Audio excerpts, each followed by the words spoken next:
guys, welcome back everyone, welcome back to another week, another edition of the the KungFu Cup, KungFu Cup Winter number 7. I'm of course your Sly VIP, and with me I'm joined by the lovely people in the chat, by my plushies, and by the people in this amazing game as well, because we are loading to our first series already, exclamation mark B in the chat if you guys wish to have a look at the bracket. If you have not heard of this tournament before, this is KFC. Welcome.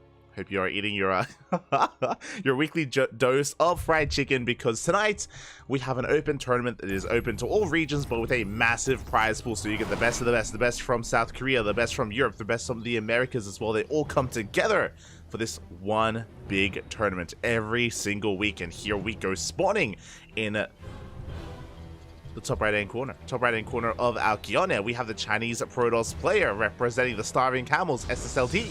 It is Cyan. And spawning in the bottom left hand corner, we have his opponent, we have the South Korean Terran player representing Mystery Gaming. It is Bunny.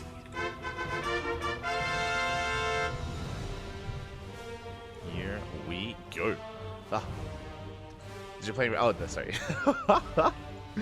Cyan playing Protoss. Not random, just a little bug in the UI there. But yes, we are here with our TVP, and again, I do recommend checking out the bracket yourselves, because we have a lot. We have a lot of events going on at the a lot of matches going on at the moment, a lot worth checking out. We have plenty of English coverage as well. We have ourselves, we have Wardy, we have Steadfast, and I believe that's it. I believe there are currently three English streams that maybe will be joined by Harstam or Rotterdam.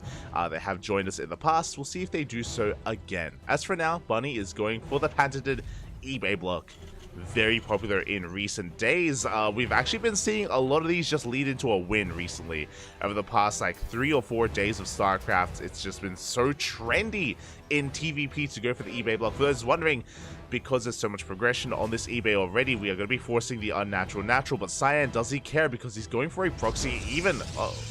Going for a proxy across the map. We could even try to go for a ninja base as well. I'm curious, as we're waiting for the Cybercore to finish up. The pylon is finishing as well. SCV is coming in for a scout and should recognize that the second pylon is missing in the main.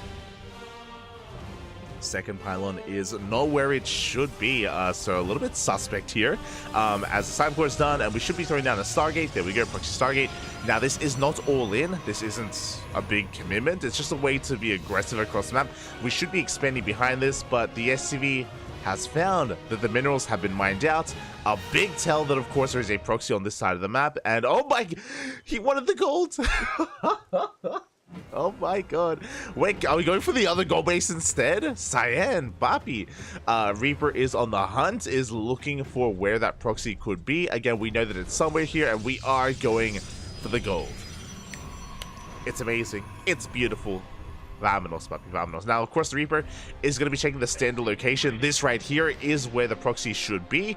So we're making a beeline, but no, we do check the gold base first. We come across the Stargate as well as the Nexus.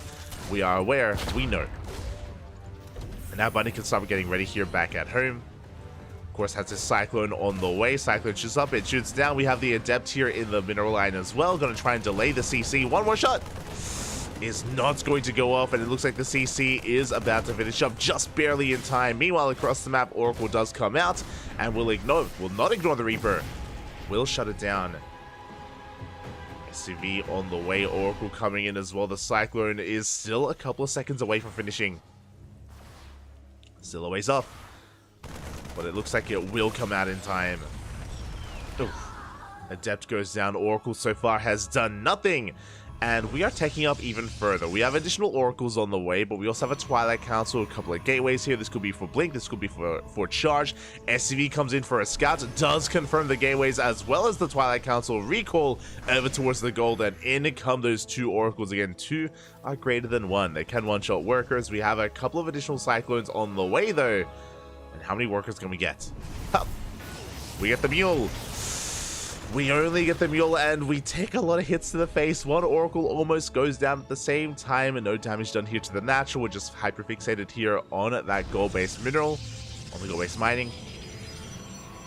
There it is, additional gateways on the way. That's going to be, I believe, 4 gates in total, 3 gateways at home, 1 gateway across the map, and Blink is on the way. So 4-gate blink, essentially a 2-base all-in coming in from Cyan. And Bunny, he is aware of this. I mean, he scattered across the map, he saw the tech, he saw the gateways, and he is already here. There is a shield battery. One Oracle goes down already. A big blunder there for Cyan. There's just too much DPS here with the Cyclones, with the Marines as well. Shield battery is knowing what it can, and we do have an overcharge available. And we will force that overcharge. This is going to have to be respected. 4 probes did go down. Additional Stalkers are on the way. Do have a 3rd Cyclone coming in as well. And Bunny, he's going to try and DPS through that overcharge. Oh, we'll be losing one of his Cyclones.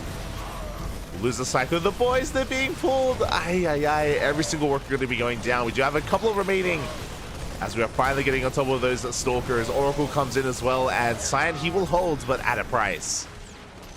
He loses 9 workers in the process. Liberator is coming in as well. These Cyclones are very low. I think we need to calm. Yeah, we need to calm down. We need to back off for a moment to repair, stock up, and damage was done. Cyan, he's taken quite a blow to his economy. He's going to be main-arding across the map. eBay is still in position. Just making sure that no additional expansion is taken. And Cyan going to try and force his way in. He does have Blink. He can go into the main.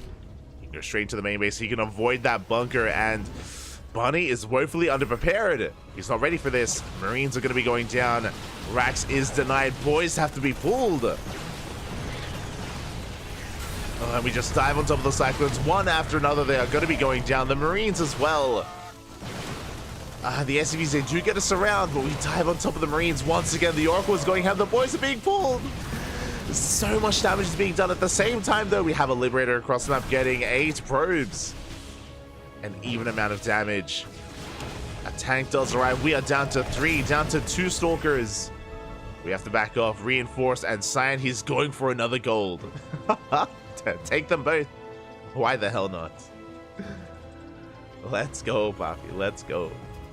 Bunny, he's slowly securing himself. He has 1 tank so far. If I'm not mistaken. He does have 1 tank here in the main. Now a 2nd tank to cover the natural.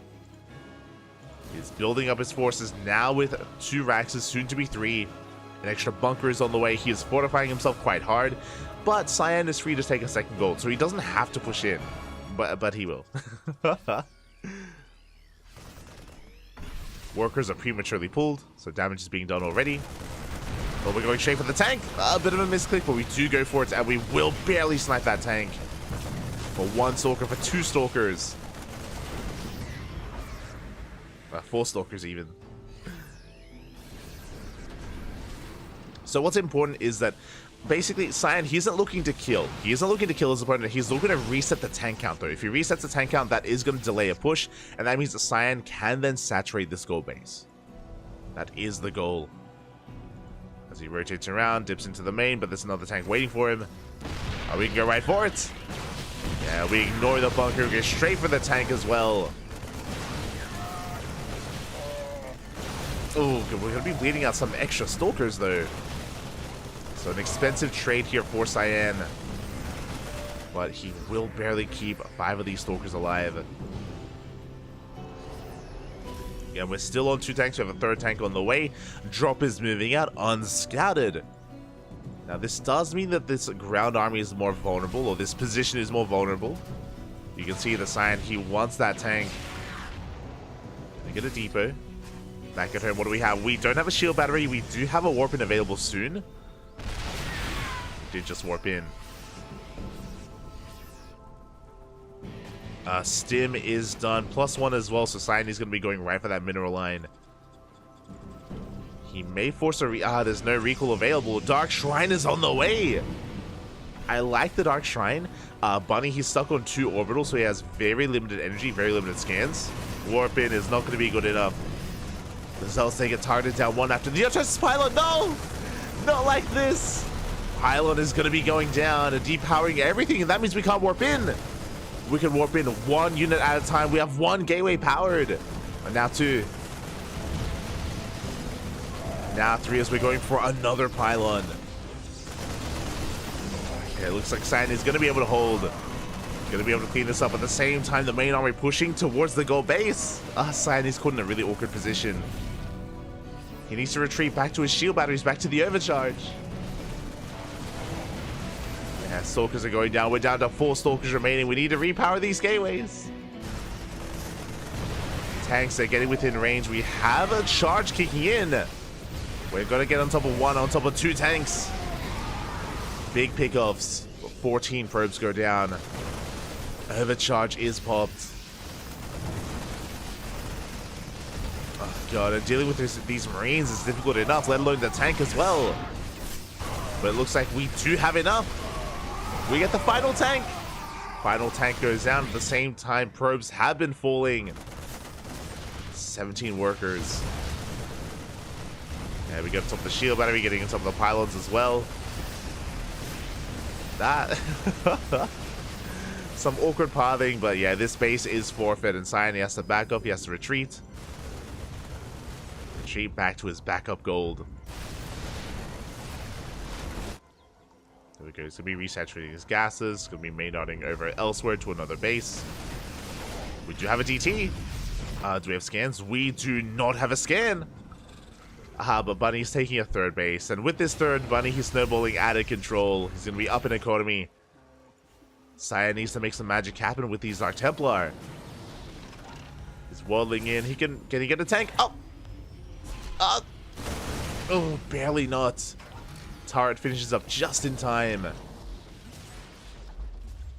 And it looks like Bunny's done it. He has stabilized. Got a good enough army out. He has combat shields alongside concussive shell, and he can just power his way through this army. As Zealots are going down, GG gets called, and Bunny will take game number 1. GG, well played. Oh my god.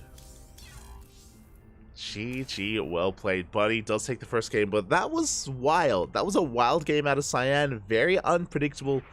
Almost worked. Almost worked as well. I do think that Cyan was a little bit cavalier, was just a little bit too adventurous with how he was approaching that game. Which of course led into him losing a lot of Stalkers. He bled out so many Stalkers, diving into the main, diving into the natural. A lot of damage was done to him. As a result, some of these trades weren't necessarily worth it, or were just close enough to make it worth it for Bunny instead. Likewise, yeah, it was crazy to try and take that gold. Like, the problem with taking the forward gold base that we saw is that it was so close to the main of Bunny that he could actually, it didn't take too long for him to actually try to punish it and push in, and we saw some really good trades out of Bunny, some really nasty tank positionings as well. GG, it was close. it was a close one. Part of me believes that maybe even Cyan could have kept momentum going if that drop hadn't gone out of control across the map. Remember, that drop, it killed a lot of workers, it forced a lot of warp-ins, it depowered a bunch of gateways. Like, it was getting out of hand, and if that had been cleaned up a little bit cleaner, without taking as many losses, then maybe Cyan could have kept things going. It was close, Pap. It was close. GG. And with that, that is game 1 in the books, and we're getting ready for game número 2. Also, I should hold on. Yeah, here we go. Beautiful. We're catching up.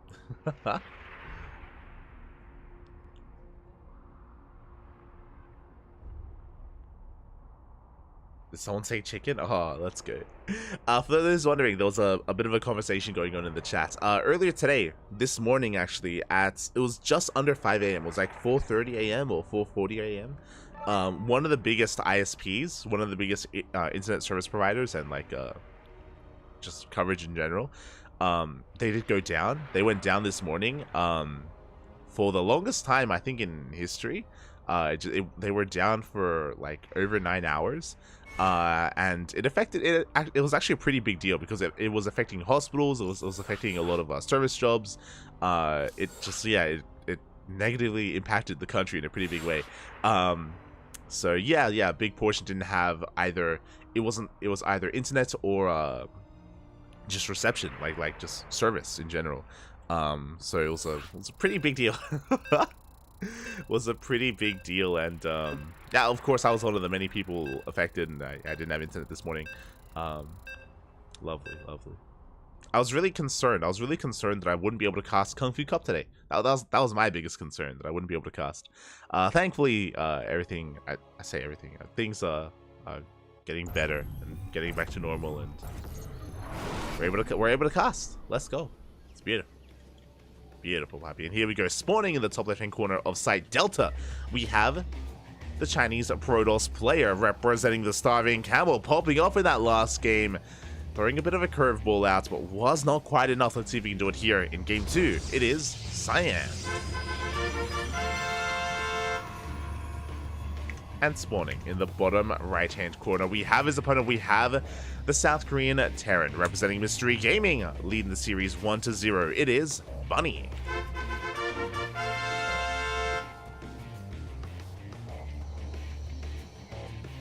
I don't know what to do about the eBay block either. Taking that Nat at the third always seems to lead to getting wrecked by a tank push or cyclones. Kind of. I mean, I think tank pushes, I think you can defend quite well against them because they take a little bit longer. But the earlier game we're seeing another eBay block, by the way. The earlier cyclone pushes are devastating. They are quite difficult to defend, which is why it's so trendy. Which is also why Cyan does come down to low ground, but oh, is he going to be pivoting back around, because the eBay block is going to be coming in and the probe is looking for a proxy. Okay, thankfully we are coming back, and scouting this early on, I believe Cyan should be able to react and should be able to pull the boys. Never mind here. He's going to be forced to take the unnatural natural. A little bit too late here to stop this. Already at 50%. That is enough. That is all the Bunny needs. And now he's going to be coming in to get a scout and confirm that third base. So Cyan is forced to take the unnatural natural. Now, this isn't a death sentence. It's just difficult to defend. And there's opportunities now for Bunny to punish this base layout and punish this base location. He has the opportunity. Meanwhile, back at home, never mind, he's going for an economic opener. So, to punish this, what you would do, given this opener, is you go Rax into Factory, you delay your expansion, you go Reactor on that Rax, so you go for an Atom Swap, and you go for initial Hellions and initial Cyclones. And you just get across the map, and you just punish your opponent. And we've seen many Terran players do this, we've seen Clem do this, we've seen Cure do it as well. We can see that Bunny isn't, which I appreciate. I do like that he's mixing it up. Even though he has a really strong start, he isn't immediately trying to take advantage of Cyan yet. He's going for a bit of a later push instead. Instead, he's focusing on his economy. Reaper's moving out. Cyan setting up a proxy pylon of his own. Let's go. Reaper does, of course, confirm, and does force the Adept to stay back at home for a little bit longer. Shot does go up. Those wondering, with good enough control, Reapers do outrange Adepts, so you can just chip away at them and get a lot of damage done. Meanwhile, ooh, it is not a Stargate. I assumed it would be a proxy Stargate, but no, it's going to be a proxy gateway. That is a third gateway here back at home. So a 3-gate opener. Cyan is looking to be hyper aggressive. Not all in, just very aggressive. Reaper's going to dip on forward, is going to chip away at the probes. Here we go, back at home, we do see Bunny just getting into his 1-1-1 and working towards a Mind Drop. Mind Drop is on the way, likewise Cyan going for a Twilight Council, going for Blink. Of course, he does have the opportunity to warp in across the map. So far, he's just trying to keep up here with the units of Bunny. Reapers are moving out, so looking to try and bypass these Adepts. It's just units all over the place. And so far, Bunny is zoned away. Cyan going for a big counterattack. We go for a big warping of Adepts as well. And here we go. We're going to be going for the mineral line. With this many Adepts, that's going to be zero mining going on here for Bunny. At the same time, the Reaper gets into the main. One probe goes down. Oh, we're going to get a second probe as well. At the same time, here come those Adepts. They get into the main base of Bunny. Oh my god. A misstep here from Bunny. This should not have happened. Widowmine goes down. Boys are being pulled. The choke point here is brutal. And SCVs are falling. Decent mine shots with these Marines. We should be able to clean this up, but we get more SCVs. We get even more SCVs, and this is a good amount of counter damage. Sad he lost, I believe, 3 probes back at home, but he got 7 SCV kills across the map. Shade into the natural. More workers are going down. Bunny sustaining too many losses. 11 SCVs, 12 now. The Adepts, they shade in. They get into the main base, they do not commit. They just get more SCVs. They get more SCVs instead, 13 in total. And 2 adepts managed to shade out, and we're not done. We warp in another wave of adepts. Behind this, Blink is on the way. Robo, full saturation on 2 bases. We're working on the 3rd. Cyan is ahead economically, far ahead actually. And now the pressure is on Bunny. He's got a Lib on the way. He has a drop on the way as well. The onus is on our Terran player here to get some counter damage done. But the adepts are still not done.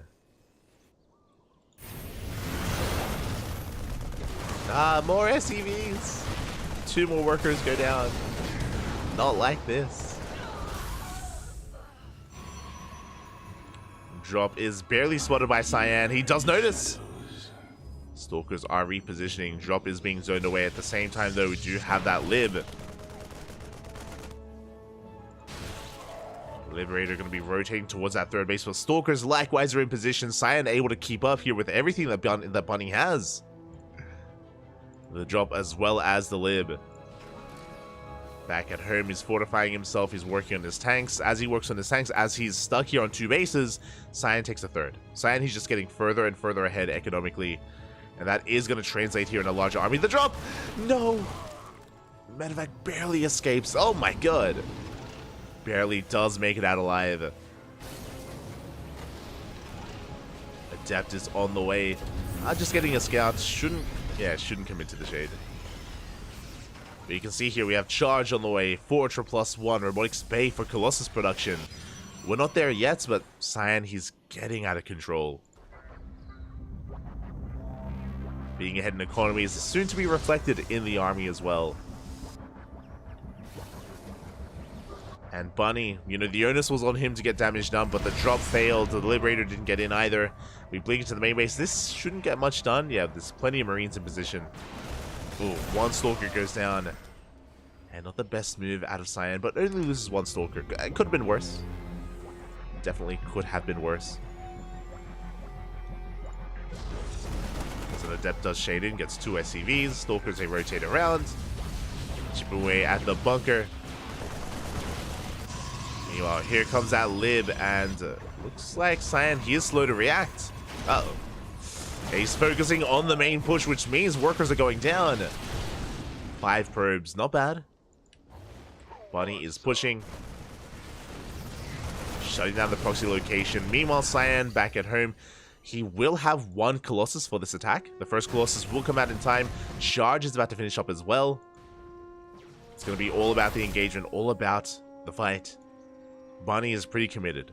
Like, he's for the boys. I was going to say he's borderline all in. And yep, there we go. He's completely all in at this point. One way or another, the game will end. And this makes plenty of sense. Bunny, he's too far behind. He knows that he cannot get into a longer game. It is all or nothing for Bunny. Stepping on forward. SCVs are soon to arrive. Tanks are a little bit far back, but there we go. They're going to be repositioning at the same time. We warp in across map, but we need everything back at home. Oh my god, the friendly fire!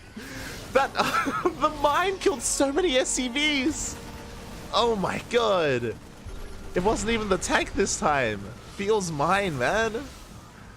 The mine just, playing for the side of the Protoss. Not like this. That's pretty much every SCV gone at this point, and now we can engage. So they dive on forward. They take down one of the tanks. They take down another tank as well. The Colossi are looking a little bit exposed, but yeah, we can pull back. And Cyan, he will hold. And if you thought Bunny was all in before, I mean, there's just not much left. GG gets called, and Cyan ties up the series 1-1. We're going to the ace match. We're going all the way to game number 3. Let's go. It feels Widowmine, man. Oh my god. I mean, to be fair, even if it wasn't for that Widowmine killing so many SCVs, Cyan was in a dominant position there. He still had shield batteries to fall back to. He still had an overcharge to pop as well. Cyan was in a leading position, and just like that, we're going to the ace match. And, you know, again, mad props to Cyan. There's just something about players like Cyan, Jeshi, Silky, Firefly. Even though I would say generally, like, when it comes to them being players as a whole, Bunny is the favorite player. You know, he's a more stronger, well-rounded player. There are moments where, you know, we can see some upsets in Cyan. He has some moments here where he can just spike up and really take down a perceived to be like greater player. And I think a lot of people favor Bunny here, but Cyan, he is fighting back. And here we go, spawning in the bottom left-hand corner of Solaris. We have the Chinese Protoss player representing the Starving Camels, SSLT. It is Cyan. And spawning in the top right-hand corner, we have his opponent. We have the South Korean Terran player representing Mystery Gaming. It is Bunny.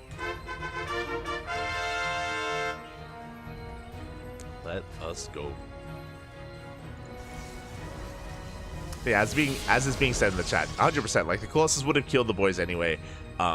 So like, even if there wasn't friendly fire, Cyan probably would have helped. But you know, it's still a fun moment to watch. It didn't help, is what I'm trying to say. It didn't help. As we're getting into game number 2, the ace match between these two. And we'll see if Cyan can cause the upset. Can he go further? Taking a game off of Bunny is good, but can he take a series? And this time, no eBay block. This time, the SCV is staying at home, which makes sense. The rush distance by ground on Solaris is longer, so the likelihood of you getting across the map unscouted and getting your SCV here with that eBay is a little bit lower. And Cyan goes straight for that expansion. Interesting, Cyan going for a gate expand instead of a gate cyber expand, which is a little bit more commonplace in this matchup. Just making sure that he gets his base on location. SCV comes in for a scout, and will of course confirm the opener of Cyan. Likewise, Bunny also going for an economic opener, going for a Rax into CC. Single gas opener here by Bunny, so very economic. So things are going to calm down a little bit here in the early game. A little bit, because yo, this probe, we'll keep an eye on him. Keep an eye on this worker as Reaper will come across it. Bunny was aware of its kind of positioning here and its pathing, and he's going to make sure that there was no proxy pylon, that there was no proxy gateway either. So Bunny just making sure that he is safe and sound, as he did hunt down that probe. And back at home, talking about economic and safe openers, Cyan is going to be going for a sentry as well.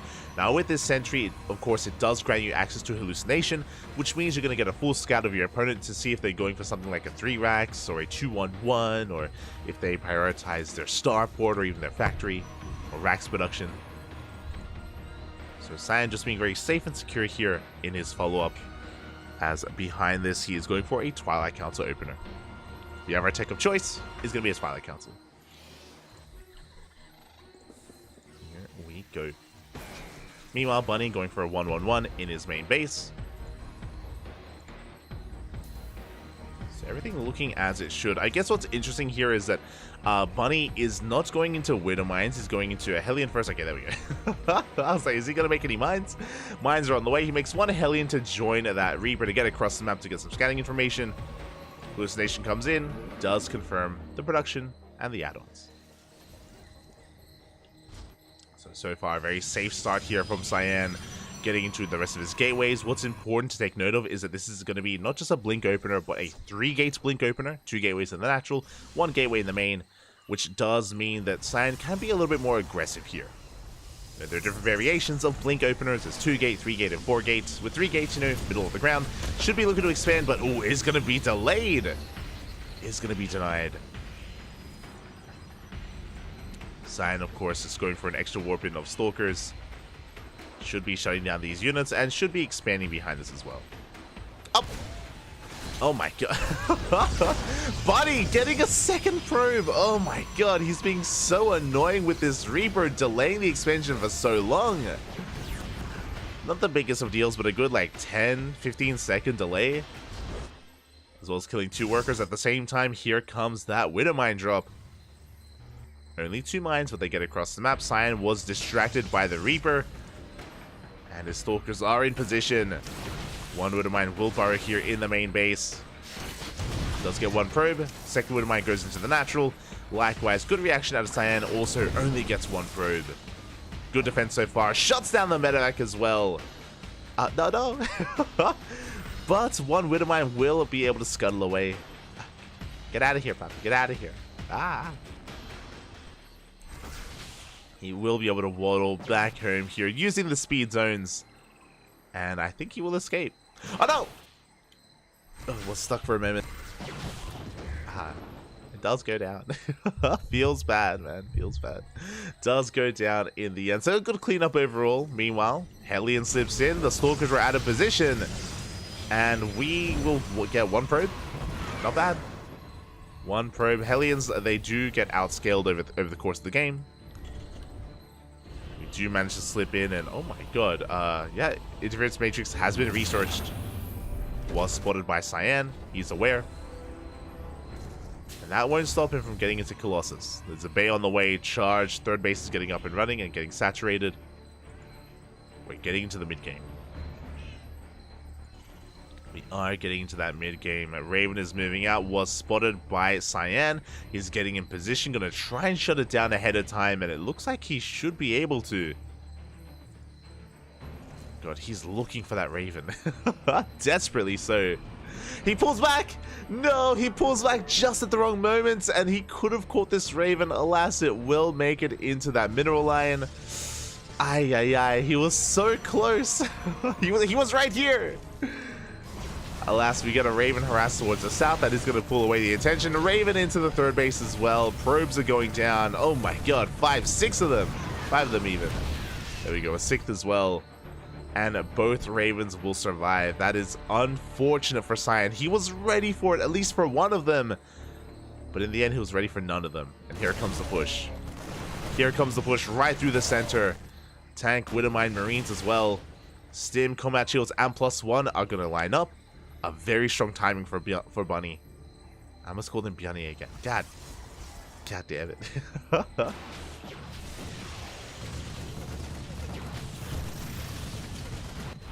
And here comes that push again. All these upgrades have lined up. Charge is going to be done as well. I believe we're going to have one Colossus in position as the Raven will still barely escape.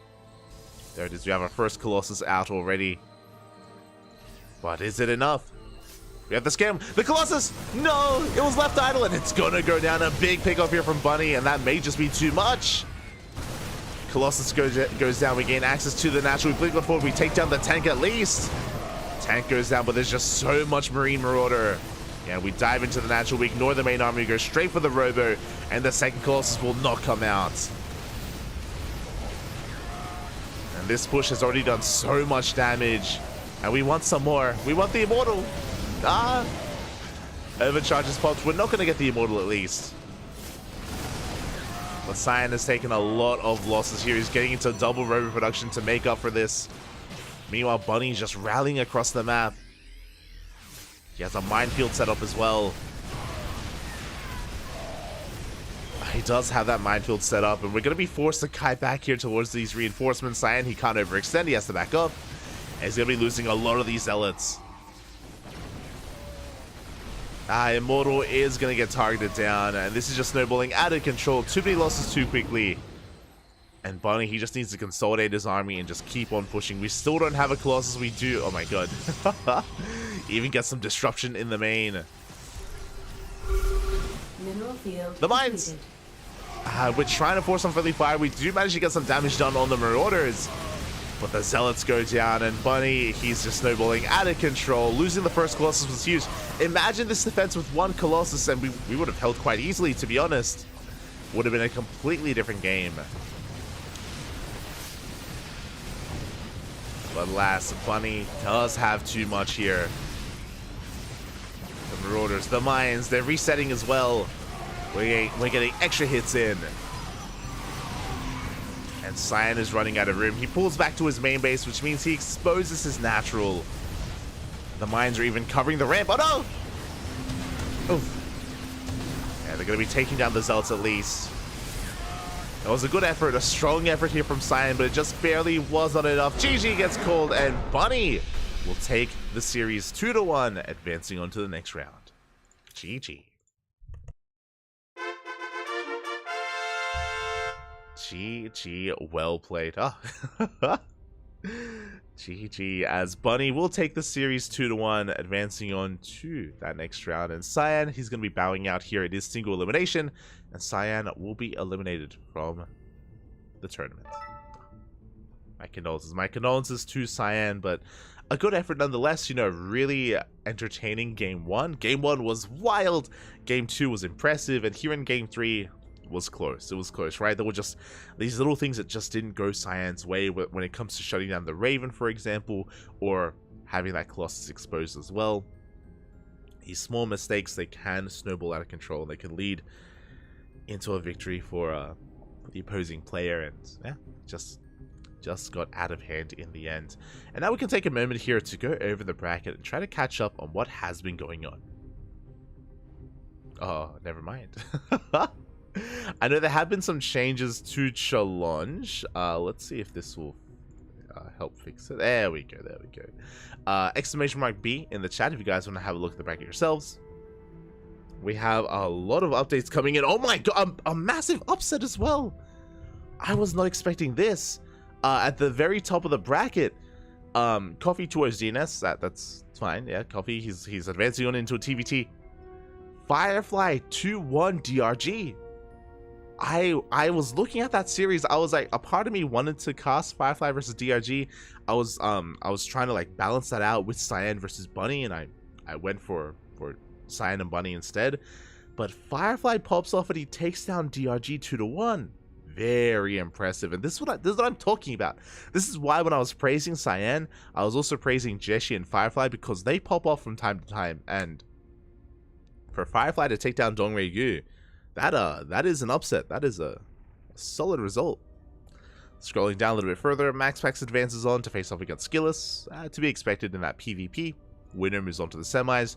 Jeshi takes down Rostock. Jeshi does go down to Cure 2-0. Cure, of course, best TVP in Korea. Moves on to face off against Estrella, and Estrella took a series off of Oliveira. I was about to say he took a game. He took a series. Very impressive. Estrella taking down Oliveira. Oliveira has been on fire recently. This is not an out of shape Oliveira. Bear that in mind. This is an in-form Oliveira, so very impressive with that result. I'm just going to be updating some things. There we go. So very impressive by Estrella, by Max Angel. Scrolling down a little bit further, we have Creator taking down Asuka. Hero versus a Creator, currently ongoing. We have SOS taking down Rewhite, currently mid-series against Showtime. Bjorn took down Rex, and yeah, a couple of other updates are coming in as well. What I should say, though, is that we have our next series. Oh, and actually, we have a little bit of time here to catch up, so let's scroll down. The rest of the tournament has been revealed here. We have our next series. It is going to be Solar versus Bunny. Solar took down Sheep 2-0. Bunny versus Solar is on this channel up next. Oh boy. As we get to the bottom of the bracket, we have Shidown taking down Nice 2-0. Shidown versus Shin, currently ongoing. We have some updates. Spirit just took down his opponent, waiting for the winner. Oh no, oh my, so many updates. Shin took down Shidown 2-0. Shin versus Spirit, currently mid-series. That is another series that I was looking at. I was deliberating whether I wanted to cast Shidown versus Nice first, to get into Shin, to get into Spirit. But I'm happy with our path here. I'm happy with Bunny versus Cyan. It was a good one. It was a good best of 3. Solid upsets were had. And yeah, really entertaining in the end. At the very bottom, though, we have Nightmare 2-0ing Ryung. Is that an upset? I would say that they're pretty close in skill there. Maybe the fact that it's a 2-0 is a little bit surprising. But yeah, congratulations to Nightmare. He takes down Ryung, and now he's up against Gumiho in the next round. As our players were just conducting their vetoes. Vetoes are done, and we are about to jump in to our ZVT. Well, we're getting there. We're getting there.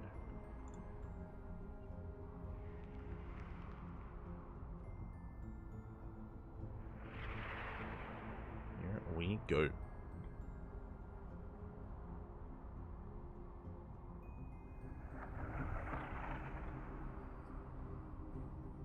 as we are getting ready, just the players making sure that everything is okay.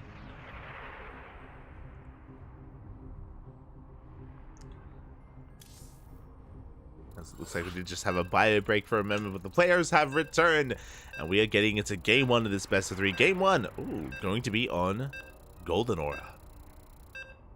Let's go. Let us go. Again, if you want to tune into some of the other series that are ongoing, again, there is both Wardy and Steadfast. I imagine they are split up and they're covering their own series. I would hope so anyway. So plenty of other coverage going on, but here we go, spawning in the bottom right hand corner of Golden Aura. We have the South Korean Zerg player representing onside, no longer gaming, just onside. It is Solar.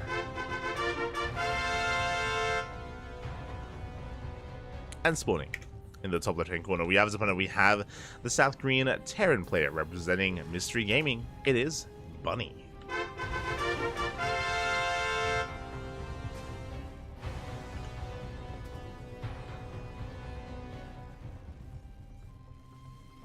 Here we go. And Bunny having a close series earlier, but now we're in a different matchup entirely here, and very curious to see how he will open up and how he has kind of adopted some of the new styles here, as Bunny is going for a CC first. Hello there. Okay, I did notice that there was no racks, and I was curious as to the reason why, but yeah, Bunny going for a very economic opener. I do think this is very smart against Solar specifically. Solar very rarely goes for roach rushes. He's more of a passive player that thrives in the mid to late game, as opposed to a player like Shin or a player like Dark, who are more willing to go for pull first into roach rushes. Not quite on a map like Golden Aura, but you know, they're willing to do so in a series nonetheless. So Bunny takes a risk, and he should be okay, shouldn't be punished for it. So very greedy. Meanwhile, Solar likewise opening up very greedy as well.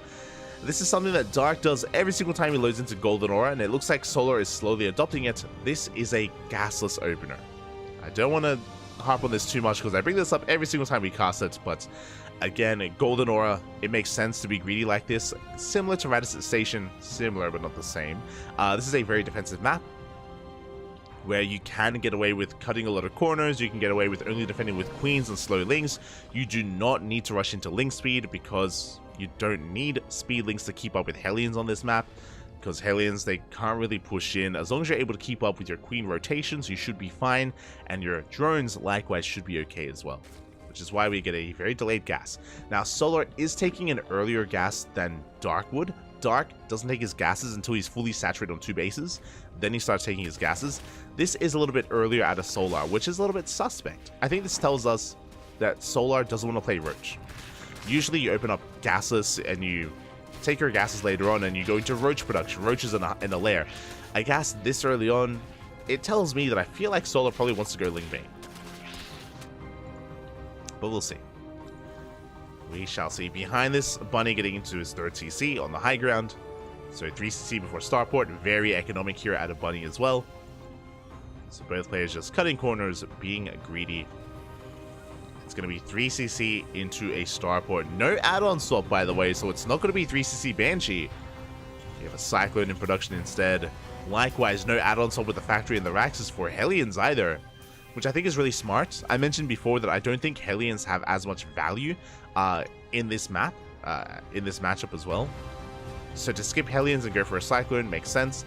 Likewise, Solar is going straight into Link speed, so we mentioned before that it looks like Solar wants to go Ling Bane, and that is looking to be the case.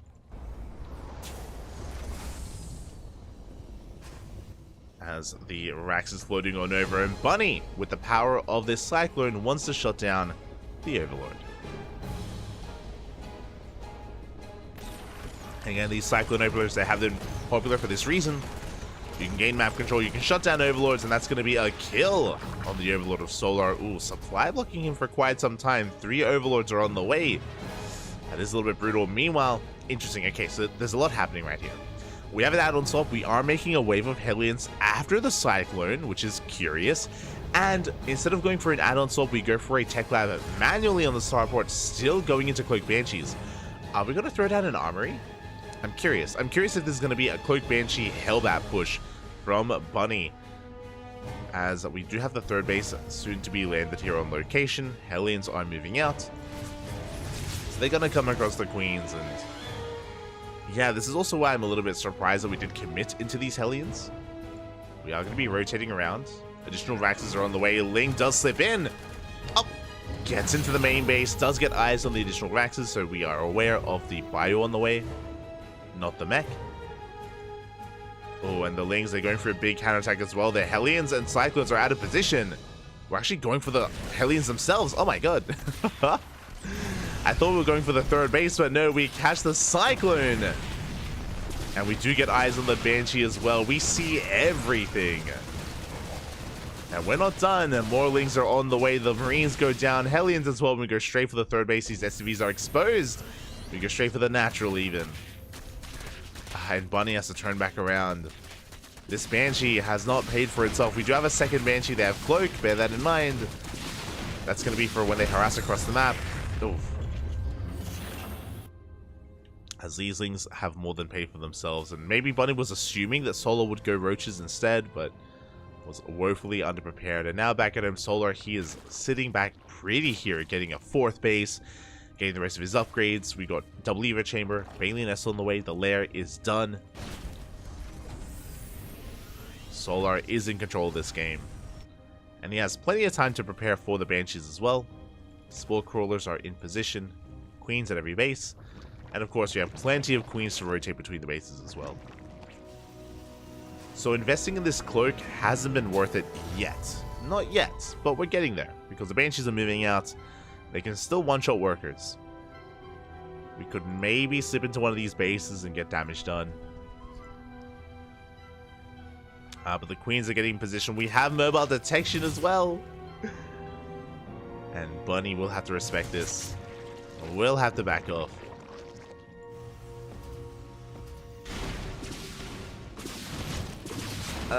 We're gonna get some tumors. It's something. Don't get me wrong. It is something. Bunny is getting fully saturated with 3 bases. He's building himself up to... How many Raxes is this actually? 7 to 8? Oh my god. We are getting up to 8 Raxes. We are taking an extra Gas Geyser here at the third. But only 1 Gas Geyser. This looks like an 8 Rax 3 base all-in coming in from our Terran player.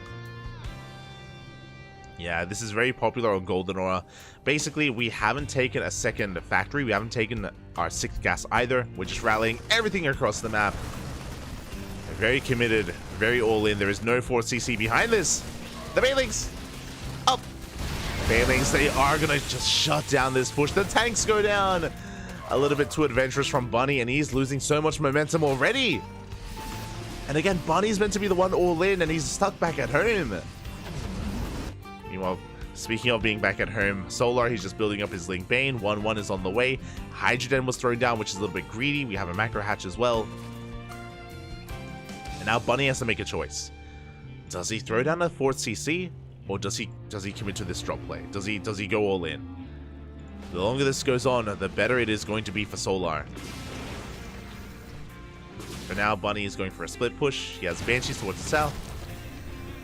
He has a double Marine drop here on the right-hand side. He's getting into the mineral line. Drones are going down. Very limited anti-air. 4 workers go down, and we drop into the main. Very nicely done here by Bunny. And here comes the push. He did not take a gas. He did not throw down a 4CC. Didn't take another factory. He's still all in. Bunny is still all in with this. He hasn't transitioned. He's just been building up his forces again for a second wave. Has 2 tanks with this army. I feel like Solar's being so greedy. He's taking up into a hive. Against an 8-Raxing Terran, and oh my god, Solar, this may just kill him, by the way, as Bunny's gonna keep on pushing. What does Solar need right now? He needs Ling Bane. He needs pure Ling Bane. The Hydras, they're not helping right now. They're just a gas sink. Yeah, Solar has to give up this base. Bunny is gaining ground. Now, the one upside of this hive is it will gain access to Vipers, and Vipers will help defend.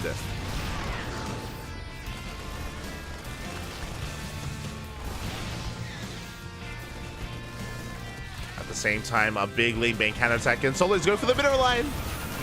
He's going for the SCVs. Oh no! And he will get them. 8 SCVs go down. But Bunny is still pushing. He's maxed out here with 1-1. There's no 2-2. There's no armory. Again, emphasis, he's all in. It's all or nothing here for Bunny. 2 Vipers are on the way, but Bunny's already pushing towards that natural. Solar, he needs to buy time. He needs to take it slow. There we go. He's catching reinforcements. Getting a lot of Marines here back at home. He's going straight for the tanks as well. Tanks are going to be going down. The natural base is compromised, and Bunny, he can't turn back around. It's not possible, and he's losing everything back at home. 9 SCVs, 10, 12. Oh god. 12 SCVs. But we keep pushing. The difference is Vipers have arrived. Vipers are now out, which means we can yoink, we can Blinding Cloud. And he's going for it. Here we yoink one of the tanks. We still need a little bit more time. The Viper. 1 Viper goes down. Big pick up here for Bunny. Solar going for the counterattack once again, but you can see that Bunny, he's gaining ground. He's gaining access to the natural. He can still pull this off. He can still pull this off. Solar, he's across the map. But we need him back at home. The Bailey Nest goes down. Only Ling Hydra to defend. No more Bailings. And against all these Marines, we need Bailings. As Bunny is up in army supply, he's pushing in. He's getting into the mineral line as well. He's getting worker damage done. And Solar's being forced further and further back. Bunny, though, fighting outside of range of his tanks. The Lings are coming from behind. The Bailings. We get a full surround. Oh my god. Bunny, he almost broke through, but the surround was just too much. And Solar will clean this up. Solar now takes an army supply lead. GG gets called, and Solar will survive and take game number 1. GG. A terrifying 8 racks there from Bunny. For those wondering, 8 racks is 3-way all in. There are some variations that throw down an armory for 2-2. This one from Bunny did not have an armory, so it was all off of 1-1 upgrades. And he was just forcing the issue, trying to end the game then and there. Barely could not. Almost did. Killing the Bailey Nest was huge. Like, even though, I mean, again, for a lot of that fight, Bunny was up in army supply. But because he was being crippled back at home, his reinforcements were slowly just petering out. He was running out of steam. And Solar was able to take it in the end. GG. And with that, we're getting ready for game number 2.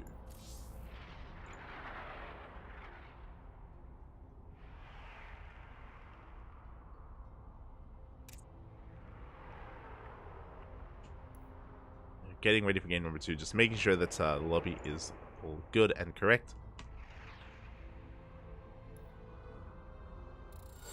And game 2 is going to be on Solaris. Let's go.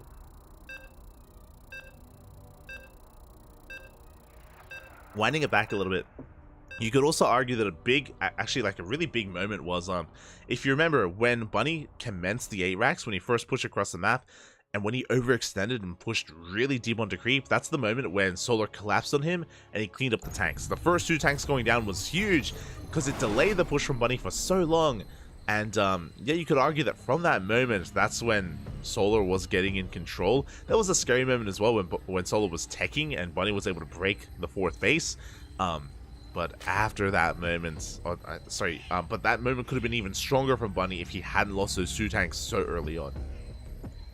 Regardless, here we go. We're getting into game number 2 and spawning in the top right hand corner of Solaris. We have the South Korean Zerg player representing onside.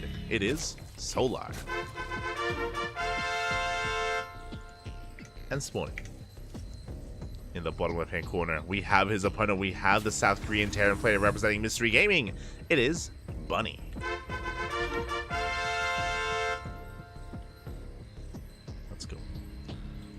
I like your new bag. It's not new. What are you talking about? Ah. Where is it? There we go. This is the KungFu Cup logo. Every KungFu Cup we have the KFC logo behind us. Fun fact, if you haven't noticed, I actually changed my background depending on what we're casting. So we have a different background for WTL, for World Team League. We have a different background for KungFu Cup. See this logo? It's the same as the one down there. Same as the one down there.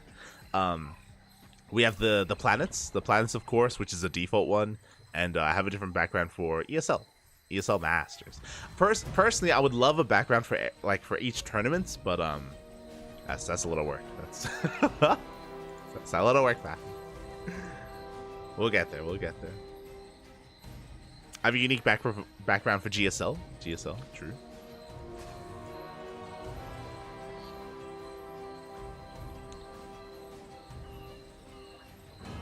Here we go. For now, a Rax Expand is being set up here by Bunny.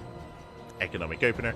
Not as greedy as the previous game. Oh wait, no, sorry. This was a CC first again. Yeah. It is gonna be CC first again. 2 games in a row. And as I mentioned before, I do think that this is a really good way to punish Solar. I do think that Solar isn't a hyper-aggressive player early on, so going for a CC first makes plenty of sense against him. Plenty of sense. As the base is done. And Bunny even goes Marine first, and he skips the Reaper. Okay, gonna be skipping that Reaper. The downside is that Bunny, he's not gonna get scouting information. He is very much so in the dark as to the timing of the hatchery, the timing of the spawning pool, if we're getting to fast gases. But I mentioned before that I feel like you can afford to cut corners specifically against Solar, just because, again, the likelihood of him roach rushing you is very low. If there was a fast gas, if there was a roach warren on the way, Bunny would be in a lot of trouble. But there isn't, so he's not. It's a risky build here out of Bunny, just because he's in the dark, but it's all good. He is getting away with it. Behind this, he's going into a 1-1-1. Very aggressive follow-up, actually. He's going to be delaying a CC for a faster starport. Oh my. He's not just going into a faster starport. I mean, he's going double starport. I'm assuming, yeah, there we go. 2-port BC. Gumiho, is that you? Ay. So when you go 2-port BC, yep, typically you want to go Viking first. Oh my, we're skipping the Viking. Mate, Bunny, he has been cutting so many. He went CC first into 2-port BC, skipping the Viking as well. This is as greedy as you can get.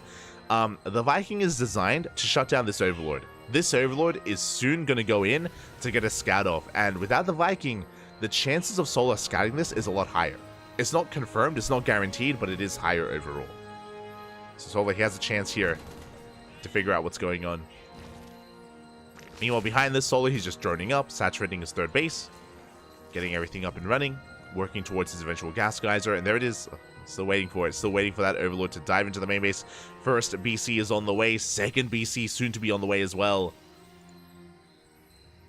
I'm still waiting for you, Papi. I'm waiting. As yeah, this is getting a little bit concerning. Back at home, Solar, he's going for a lair first, which makes plenty of sense. This should be a lair into a baleen nest. Things are moving. Yamato's on the way. Big overextension by Bunny. Marines, they go down for free. And as the Lynx harass here, we can see Bunny, he's getting ready for potentially an Overlord into the main. He's repositioning that Cyclone. He doesn't want to get caught out. And so far, he has gotten away with this. Now, the question becomes, how much anti-air? We have 8 queens, soon to be 9 queens. 9 queens coming out here from Solar. And Solar, he sees the lack of Hellions. He sees the lack of Marines. Something is wrong. Solar, he knows that something is up, and he's throwing down safety spores. Spore crawlers are on the way. Baleen nest as well. Overlord tries to dip in, but there's a Marine in position. Overseer is on the way, but the BCs are going to hit first. This Overseer scout is too late. It's a late scout. And BCs, they're coming in. They go straight for the main base. Yamato is not done, but we go for the Queen, and we can go for the drones as well. 2 workers going down, but the Queens, they come in, and there are so many of them that can transfuse. They're going to be able to deny these BCs. The Spire is going to get cancelled. So far, we've gotten 5, 6, 7 drones. Yeah, these BCs, they aren't really under threat of going down. Spire has been thrown down here at the natural. And the Leagues are going for a counterattack. The Leagues are coming for a big counterattack. Where are the Hellions? No Hellions, only Marines and Cyclones to defend. The whole position micro, oh my god. Whole position micro is looking good. Despite the Leagues busting in, only 2 SCVs go down. Very strong defense here from Bunny. Yamato finishes, we get 2 Queens. And we have more BCs on the way. I'll get back to biting. Oh, as the wall is still not a wall, Link Flood is coming in. BC teleports across the map. More SCVs are going down. Oh, this is becoming a little bit brutal. That's 10 SCVs. As we get 18 drones across the map. We get the resources lost here. 18 workers to 14 SCVs. And the Link Flood continues. The wall is still not a wall. We do have 3 battle cruisers back at home, so we should be able to defend. Corruptors are now on the way. And Sol is in a pretty good position. If he hadn't dealt that economic damage with that Ling run by, then he would be in some trouble. But killing 14 workers is pretty huge. As a result, he's holding on. Corruptors are on the way. Spire is done. And Solar, as long as he can deny this 3rd base, he should be in a leading position.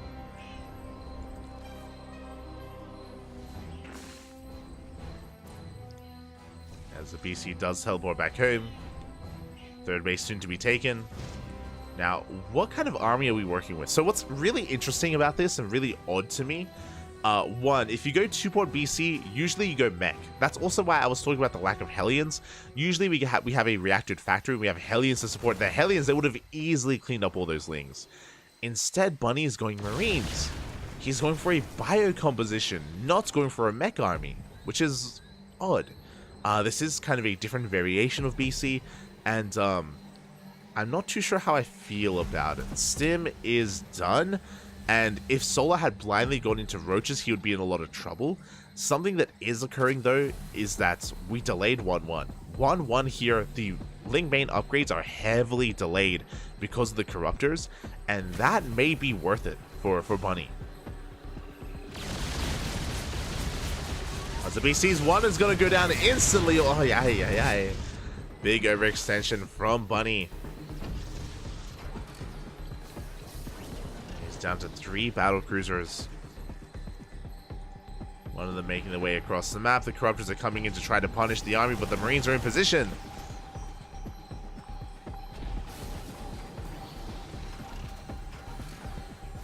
Bunny, he will hold. Oh my god. As he forces the cancel on the 5th.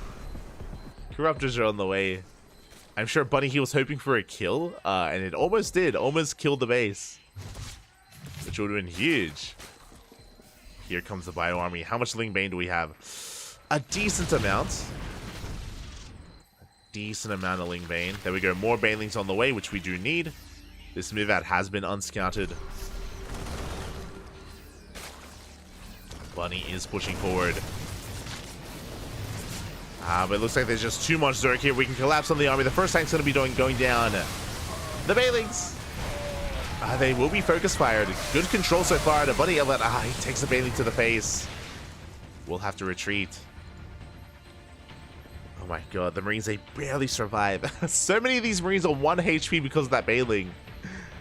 One connection almost took them all down. Behind this, Hive is on the way. Reinforcements are coming in. Are we 8-raxing? We are not. Not 8-raxing. Corruptors, they do come across the battle cruisers once again. But we get one of them. Only 2 remaining. Yeah, this BC opener just hasn't been worth it here for Bunny. If only he hadn't lost so many workers, so many SCVs.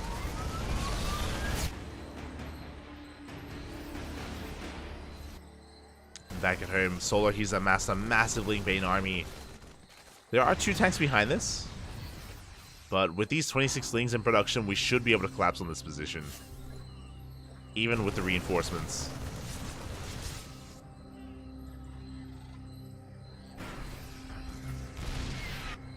Yeah, Solar going for a big counterattack. Oh, good connections on the Banelings, but we peel off. We go straight for the mineral line instead. Ah, SCVs are going down.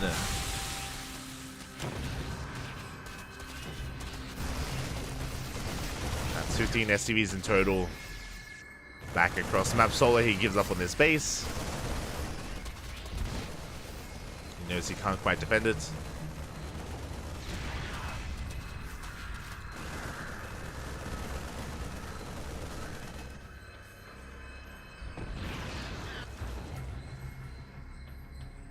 Bunny, he's turning back around. I mean, he did well killing a base, but his economy has been crippled, and Solar's maxed out at this point. He's ready to receive. He's ready for a big fight. He can go for it, and he will. Tanks are on siege. They're late to siege, but the Link Bane crashes into the army. We take down every single tank, and we can keep on pushing as well. The spread is good, but there's just too much Link Bane. There's just too much on the ground. As we take down the final tank. And behind this Solar, yeah, he's on 5 bases. GG gets cold. Bunny realizes how far behind he is. And Solar will take the series 2-0. GG.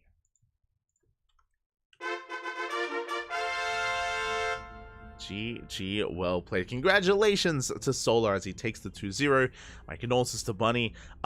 What I will say though is that game 1 was pretty close, and I do think that if in game 1 Bunny hadn't lost his first 2 tanks before the big push, then he may have been able to snowball out of control. He may have been able to actually break and kill Solar because of how greedy he was being.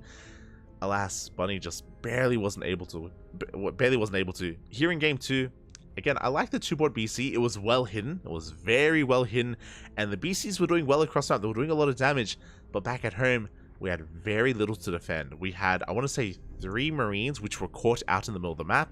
I think it was 6 Marines in total, and 1 Cyclone. Because we had so little, the Link counterattack snowballed out of control. And even though Bunny killed 18 drones, he lost 14 SCVs and a mule. It's like, in the end, wasn't worth it. Wasn't really worth the damage that those BCs were able to deal, because he sustained so much damage as well.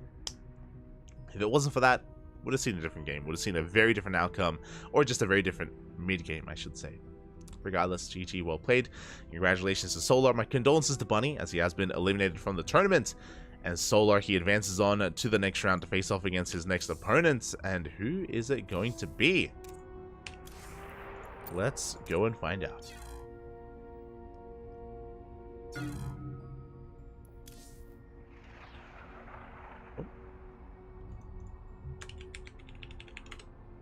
No, don't leave me behind.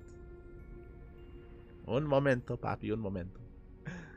I'm racing to the Americas server, and I think I'm a little bit too late to jump into a series. Yeah. So I guess we can take this moment to go over the brackets, and I'll keep another eye in game just to make sure I don't get left. I don't miss a lobby. Fingers crossed, fingers crossed. So we switch over our scenes, and we can go over all these results. From the top. Hold on.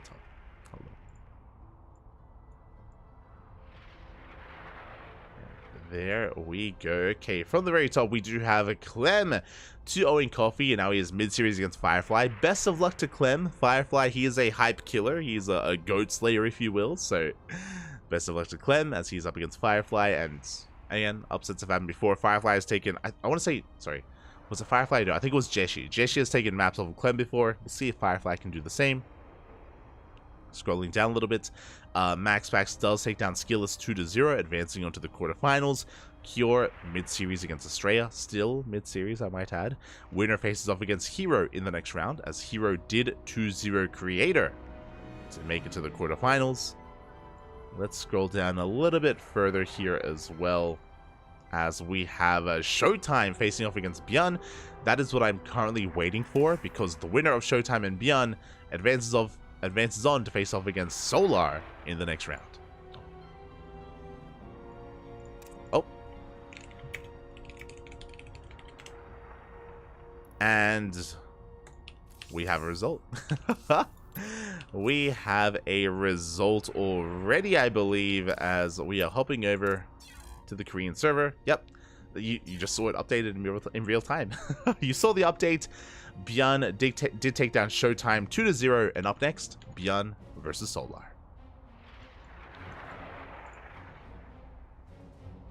Here we go.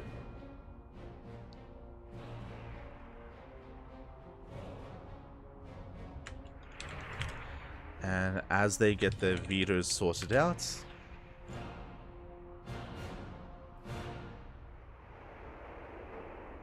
we can go over some more of these results. We can go over them. Beautiful. Okay, from the bottom.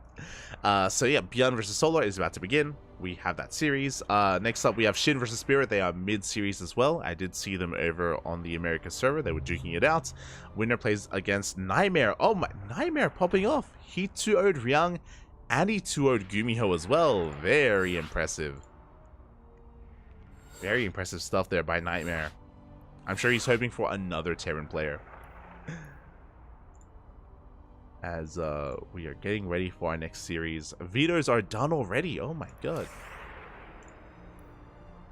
And we are jumping into game. Numero uno. My hair is so rowdy today. Well, it's like, it's so malleable.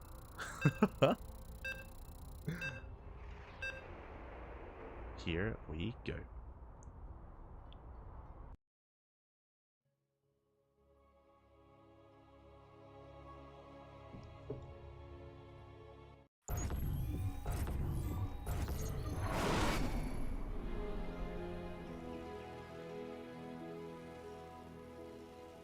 Oh, they're background checking me. Ah, true.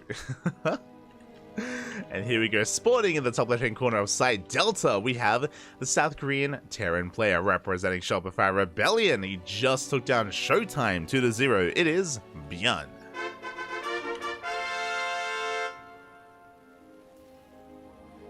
And spawning in the bottom right-hand corner, we have his opponent. We have the South Korean Zerg player representing Team Onside. It is Solar.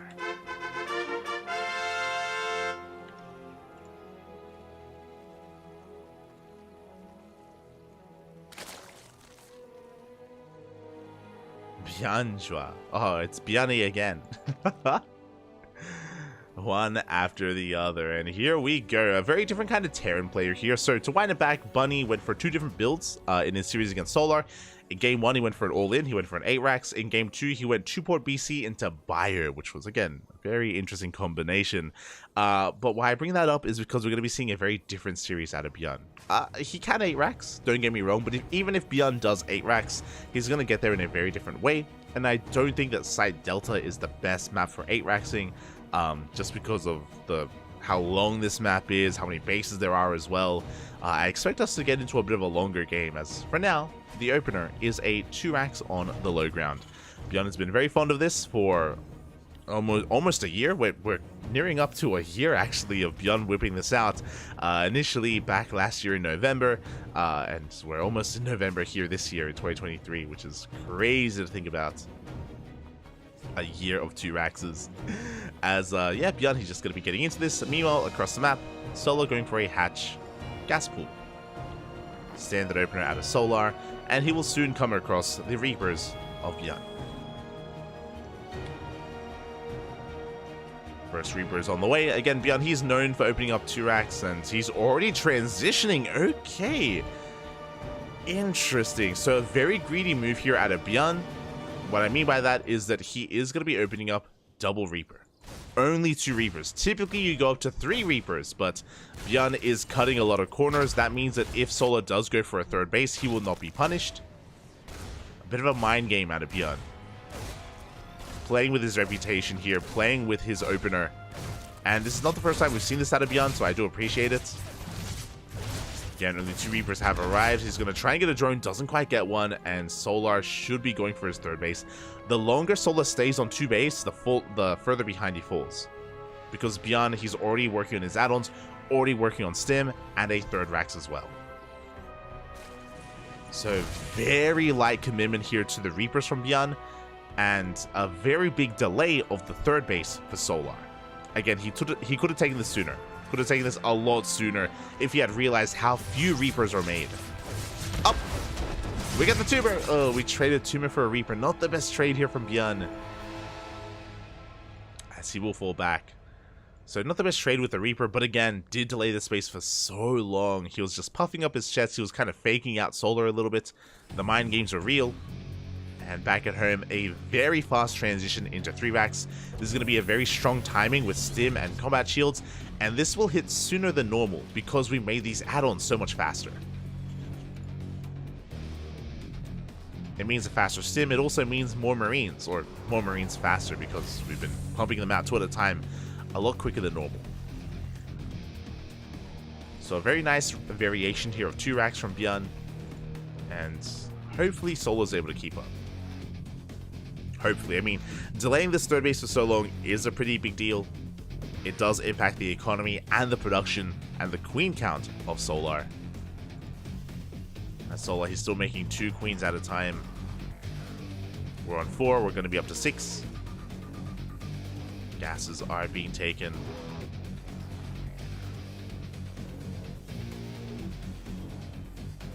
Now Solar, he does have a link here to scout the move out. So it has been spotted. He has an Overlord here in the center of the map as well. Here we go, Björn is pushing. Now the way that this works is that Björn will have 1, maybe 2 stims available with this army. Obviously there's no medevac, so there's no sustain. But there's a lot of DPS available. The goal here for Björn is to kill the queens. This isn't designed to kill the 3rd. Again, he's transitioning behind this. He's working on +1, factory, soon a starport as well. His goal just to trade well with Solar. Gets an Overlord. He is diving very deep onto creep. Oh my god. Does wedge himself in between the queens. The Ling's going to have a hard time trading, and the Lings are going to go down. 1 queen falls. And it looks like Solar will clean this up. Whew. Only losing, was it 2 queens? 1 queen. Only losing 1 queen in the end, and 43 Lings. And again, behind this, Björn, he's chilling. He should be fine against a counterattack. Plenty of Marines here in position. Stim is available as well. And you may think, well, was that a good trade for Björn? I would say yes. He traded very efficiently against the Ling army. He killed the queen. And Björn is ahead economically. He's even on workers, which means he's ahead because of mules. And he has a 3rd TC on the way. The rest of his racks, the rest of his production.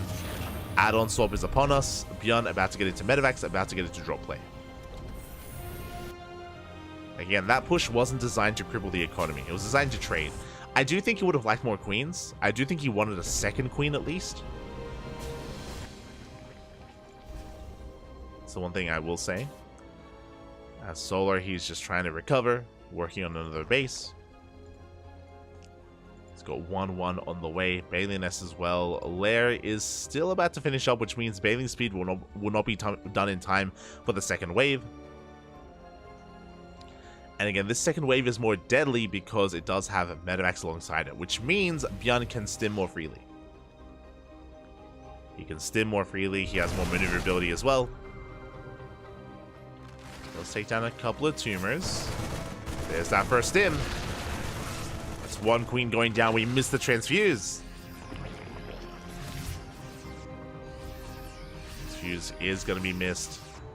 We have Lingbane coming in from the left-hand side. Looks like Solar wants to try to bait the army in and come in from behind. Oh. It's a decent surround, but we'll get 3 Marines. Not bad. 3 Marines is pretty good damage. Bit of miscontrol there from Björn. Oh, he actually didn't have enough room. There wasn't enough room in the medevacs. Feels bad, man. The tank is going to go down. Big pick up here from Solar. Yeah, Björn, he wasn't ready for the counterattack. He gets across the map instead. The Lingbane is going to be rolling on in. Good connections here from Solar. He takes control of the third base. Bjorn in a lot of trouble. The double jump across the map doesn't get any damage done. This was not worth it for Bjorn.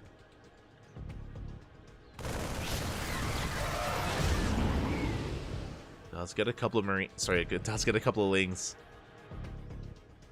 But he is forced back. And now Solar, he's getting up to a decent economy. 69, 70 plus workers. 2-2s on the way.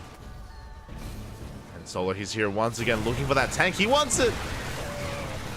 Good target firing on the Bailings, but we do manage to barely get on top of the tank. Oh, a brutal loss there from Bjorn.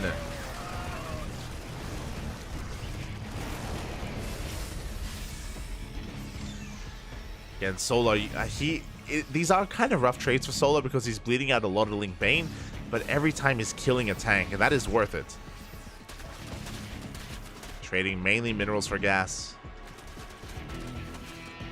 That does weaken any kind of follow-up push here from Bjorn.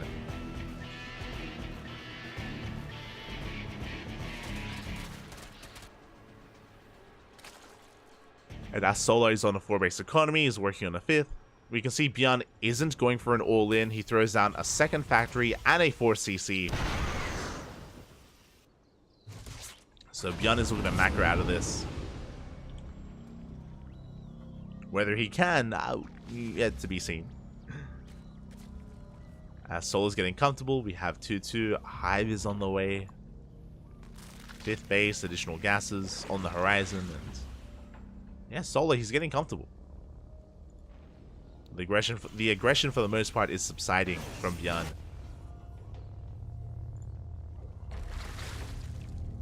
Solar is looking good. When it comes to Bjorn's army composition, it isn't too bad. It's going to be by mine. He's still squeezing out a couple of tanks wherever he can, but the goal here for Bjorn, now that he's taking a 4th, is that the drop play is slowing down. I mean, we barely had any to begin with, but Bjorn, he's going to be fortifying himself and slowly taking a 4th, throwing down some sensor towers, getting into more tank production, and then working on a 5th base. There we go. We do have the 4th now being floated over, but Bjorn, after losing a little momentum, his goal is to turn. There it is. We have 2 more CCs on the way. Sensor tower on the way as well. Mines. We should be getting some depot walls as well. Some bunkers. Kind of the momentum is swung in favor of Solar, and Bjorn knows that. So if he wants to recover, it's all about taking a stronger defensive stance. Now the problem with this is that Solar's already maxed out. Because Solar defended so well earlier, and because he had traded so well, he's been able to be greedy, and he's joined up to 80. Like, Solar, he's already at 80 workers, which means he's maxed out. And this 4th base, is vulnerable. The tank's gonna get surrounded. Tanks are gonna go down. Once again, the Link Bane gets on top of the army. Fire is forced back. Decent enough Baneling connections, and we're pushing into the natural. GG gets called, and Bjorn will tap out. Solar takes game number 1. Whew. GG. GG, well played. Bjorn doing everything he could there to just be aggressive to pull apart his opponents, but in the end, he himself was pulled apart. Solar able to defend, able to counterattack. That's the most important thing. Not just Solar's defense, but his ability to counterattack and to catch Bjorn maybe being a little bit too greedy, caught off guard, caught exposed, caught with his pants down on more than one occasion, and in the end, it just became too much to handle. As a reminder, the first counterattack from Solar killed a tank. The second one killed another tank as well. Like, all of this meant that Bjorn couldn't build up to a push.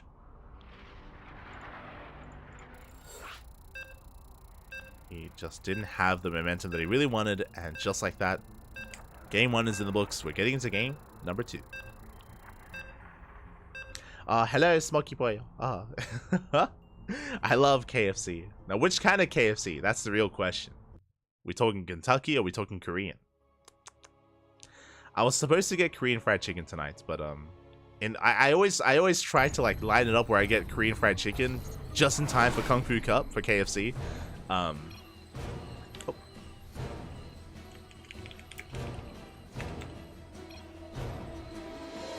Here we go. Sporting in the top right-hand corner of Solaris, we have the South Korean Terran player representing Shopify Rebellion. It is Byun.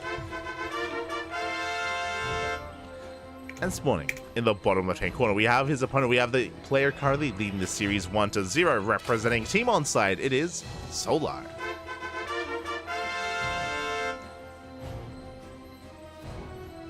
But I tried to line up ordering some kind of KFC for KungFu Cup, but not today, not today. Today was Smurge, Papi Smurge. I mentioned before in the chat, but Australia as a country had a devastating day today. For those who maybe didn't hear or aren't native to Australia, our internet was down. One of our biggest internet service providers, and not just internet, but also like data and phone reception or cellular reception, they did go down today for the majority of the day, and yeah, as a result, couldn't do much of anything. Was just stuck at home, smurging, Papi, smurging. I was really concerned that I wouldn't be able to cast today, but we were able to. Oh my god! And as we lament about the tragedy that was today, we do have a 3x build here by Byun, which means we are amassing Reapers. I like the contrast. So winding it back, game 1, Byun, he only made 2 Reapers, he cut corners, he transitioned into bioproduction a lot faster. Here, the polar opposite, where we're doubling down on mass Reaper. Here we go. Now, this isn't all in. Don't let this fool you. We may be going up to 3 Raxes, we may be making mass Reaper, but you expand behind this and you transition into a bio composition from here. We are still making a lot of Reapers. The goal is to contain and delay the third base for as long as we can. Not just that, but even trade with the Lings, get some worker kills, even get some queen kills, and just maintain map control.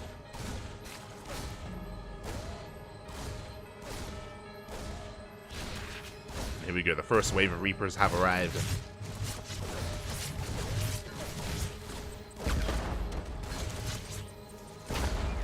Reapers, they dive into the natural base. Oh, so far not able to get too much done here. They get a Ling. To get 1 Ling for their troubles. Again, additional Reapers are on the way.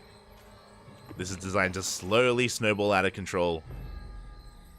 And we'll see if we can.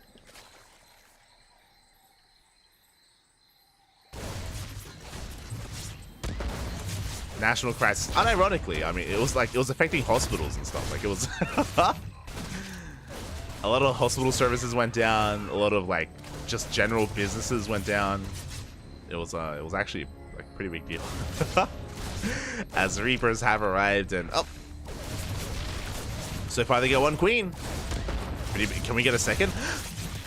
Barely don't get a second queen. Reaper, 2 Reapers go down. Ling speed kicks in, and Byun gets caught out of position here. He gets completely surrounded. Ay. Byun overextending here and is going to be punished as a result. And now Ling's going for a big counterattack. Now, thankfully, the add-ons are on the other side of the wall, but Byun has lost map control. Solar takes a third base. Solar is droning. He's pulling into gas. Well, he already has Ling speed. Doesn't need additional gas. And Byun is in some trouble. Byun is in trouble. The reason why I say this is because ideally you want map control and you want to be able to get into your bio behind this. You want to delay the third base for even longer, and it's just something that he wasn't able to pull off. And now this Deeper is going to go down. It's burning.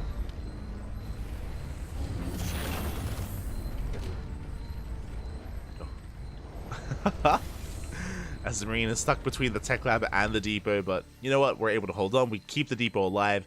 Behind this, Solar has been droning quite heavily.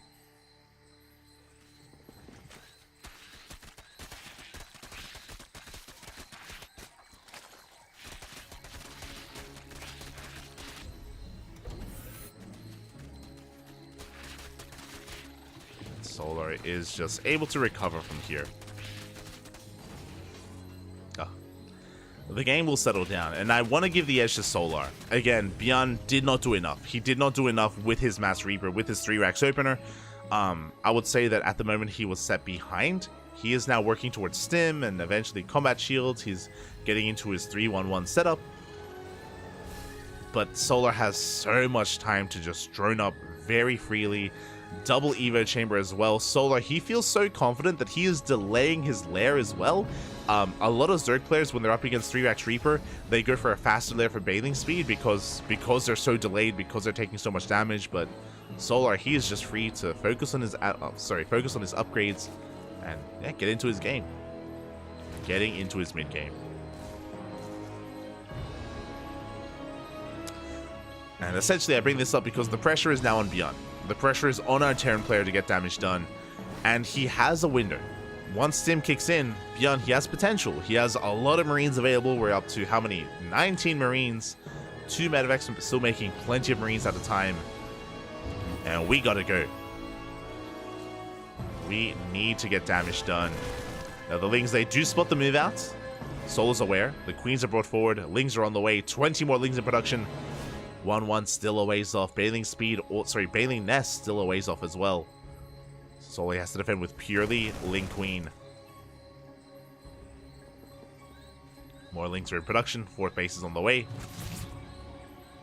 Yanni's looking for an Overlord. He will not get one. Throwing up a lot of creep. Pushing on in. He's going to get some Queens. 1 Queen does go down. So far, not a bad trade here from Björn. Solar, he was thinking about a surround. But Solar, he's bought enough time. Bathing Nest is now done. Bathing Speed should be on the way soon as well. That is delayed. There we go. Bathing Speed now starts up.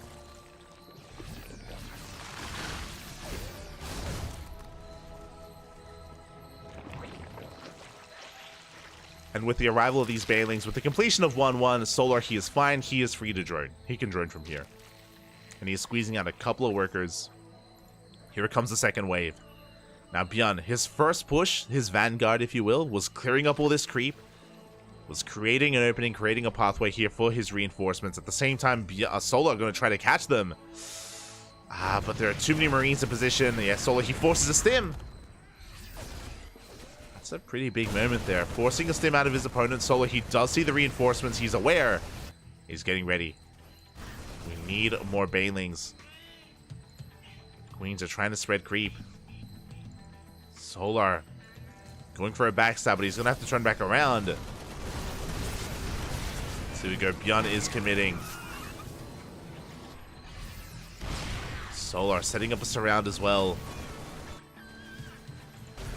There is going to be Bathing Speed just in time for the second. Just now finishes. And now Solar, he pulls the trigger. Ling Bane rolling on forward. He completely just engulfs this army. There's no way out. The full surround is real. And the tanks get cleaned up. Now, Björn did escape with 4 full Medivacs and Marines. So he did at least, have some units survive. Here comes the second wave. But what's important is the tank count. The tank count was reset. We have 1 tank with this army. Liberators are going for a counterattack. They're going for some harassment. No spores in position. The Libs, they can get damage done.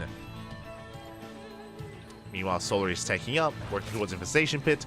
Solar, he's squeezing out a couple of drones. This entire time, Björn has been 2-base Solar. Oh my, I didn't even realize. I just assumed that he had a 3rd CC building. This entire time, it's been a 2-base Solar out of Björn, and Solar's getting up to 4 bases. Ay. Not like this. Liberators are going to be denying a lot of mining time. Here comes the second wave. Solar once again coming in first round. Is it going to be lined up nicely? It is. Yeah, we clean up the tanks. We clean up the Marines. Liberators are getting a lot done though. 11 drones go down. The economy of Solar is hurting. The Queens are busy. Libs getting out of hand, getting out of control. 14, oh my, the target firing. 14 workers go down. 19. Ay, and just like that, Björn, he's evening up the economy, but he's still behind. Björn, he needs more done. Oh my, the target firing. Oh my god. He gets every single Baneling. Very nice control there out of Björn. Again, the pressure is on him to get damage done, and he can still pull this off. He gets 20 drones, and here comes another army. If Solar drones up too much, he is going to be caught with this man's down. We have a double jump getting ready to go in. We have Ling Bane getting set up here for the push. Not the largest army from Bjorn. Here we go. He's getting in position. Banelings are being targeted down. Solar. Oh god, he can't go in. Not yet. He needs a little bit more time. Hive is on the way. Behind this, Bjorn still not landing his third base. He's still 2 base all in. It's not even an orbital at this stage. Just hyper aggression out of Bjorn.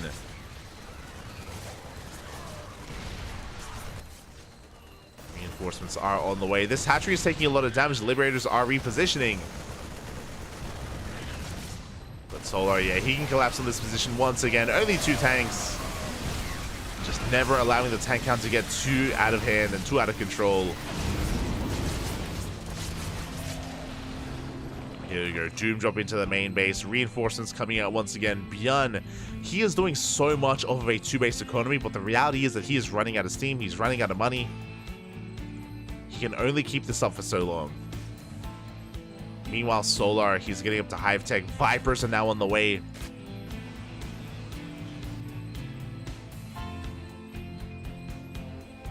This counterattack is going to get eyes on the third base. There are tanks in position. The Lings, they're not going to get much done. And Bjorn, he's still in this.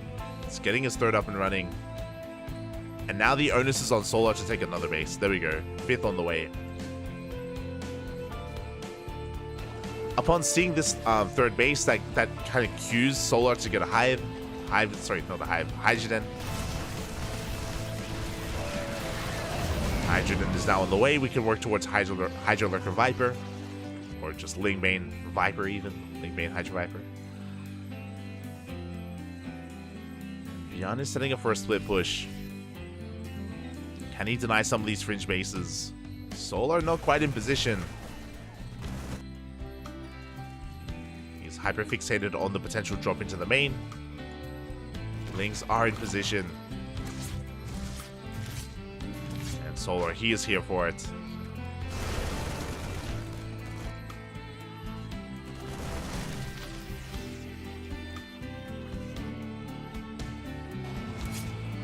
I'm loving the movement of the queens. They're going to be respreading all this creep. Powerbomb takes down a full medevac. One medevac does make it out. But the Lings are getting in position. And now we have some anti-air. Now we can deal with these drops. Now Bjorn, he may be on 3 bases. Taking a 4th is going to be a difficult thing to do. It's going to be a tough ask here for Bjorn.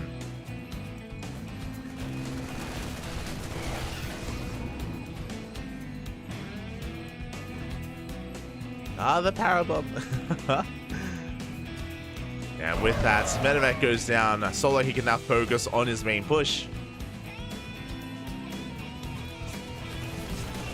+3 melee has been delayed. Bjorn pushing through the center even. A bold move. There's always potential with Widow Mines. Always potential for Bjorn. As Solar has maxed out. Bjorn not too far behind.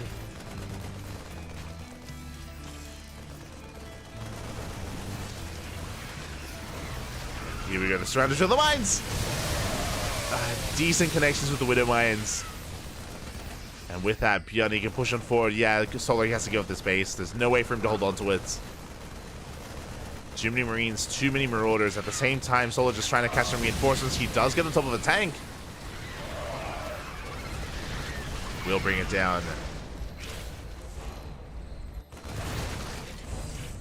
5th base did fall. Bjorn is taking a 4th. This is scary now for Solar. Bjorn is now taking an economic... Well, he's soon to take an economic lead.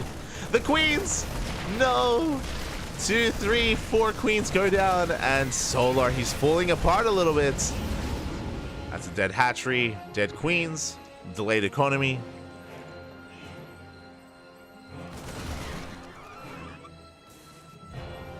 Bjorn has momentum.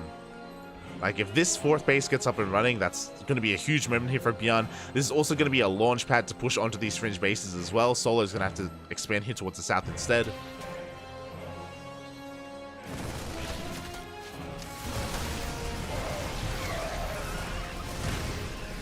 same time, Solar just trying to go in for a run by. Finally takes down that depot from the start of the game. Getting damage done. He's hoping to try to pull apart the attention of Byun. Oof.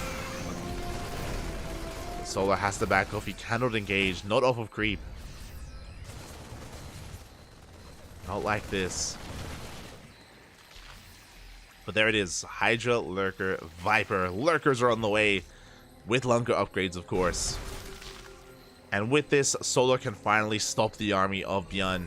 Byun has been gaining a lot of ground, but that will soon change with these Lurkers. But we're split pushing. Solar, he's not in position for this. A lot of creep going down. Here comes that Ling Bane.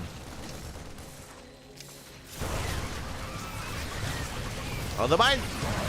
Oh, trying to force some friendly fire.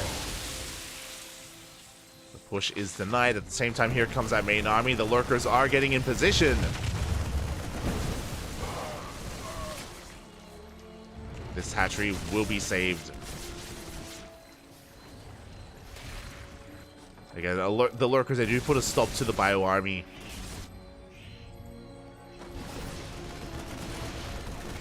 But they just rotate around, and Solar not quite in position.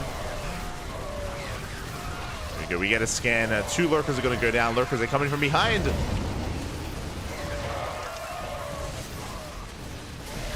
Oh, and Solar, he will clean this up. At the same time, the double jump also goes down to the Vipers and the Ling Bane. Solar, he cleans up the army here of Byun, and you could see that Byun, he threw away a lot of supply very quickly. He dropped 70 supply in the blink of an eye, and now Solar's going for a massive counterattack. Was Byun too aggressive? Did he throw away too much? The boys, they're being pulled into Lurkers. GG gets called. Byun loses everything, and Solar will take the series 2-0, advancing on to the semifinals. GG. GG, well played. Byun, hyper aggressive as he always is. To be fair, he's always like this. He's always very aggressive player.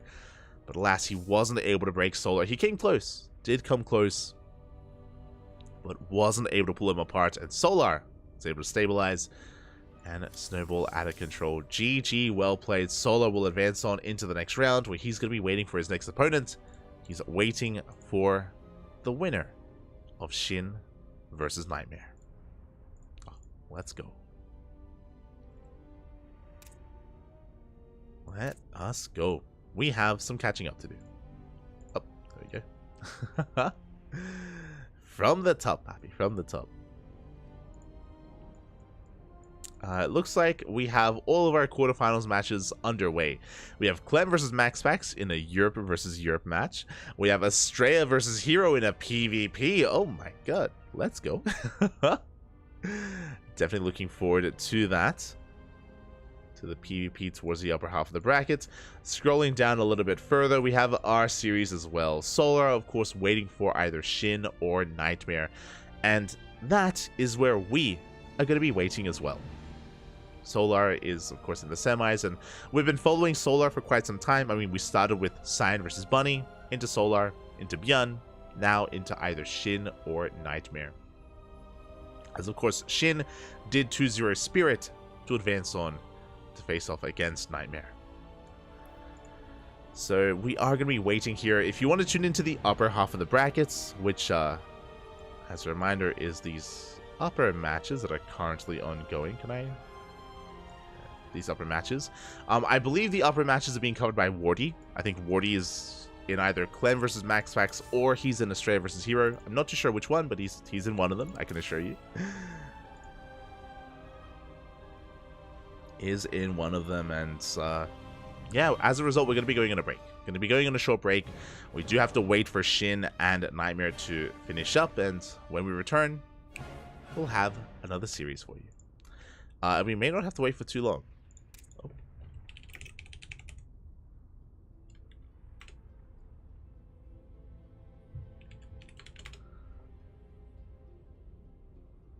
Oh, we have to say, oh, let's go. Let us go. We're not even going for a break. We're jumping in to game 3.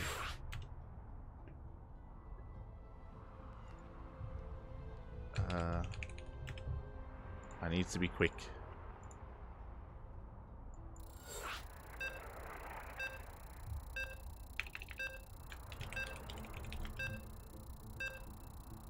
Do need to be fast here to set things up. Whew, but there we go. Oh boy, we are jumping in mid-series. I was about to cut to a break, and then I saw Shin and Nightmare quickly get out of game. I was like, ah! So I had to quickly message the players, and we are jumping in to game 3. And spawning in the top right-hand corner of Solaris, we have the South Korean Zerg player, the red Zerg representing Mystery Gaming. It is Shin. And spawning in the bottom left-hand corner, we have his opponent. We have the South Korean Protoss representing Matcherino Esports. It is Nightmare. And I will very quickly have to switch, have to set some names. Un momento. And bam, there we go. So if you're curious, if you're tuning in for the first time in a long time, you may not be too familiar with the name Shin. Who the hell are you on about? As this was a 15 hatch, I believe. Oh no, just regular hatch first. Shin, of course, is Ragnarok. Ragnarok did have a change of heart, did go for a name change. Shin is a part of his IRL name, by the way. So it looks like Ragnarok, he just wants to rebrand a little bit and, you know, have a more Korean-centric name than an English random word has a name. So he's just been changing his ID. Now goes by the name Shin instead. So that is who this is, just in case you're wondering, like, who is this new player? Is there some new blood in the scene that I never heard of? That is Ragnarok, baby, Ragnarok. And of course, he's here up against Nightmare. We're here in the ace match. We missed out on game 1 and game 2. Unfamiliar with how this series has progressed and what has happened so far. So we're jumping in blind, and I'm ready for it. I am ready for it. So far, just a hatch gas pool standard opener out of Shin. Nightmare likewise going for a gate expand into a cyber core. Nothing too crazy here in the early game.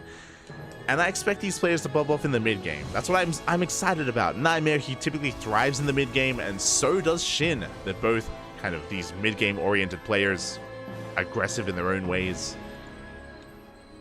And who's going to be the first to fight?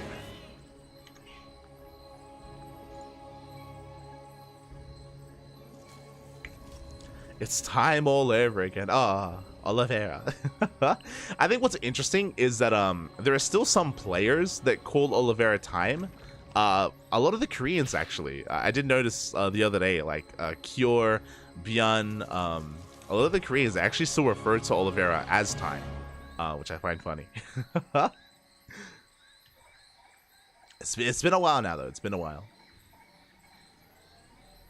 Of course, for those who don't know, Oliveira, aka Time, did spend a lot of time in Korea back in the day. Many years ago at this point.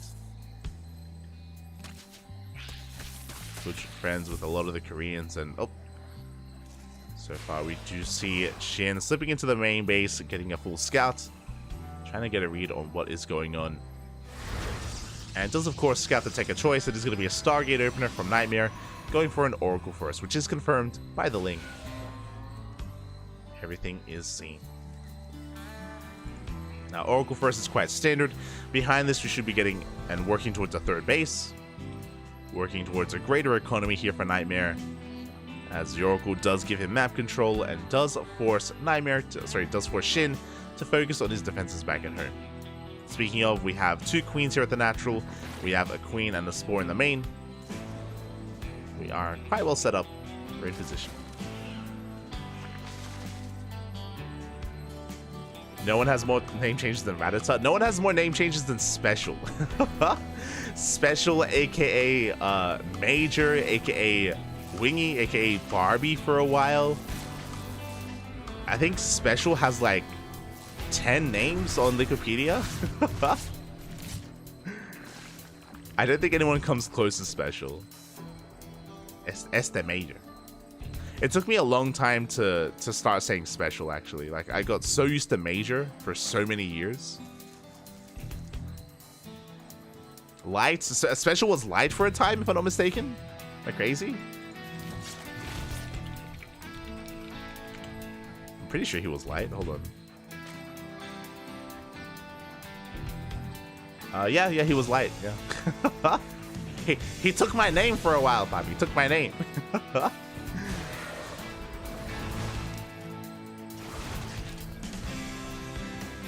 Shaking method. For now, the third base is being taken. Behind this, we have a Forge and a Robo on the way. Adepts are going to get surrounded. A big overextension by Nightmare. The Oracles haven't done much, and a couple of Adepts do make it out. 2 Oracles dive into the natural base, but there's a Spore in position. Queens as well. They get 3 drones. And not much else. They rotate into the main. The Queens also in position. Nightmare. Shin going for a big counterattack. The wall is a wall. We have Stalkers as well. Nightmare should hold. All in all, I would say that this was still a better trade for Shin. Oh no! As he overextends and he loses one of those Oracles. Ay. Not like this. But for the most part, Nightmare is going for a standard follow-up. +1, Blink, Twilight Council on the way, or Forge. Alongside Twilight Council thrown down, Robo production commencing, and Nightmare is getting into a Blink Stalker heavy composition. He's moving out already, looking to hit the field with Blink. Now, the downside is that usually you're safe to do this because you have Oracles to support your Stalkers, but we just lost an Oracle, and we only opened up double Oracle as well, so these Stalkers are very vulnerable to Blinks. Again, typically they would be safe because of Oracles, but that is not the case. As I say that, though, Lings are getting shaved off. The Roaches are under fire as well. Expensive losses here for Shin. Very expensive losses as he does target down one of those Stalkers. Nightmare gaining ground. Lings are late. Lings are delayed as we can finally force this back. Oracle coming into support. And Shin, he's actually working towards a Spire. Very bold move. Oh! As Nightmare does end up bleeding out a couple more of those Stalkers.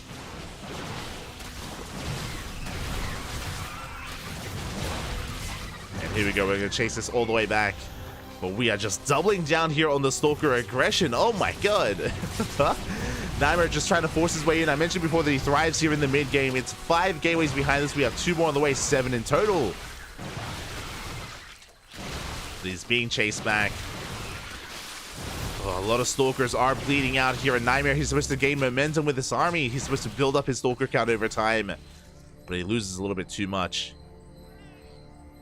We got another wave of 5 Stalkers on the way. Nightmare, he's going to be expanding behind his army towards his opponent. And essentially, Nightmare, he's doubling down on Swarm Toss. It's just pure Gateways and Zealots. There's no Colossus, no Immortals, no Archons, just a massive Gateway army. It's very risky. It's a very fragile army, yes, but a lot of DPS, a lot of potential, and he's going to get the hatchery. Oh! Barely doesn't. Doesn't get the base. Lings, they come in for a surround. And Shin, oh god, he's taking down so many Stalkers. Oh my god.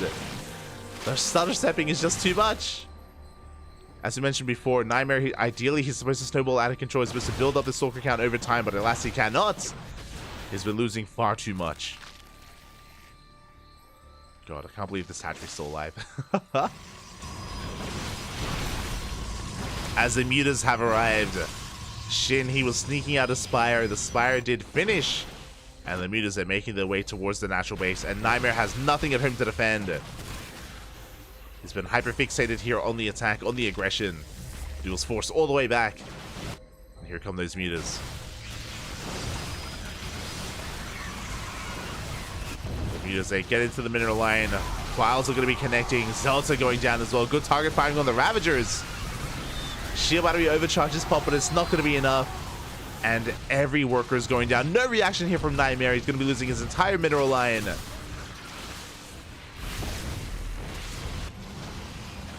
19 probes, and the mutas, they're not done. Even more damage done.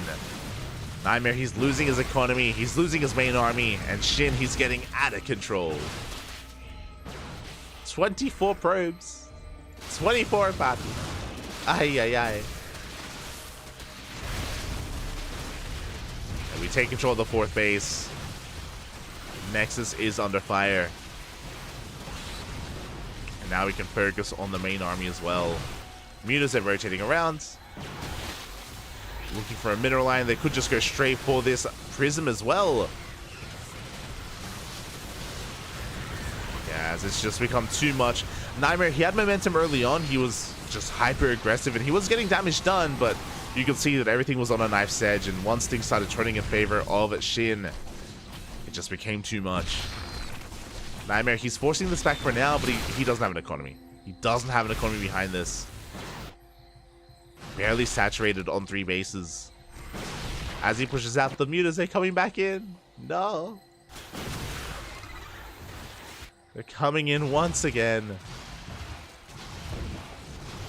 Not like this. I can't believe that hatchery survived. Oh my god, the prism goes down, no more reinforcements, and now we have to stand and fight. Nightmare, there's no turning back, there's no turning around. And those mutas, they got everything at the natural again. For a second time, they get everything in the main. 18 probes. And Nightmare, he's down to sub 40 supplies on 35. Barely has anything left. GG gets called, and Shin will take the series 2-1, advancing on to the semifinals. GG. GG, well played. It went down to the ace match, went down to the wire, but alas, Shin did come out on top, and this confirms our first semis. It is going to be Shin versus Solar. GG. GG, well played. Again, a very aggressive style from Nightmare. It was 5-gate into 7-gate Blink Stalkers. He was just in the face, constantly in the face of his opponent, and almost broke through. Almost broke that 4th base. Very impressive, but just barely wasn't able to. And I thought that Shin was maybe overextending. There were a couple of times where I thought that maybe Shin was pushing too far off of creep and maybe trading too poorly against the Stalkers, but he was barely able to break through, barely had the momentum he needed, and yeah, congratulations. Congratulations. And now we can very quickly check the bracket again, and we have an update. Max Pax has been eliminated, and Clem takes him down 2-0. Also, we glossed over this fact, but Estrella took down Cure 2-1. I was talking about how Estrella was mid-series against Hero, but that is very impressive for Estrella to beat Cure.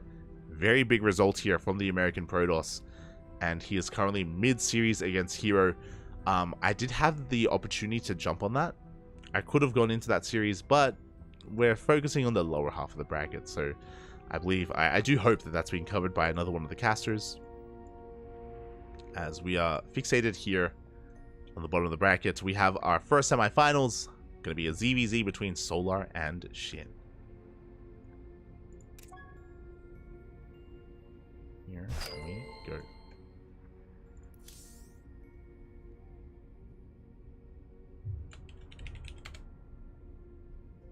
First semis are upon us.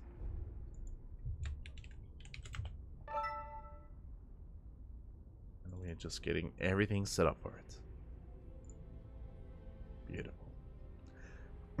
Again, as a reminder, best of 5s are reserved for the finals, so still going to be best of 3s here.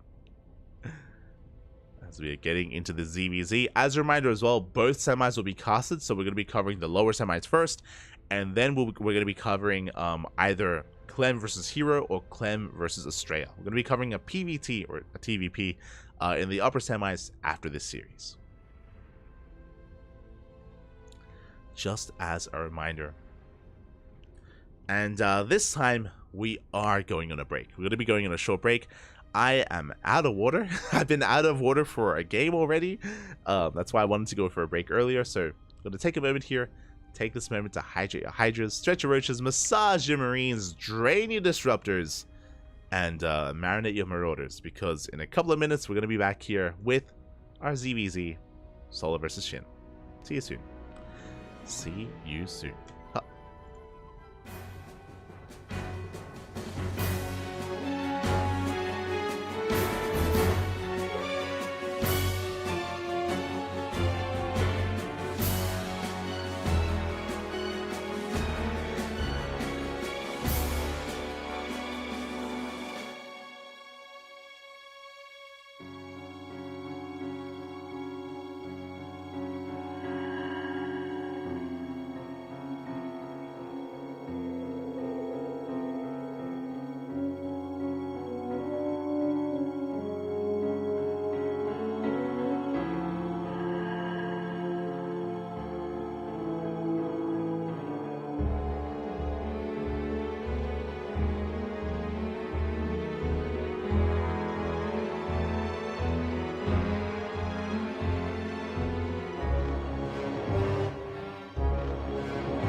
And welcome back, everyone. Welcome back. Hope you enjoyed that break. Hope you are ready for the semifinals of the WTL 2023 Winter KungFu Cup round number 7. And we're here in our first semis in our ZVZ. And spawning in the top left-hand corner of Golden Aura, we have the South Korean Zerg player, the blue Zerg, representing on side. It is Solar.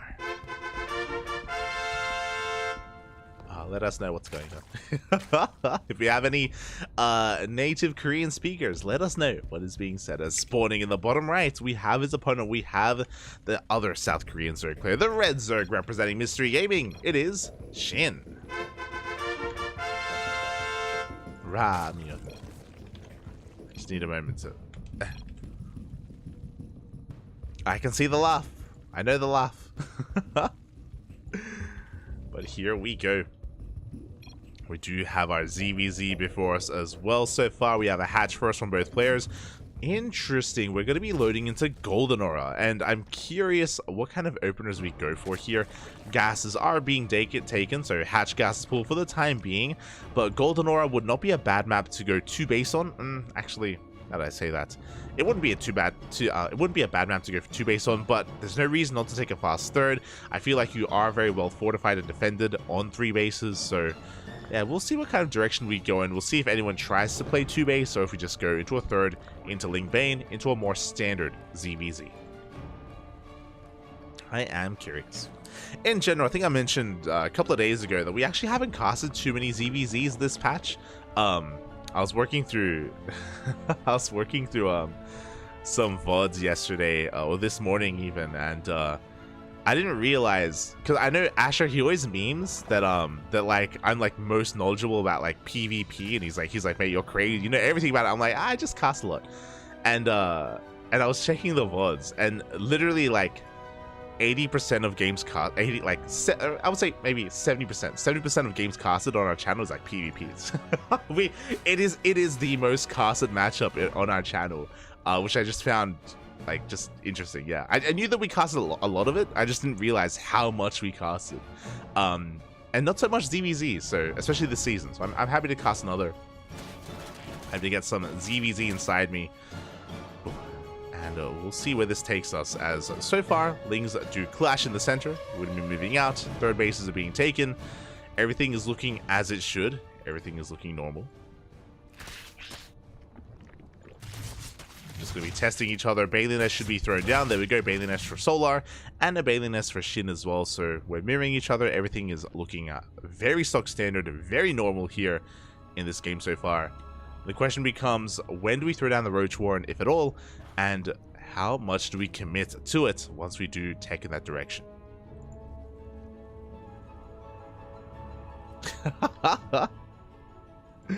Solar probably telling Shin he's about to get wrecked by a GSL champion. Ay, ay, ay, papi. Not like this. Not like this.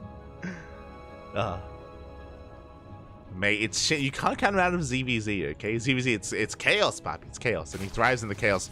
Speaking of, Roach Warren is thrown down first by Solar. He's already working on his transition. Meanwhile, Ragnarok goes for a Ling Flood. He's pushing across the map. Banelings are on the way. This is spotted by Solar, and we'll see, can Solar hold on to his third?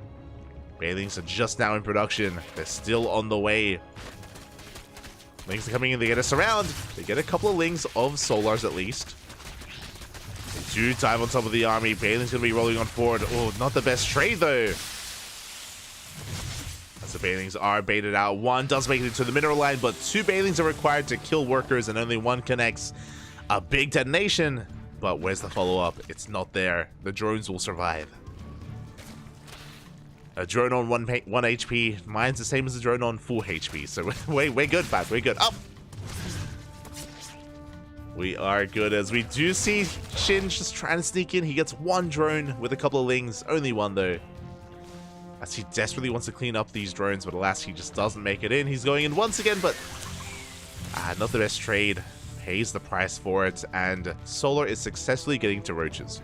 Behind this, Shin also has a Roach Warren. Was a little bit later compared to his opponent, and is building up towards that flare. 2 Banelings do go down. Solar going for a counterattack as well. Only Lings to defend back at home. 2 Banelings are on the way. But Solar does gain ground.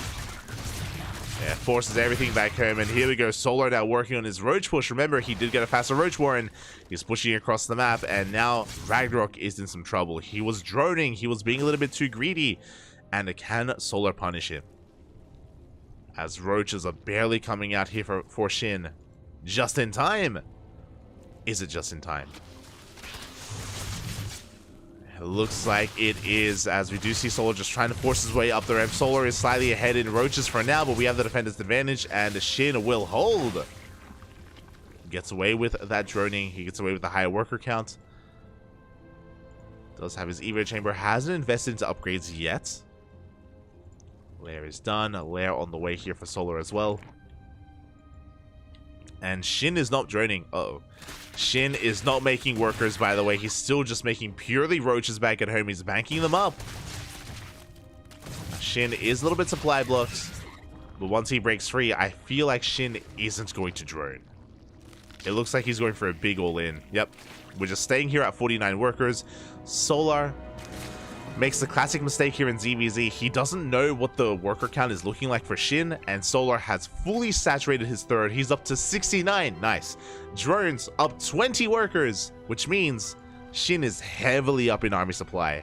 And we're going all in. Solar is not ready for this. He's throwing down a fourth base. He's throwing down a wall of spines as well. Solar, he realizes how much danger he's in. And alas, he has just been too greedy, drone up too much. Shin, he's coming in for the kill. He's coming in to just clean up what little is left. Queens are going down. The spines, it looks like they may... Nah, they're not going to be able to finish up in time. They're not going to be able to impact this fight.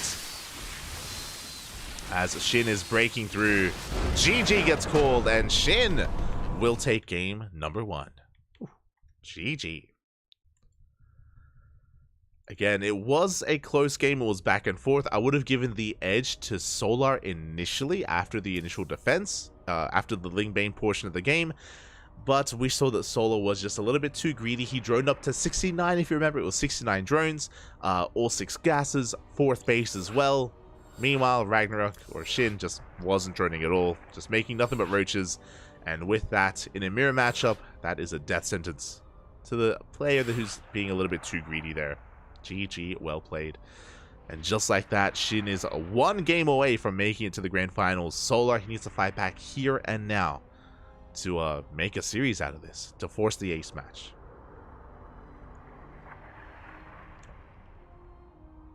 Right. I mean, yeah, it just came down to one player being too greedy, the other player going all in. ZVZ can be cutthroat like that.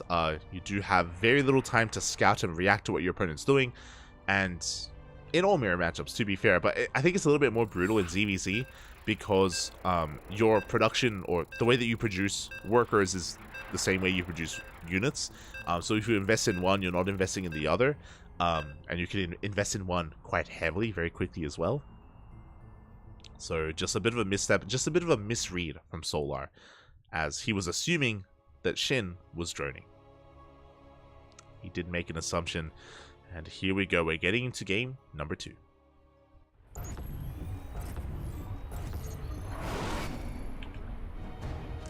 Here we go. Spawning in the top left-hand corner of Hardlead, we have the South Korean Zerg player, the blue Zerg, representing onside. It is Solar. And spawning in the bottom right-hand corner, we have his opponent. We have the South Korean Zerg player representing Mystery Gaming, up 1-0 in this best of 3 semifinals. It is Shin. And this is why coming in... Oh, I didn't do predictions! No! My apologies, my apologies. I should have had predictions going for the semifinals. I did miss it. But I was about to say that this is why you cannot count Shin out. And I was about to reference predictions, and I was curious as to how voting had gone, but I didn't open them, so my apologies, my apologies. But again, in the ZVZ, it can go either way. Like, throw Solar against Shin, or DRG, or Dark. Like, it can go any direction. Upsets do occur, and yeah, again, ZVZ is very cutthroat as a result. And we'll see if we can get an ace match. We'll see if we can get a game 3. up to our players here to decide. I will make sure that we get predictions going for the upper semis. I will get on top of that. We'll make sure that we get that up and running. La gamba, papi, la gamba. As it's going to be a bit of a long night. It's going to be a bit of a longer one here tonight, as once we wrap up with KungFu Cup, and again, we only have 3 series left. We have lower semis, upper semis, grand finals.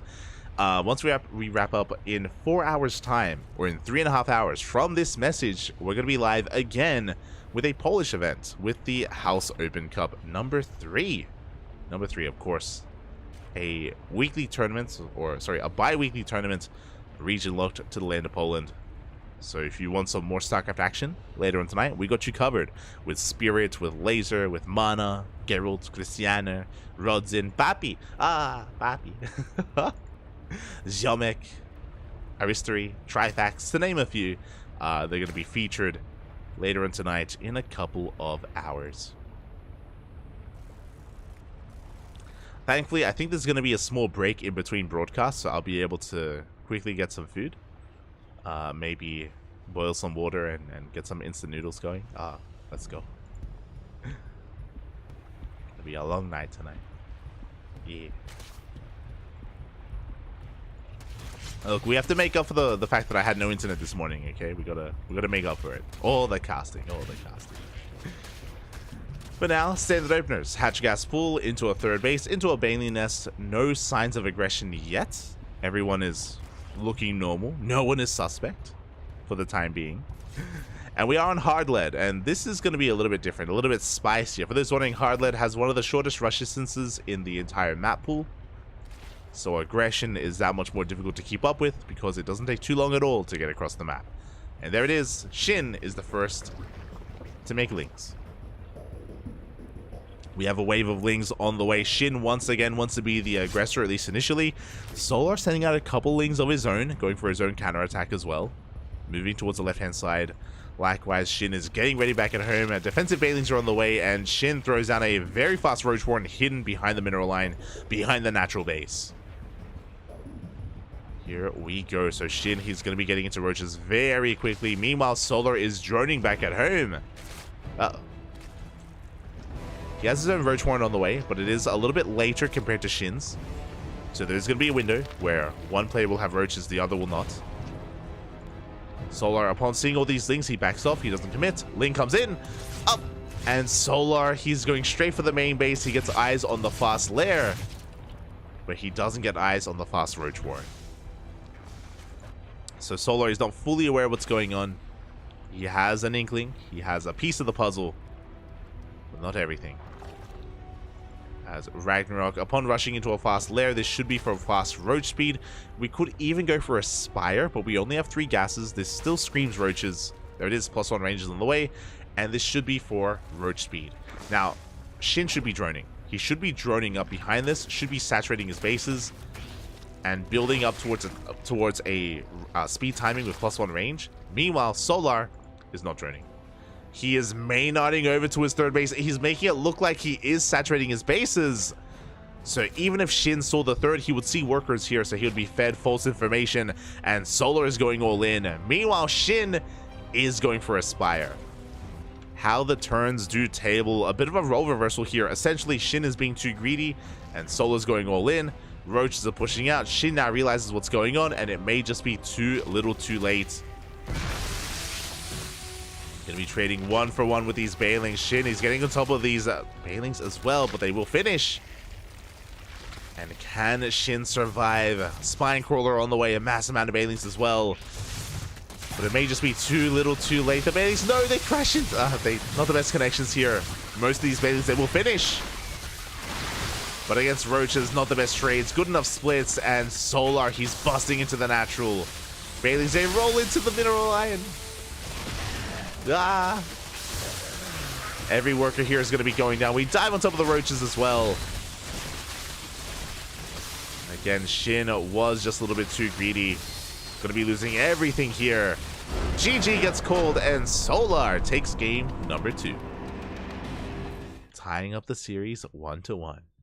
GG, well played. And again, if we're learning anything here out of this series, In ZVZ, sometimes, if you drone, you die. GG, well played. Again, props to Solar. He was faking out the fact that he was droning. He was maynarding and saturating his third, even though he didn't have a saturated natural base. Just trying to fake out his opponent, and he lured Shin into a false sense of security. Lured him into taking up into a Spire as well. Just a very greedy maneuver. And Solar was able to take advantage of him. GG, well played. And now we have an ace match. Now we have a game number 3. The question becomes, who drones too much this time? Who's going to drone up too much, or will both players all in each other? It's possible. It is possible. I'm ready. I'm ready for the chaos. I'm ready for the aggression. Here we go. As we're going to be loading in to Hecate. And spawning in the bottom left-hand corner. Oh, I have to fix that. Spawning in, there we go. The bottom left-hand corner of Hecate, we have the South Korean Zerg player tying up the series 1-1, representing on side. It is Solar. And spawning in the top right. Oh, we're going for a 15 hatch. We have the South Korean Zerg, the red Zerg representing Mystery Gaming. It is Shin.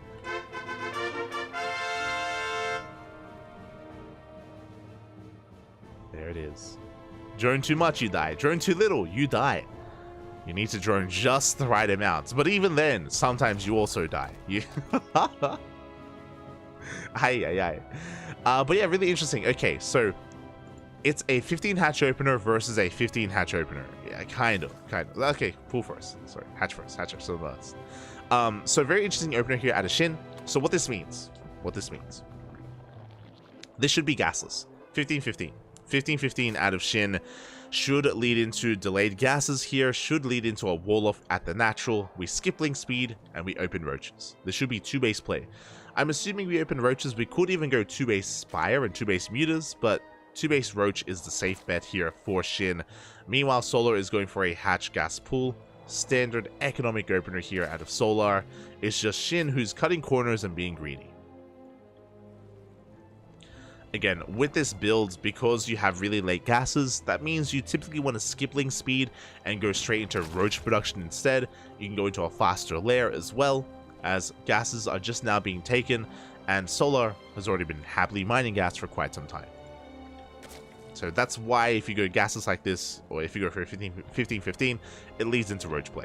Now, there are Zerg players, Shin has done this, DRG has done this as well. There are Zerg players who will still get link speed with this, and if they do get link speed, it means that they're going for a link flood, and they're trying to use the meta and use like tendencies and like what's the word I'm looking for?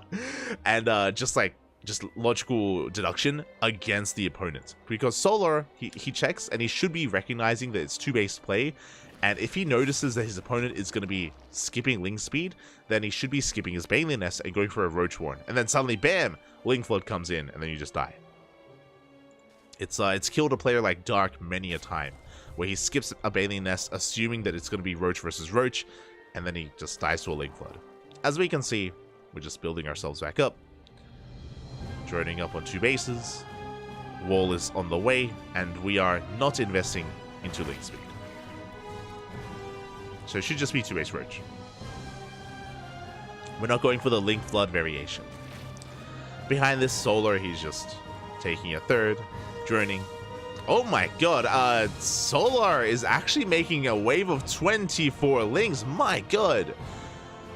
A really risky move, actually. So Solar, he sees that it's a 2-base play, 2-base opener out of Shin, which means no Baneling Nest. So without Banelings, technically, yes, Shin is vulnerable, but if Solar doesn't break the natural, then Shin is going to be far ahead. Shin is up 10 workers, he fully walls off, he sees the links coming across the map, and Shin has to survive. Here we go, we dive on top of this initial Evo chamber. It looks like we do force a cancel. That was the Roach Warren as well. And Shin will hold. And Shin is far ahead of the economy. Roach Warren is thrown down. I don't think this was quite worth it yet from Solar. He still has more Lings, but again, Shin, he's able to maintain his economic lead. Lair is on the way. Gases are being taken. The one thing that... Oh, yeah, we're going to base meter. I was going to say, the one good thing about this is that because Solar denied the Roach Warren, he forced a cancel specifically on the Roach Warren. It means that Roach Speed is delayed, which is why Shin is not going Roach Speed. He's going into a Spire instead. A very hidden Spire as well. +1 range is on the way just for show. He cancels it as soon as the Lings leave. So Shin is trying to fake out Roach play. Well, I wonder if he's calling him out. I'm curious. Oh my god. Where's the translate? Is Solar call? I want to know. I'm really curious actually. I'm really curious if Solar is like asking him, "Hey, are you going mutas?" Oh my god. Someone let us know. I'm curious if Solar's piecing this together as we have +1 range on the way. Lair as well. Solar, he's going to be droning.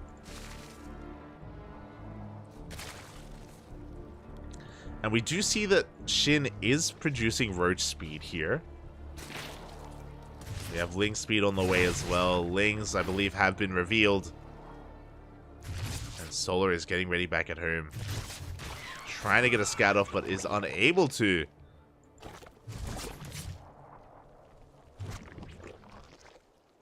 Here we go. The mutas are on the way.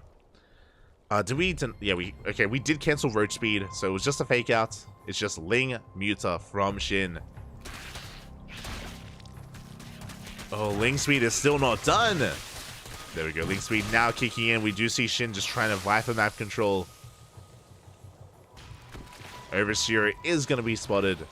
Oh, I should say Overseer does spot the mutas. And Solar's now aware. He now knows. Immediately, Infestation Mit's on the way. 4 Infestors for fungal growth. And now that mutas have hit the field, it means that Shin can expand and take a third.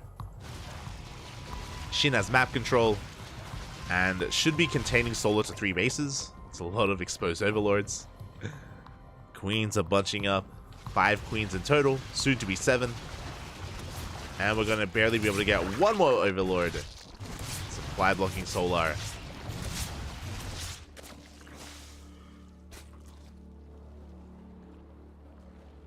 Overlord does go down. And the game will settle from here.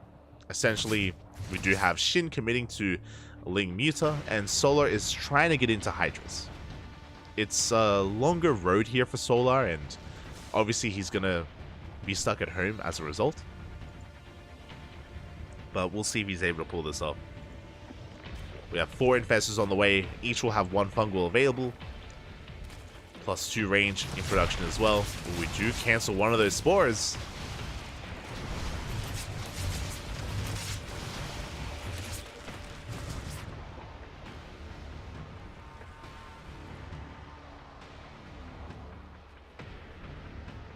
I can't see Solar being BM. He seems too nice. Cut to that WTO match. Cut to Berserker Esports versus Onside last season. Solar, we've seen Solar BBM before. It's happened. The infamous Berserker Esports versus Onside World Team League match. Aye, aye, aye. Where both Solar and Maru were being BM. To be fair, they were defending Crank. They were defending Crank. There is context behind it. And here we go. We have Ragnar getting ready for a Ling Bane counterattack here at the 3rd base. And we're just going straight for the mineral line. Solar having a late reaction. Ooh. Oh my god, 17 workers go down the entire mineral line. Ay, ay, ay. Not like this.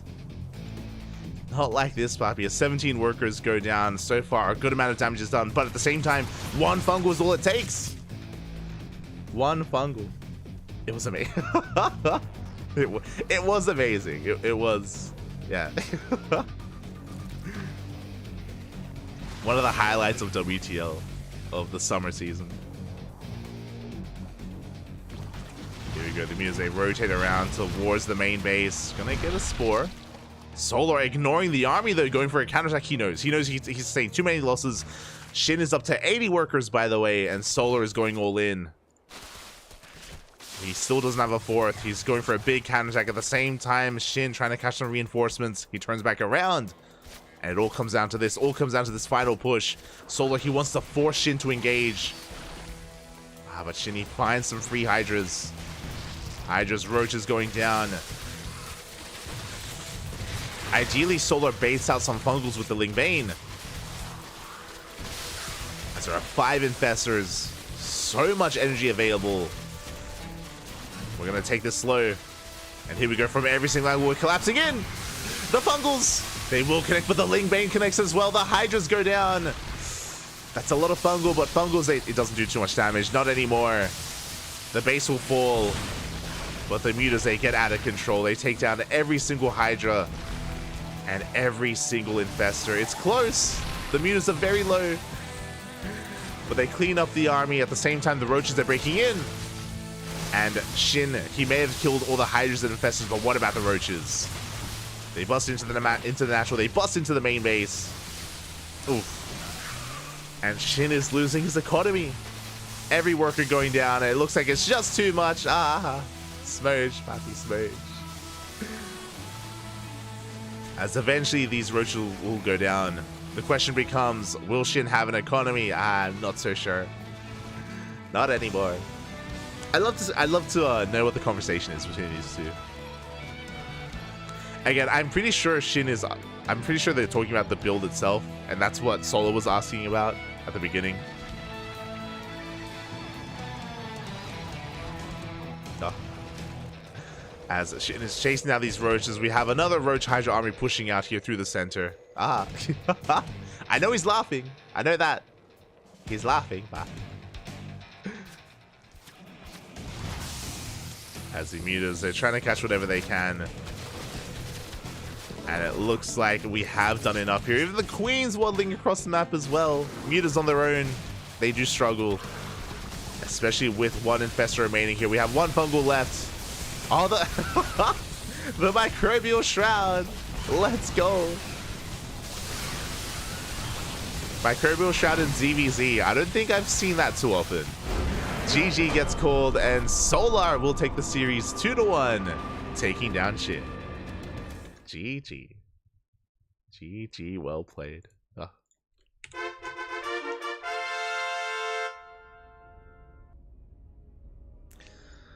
GG. And with that, Solar will advance on to the grand finals. It was a close series, is what I will say. It was a close series, but in the end, did go in favor of Solar. Now he's in the finals, and now we are switching servers because we're getting ready for the upper semifinals instead. Oh. Who faces Solar in the grand finals? Is it going to be Clem, or is it going to be Hero? Results did come in, and as we were covering our series, I believe Hero versus Estrella was ongoing, and Hero did take down Estrella 2-0. Which means we have 3 players left in this tournament. We have 1 for each race. It's Solar, Hero, and Clem. 1 from each race. Balance, puppy, balance. And again, we'll see who faces off against Solar in the next round. Let's quickly set things up. And this time, we will have predictions. We will have predictions for the series.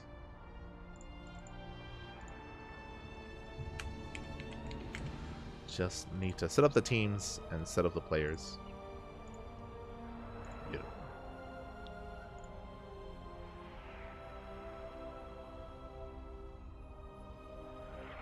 And so predictions will soon be open.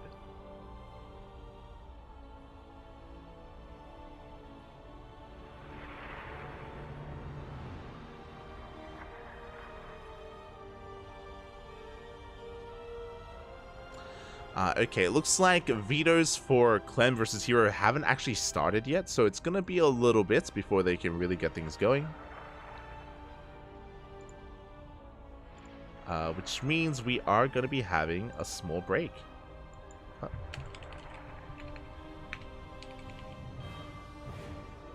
Okay, we're going to be going in a short break. When we return, we will have our next semifinal. Oh, sorry, I should fix this. Hero is not Zerg. There we go. He's Protoss. Beautiful. So we're going to be going on a short break. When we return, we will have our next 2 remaining series here. Again, upper semis followed by the grand finals. Take this moment to hydrate Hydra, stretch your roaches, massage your marines, and cuddle your Colossus. When we come back, we'll have the semis. See you soon. Cut.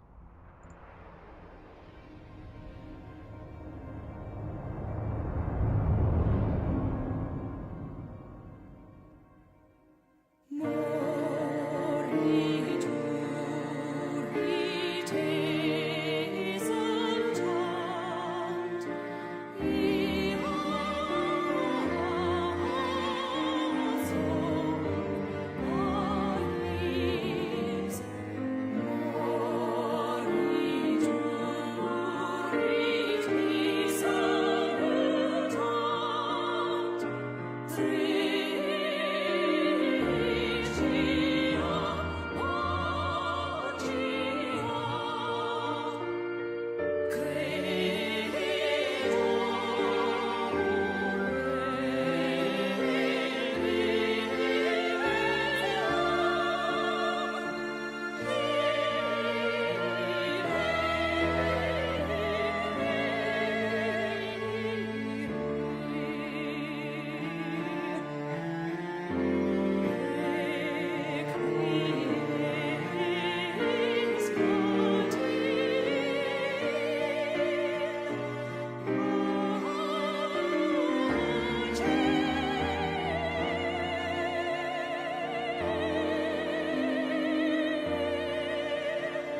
And welcome back, everyone. Welcome back. Oh my god, hope you enjoyed that break. Hope you enjoyed the Brood War OST as we have returned with the upper semifinals of the KungFu Cup number 7 for the winter season. Oh, and hopefully we are on the correct server. As if you are in the chat, predictions are open. So place your bets on who you think is going to take this series. Is it going to be Hero or is it going to be Clem? It is up to you to decide. And spawning in the bottom right hand corner, we have the French Terran player representing Team Liquid. It is Clem. And spawning in the top left, we have as opponent, we have the South Korean Protoss representing KranKy Gaming. We have Hero. Vámonos, papi, vámonos. From here, as a reminder, for some context, the winner of this series advances on to the grand finals, where they're going to be facing off against Solar in said final. Solar is patiently waiting, did of course take down Shin to get there, and is up against either a Terran or a Protoss for said finals. Who is it going to be? Both these players have been going through some insane players to make it this far. Clem took down MaxPax to make it to the semis, and Hero has been flexing his PvP, took down the Creator and Estrella to make it this far as well. But can Hero go even further than that? Can he bring down the best Terran in Europe? We're here to find out.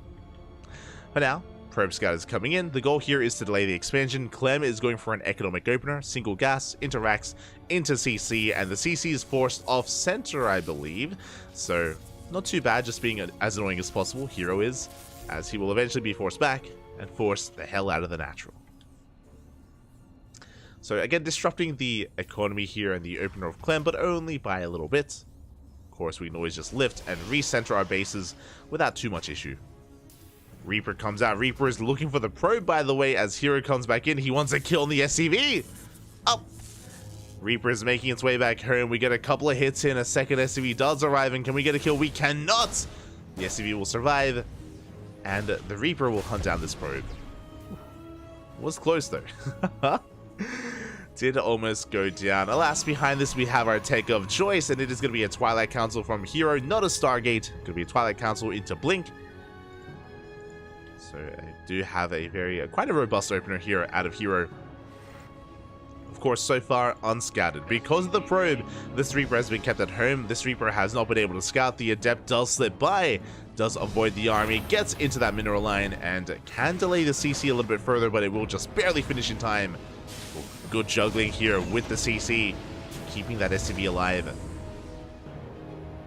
And Hero does delay some mining, but not too much. Is going to be forced back, does join forces with a second Adept. With 2 Adepts, we can take down these SCVs. We're going to be threatening that mineral line once again. Only 2 SCVs on the low ground, so not too much damage is done. We get one. We do get one. Back at home, we're following this with a Sentry. Of course, Sentry is going to be able to provide quite a lot of scouting information. We've spoken about this before already today, but Sentries, they have become a very popular opener here in PvT, because they allow you to send out a hallucination and figure out what the Protoss is up to. Sorry, what the Terran is up to. The Protoss as well. As we can see, Hero is going for a 2-gate Blink opener into a 3rd. Very economic here out of Hero. Only 2 gateways. This is enough to just keep him safe back at home. This does mean that Hero doesn't really have much map control, which is why he comes back home. He's aware that he doesn't really have enough to be too active, instead taking a more defensive position here as he gets into his economy. Meanwhile, across the map, Clem is going into a 1-1-1 follow-up into a mine drop. A mine drop coinciding here with potentially a Hellion run by as well. Only a single Hellion, so we're not really looking for much damage. We're looking for more scouting information, more than anything. Here comes that Oracle. I love that it's an Oracle, not a Phoenix. Hero, he is known for Stargate Oracle openers, and this may force an overreaction. So just playing with his reputation a little bit as the Oracle does dive into the main base, does get a full scout of the main, and does confirm the 3-1-1 setup, as well as the tech labs on those buildings, on the factory and the starport. At the same time, Hellion dips into the natural, doesn't get too much done. We have a double mine drop making its way towards the main base. Stalkers are in position, and can Hero minimize his losses? We have seen big mine shots go off before against Hero, and hopefully this time he's able to keep up. Meanwhile, we have not researched Interference Matrix. Bear that in mind. It is only going to be tanks and vanilla Ravens out of Clem. Without that upgrade, it means that something like Colossi can be a little bit more effective, as we do have an add-on swap. But last, we're going not 2-gate blink into Colossus, we're going 2-gate blink into charge lots instead. So a very gateway-heavy composition. A swarm toss style, if you will. Less so heavily reliant on high-tech units like Colossus or Disruptors or Archons. Not yet, not yet. We'll get there. As Hero is just setting himself up on these two bases. Adept is going to be shading in. Just getting a read on things, and Clem is just building up his forces. He's waiting for his stim timing. We have stim, combat shields, and a +1 on the way. All of these upgrades are lined up here with the first push. Meanwhile, Hero, he's being quite greedy, actually. This gateway explosion is a little bit delayed. It's on the way, don't get me wrong, but as we go into our gateway explosion, we are actually taking up even further towards that bay. We're rushing into Colossus.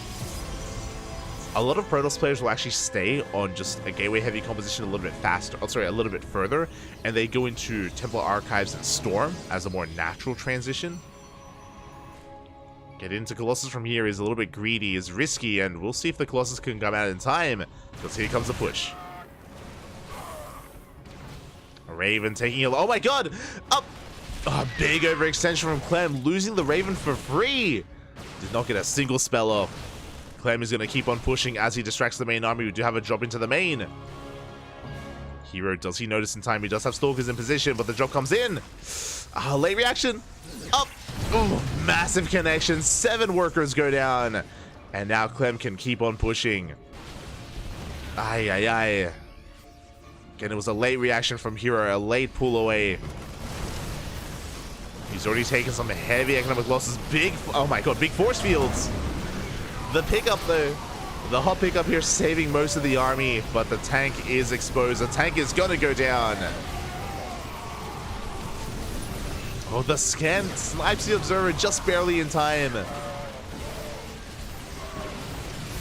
We chase down the rest of the army. Mine goes off on the Colossus. But we chase everything else down. That was quite a hefty loss here for Clem. At least he does take... actually take a blow to the economy of Hero, but alas, he keeps on going. Has Hero overextended? The Colossus is not exposed. As else they come in to reinforce. Hero will clean this up.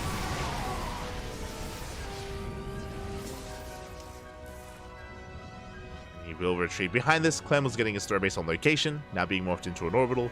Clem was not all in, bear that in mind. It was just a dedicated push. And he is catching up and keeping up with the economy of Hero, thanks to, of course, the mine shots going off earlier. And Hero still doesn't have a 4th. This 4th base is delayed. It looks like Hero looking to take the center 4th location instead. A very risky base to take. It's very difficult to hold on to this location just because of the elevated, high ground here towards the south. Tank pushes can be brutal. But Hero is going for it. Behind this, second robot for double Colossus production and eventually double Disruptor production as well. Going for a Zealot drop. And here it comes, the second wave, the second army for Clem.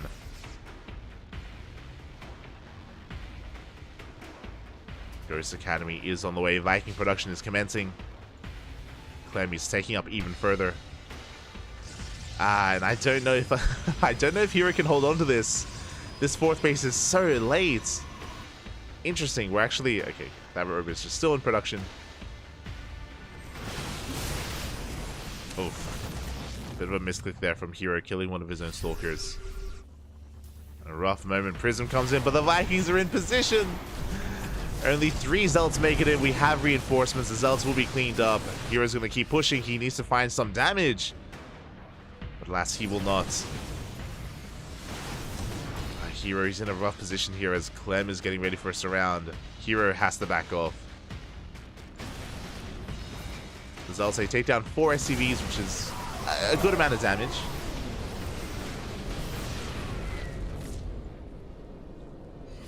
There you go. We're now to 4 Colossi. This army has to be respected. But here come those Vikings. Force Field attempts to slow down the army. We're going straight for the Colossus. We will not get them. Meanwhile, behind this, disruptors are on the way. Fourth base is slowly getting up and running. We're getting there. And Clem is going to pivot away. He is going to back off for the time being. Just licking his wounds, waiting for his ghosts. We are up to 6 Vikings. A pretty good amount against 3 Colossus. This will come down to the EMPs. Not just that, but it's also going to come down to whether or not Clem can avoid those Purification Novas. The balls are out. The disruptors have arrived. Drop is going to be spotted here by Hero. It is going to pull his attention away. That is going to create an opening here for Clem. Trying to come in from behind, trying to catch a Colossus. Oh! Gets an Observer. Does get an Observer in the end. We have 1 Widowmine poised to go in. Clem rotates around, Nova goes off, we'll connect with the mine. Not quite with the army, up! Oh my god, barely misses the ghost. Gets a couple of Marauders. That was actually really close. The ghost was so exposed. If the Nova was just a little bit closer, would have connected. Here comes the drop, but there's a cannon in position. Drop going to be pivoting away towards the 4th base. Armies are going to be clashing. Hero is going to be the first to max out.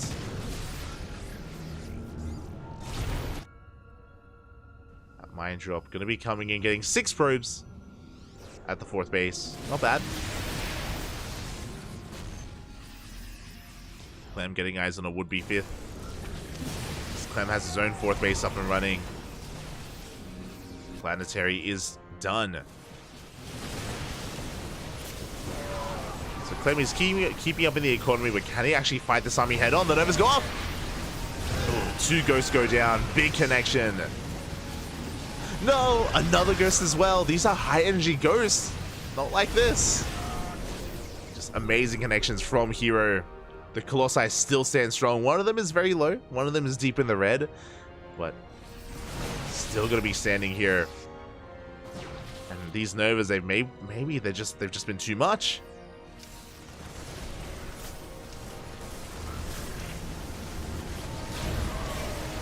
More Marauders going to be going down. We're committing. We're diving on the army. 1 Colossus will fall. And do we have enough Novas? As we are lacking a gateway army. Maybe too many disruptors here as Novas are going off, and they will connect on the ghosts. But Hero is forced back, and Clem is chasing him down. Sniping another disruptor. Hero's reinforcements are delayed. Hero's gonna have to back off from here. Azel's coming from the flank. Hero trying to keep this momentum up, keep it going. 1 ghost left, 0 ghosts left. Only Marines and Marauders. Suddenly, this army from Clem is significantly weaker. No more ghosts, no more EMPs. Yeah, now we can just dive on the army. Oh my god, the mine shots! The mine shots are insane, but we get into the mineral line. Nova's gonna be going off. Expensive losses here for Hero. He only gets 5 SCVs.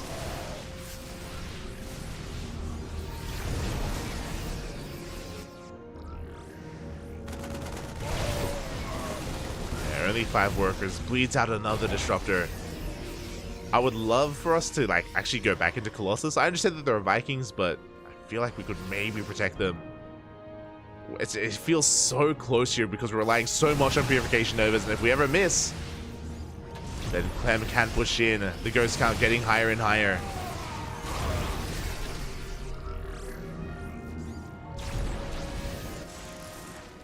At the same time, Hero taking a 5th base. Nova, sorry, mine shot's going to be going off. Good reactions. Probes are kept alive. The target firing out of Clem. He gets another disruptor. Oh no! Oh, massive connection. And there it is. We are getting back into Colossus.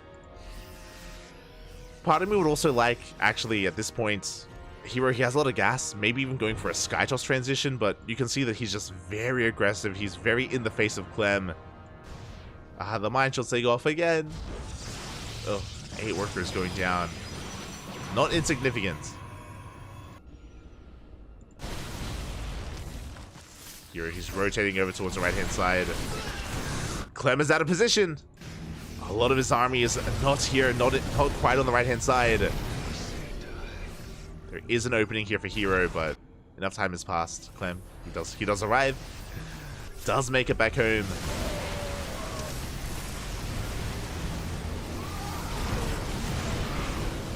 The disruptors are exposed. Colossus are going down. The disruptors are going to be going down as well. As I say that, the stalkers, they blink forward. That was an expensive trade here for Hero. He lost 3 disruptors. 3 disruptors, his Colossi and Liberators have arrived. Not too many, but once the Liberator count gets a little bit higher, Hero, he will need to transition into Sky Toss. But now he's sticking to the disruptors. Still a very close back and forth. Another Colossus could be going down. Was caught out of position. You can see Hero hesitating with that Nova as well. And just going to be zoning the army back. Only 3 disruptors left in this army. And Clemmy gets a 5th base. Gets 1 more disruptor. 2 are left. 1 is left. We come in with reinforcements. Did Clem overextend at the same time? We do have a mine drop once again coming in. Another probes. No! Ooh, 11 workers go down. And Hero is down to 54 probes. He's losing a lot of his economy. Ay, ay, ay. Yeah, these mine drops may just be winning Clem the game, as Clem is maxed out and Hero can't afford to be maxed out. Here, he was able to keep up for a long time, but things are just snowballing out of control in favor of Clem. The other important thing is that Clem has been able to freely expand and he hasn't been harassed. No Zealot run-bys. Whenever Hero tries to push in, he's trading with the army, he's not trading with the economy, so Hero, he's just been falling further and further behind throughout all these trades. Thanks to these mine drops, I should say. The fact that Clem has been killing workers and Hero hasn't, and now Hero is being pulled apart. Doesn't have the supply to keep up. Nexus is going to go down. No recall. And we're committing to a base trade. We have to commit. 1 Nexus, 2 Nexi going to be falling here, and Hero, he can't turn around.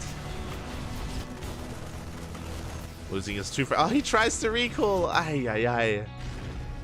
The recall is denied. It can't be the production. Getting another disruptor. Oh my god.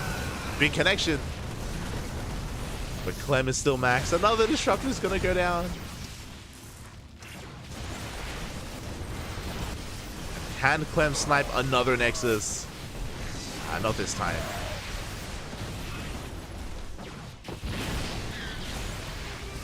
Does pull back. Big mine shot's going to be going off as well. Yeah, this game, just the aggression of Hero working against him. I mean, I say that. Basically, Hero was just constantly in the face of Clem, but it just wasn't worth it. He wasn't doing enough damage. He wasn't killing enough units or getting into the economy. Clem was able to keep up and then some. So the aggression of Hero just wasn't good enough.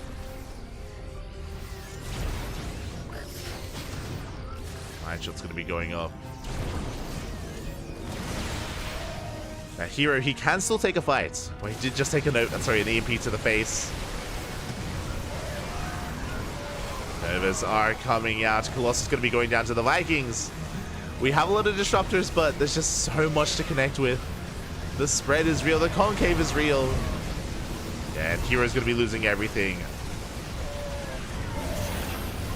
The Stalkers, the disruptors, only Zealots remain. And that is all she wrote. That is all that Hero had left.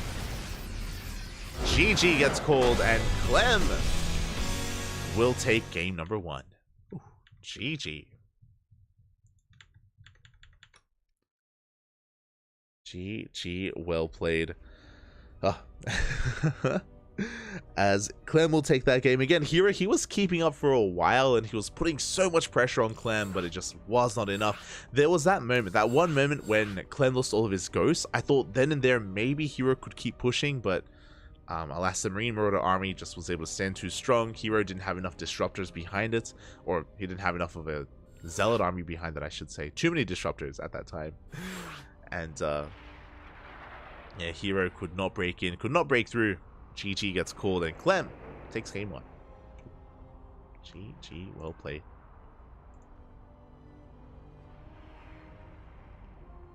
Mine's being delivered this game like my Uber Eats. What does that mean? What does that mean, Papi? What does that mean? They always get inside you. I understand.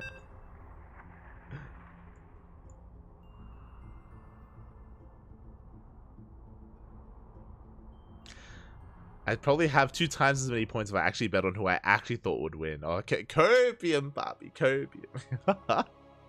I appreciate it. Sometimes you gotta go for the underdog, you know. Sometimes you gotta go for them. You gotta give them a chance. You gotta gamble, Bobby. Sometimes you gotta risk it all. You gotta put that house on a 1% chance. Because if you win, it's worth it, right? You just have to win. True. And here we go, spawning in the top left-hand corner of side Delta, we have the French Terran player representing Team Liquid up in this series. It is Clem. Okay. And spawning in the bottom right-hand corner, we have his opponent. We have the South Korean Protoss representing KranKy Gaming. It is Hero.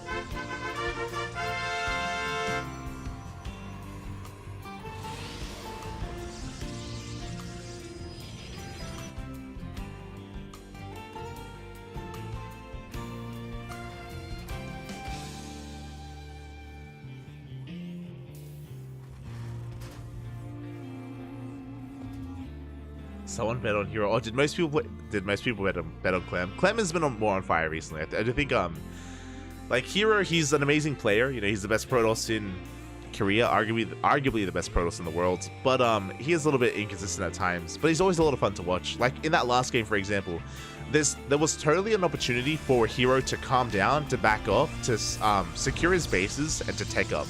Like that was an option. That was an option available for Hero.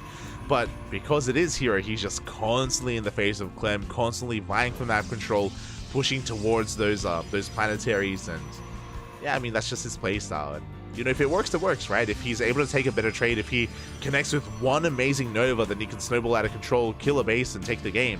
You know, a very high risk, high reward playstyle from Hero. You'll have to see it.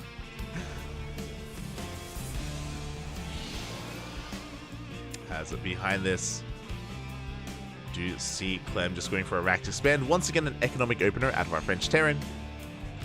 Likewise, Hero just going for a gate expand as well. Standard openers. Nothing too crazy here in the early game.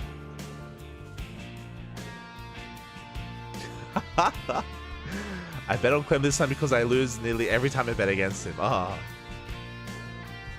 like this. I mean, hey, he 2-0'd Max. Just saying, Clem, he's definitely prepared. He's very well. He's ready for some TVP. He's warmed up. That's what I was going for. Warmed up. Huh? As we do have our Twilight Council on the way. Once again, going to be a Blink opener. Now, we'll see how aggressive Hero wants to be. I don't think this is the best map for 4-gate Blink Stalker. The main base, there's not too much room to traverse here. We can see that, of course, Clem has full vision. It does take a little bit more to actually dive into the main as well. But we'll see what Hero decides to go for. For now, going to be a 2-gate Blink opener. Oh, there's a 3rd gateway. 3rd gateway is thrown down. So it is going to be a little bit more of an aggressive opener this time. To wind it back, in game number 1, Hero did go for a 2-gate opener into a 3rd. So already more aggressive.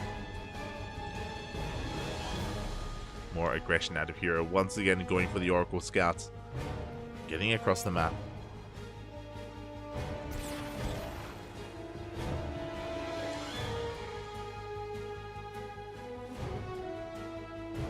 Maybe he will lose. Maybe he will. Maybe he will. It's possible. Orca goes in. Does get eyes on the 1/1/1 opener. Oh my god. As we are doubling down. Very interesting here. So, Clem, he throws down an extra Rax, but at the same time he throws down an armory hidden here towards the south. This is going to be a very dedicated mine drop. Detection is going to be required. Now, what is interesting is that this mine drop, there's only 2 Widow Mines. We're not doubling down. We're not going into like reactored mines with an armory. We're not being hyper committed. This is what makes this that much more sly. You know, Hero, upon seeing this, he probably doesn't believe that he would need detection. There's only 2 mines. Here we go. Robo is on the way, thankfully. Stalker's in position, and the mine drop is being denied. I like the move of rushing into this armory, but so far it has not paid off. Stalkers are getting in position. And the Observer is on the way. Now, to be fair, this Observer, I believe, is going to go across the map. So it may not be home here if we commit to the drop. But, again, this medevac has already taken so much damage. I don't know if we can get into any mineral line with this. Behind this, 3/1/1, 3 Raxes, 1 factory, 1 starport. Stim is on the way. We're just going to be building up towards our push. And Hero is taking a very different direction. So it was a 3-gate opener initially to get map control.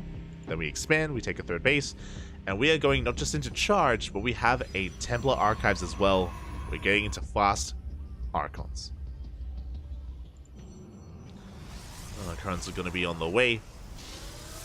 Big gateway explosion as well. That's 5 gates in addition to the 3 that we already have. That's 8 gates in total. Here we go. The Raven making its way towards the main. Storm is on the way. Now the goal here is the Raven. Oh god, as we do feedback and the Raven does nothing. The feedback shuts the Raven down. Medevac will not find a way in. I was about to say that the goal here is for the Raven to distract the army to create an opening for this drop. But alas, the feedback completely shuts the Raven down. And we also have a feedback available here as well for this Medevac. So far, a solid defense here from Hero. Oh, but we're going for another mine drop. Let's go. At this stage, we have a 3rd CC on the way, so Clem is not going for a 2-base all-in. Oh, feedback did connect as well. That medevac very low.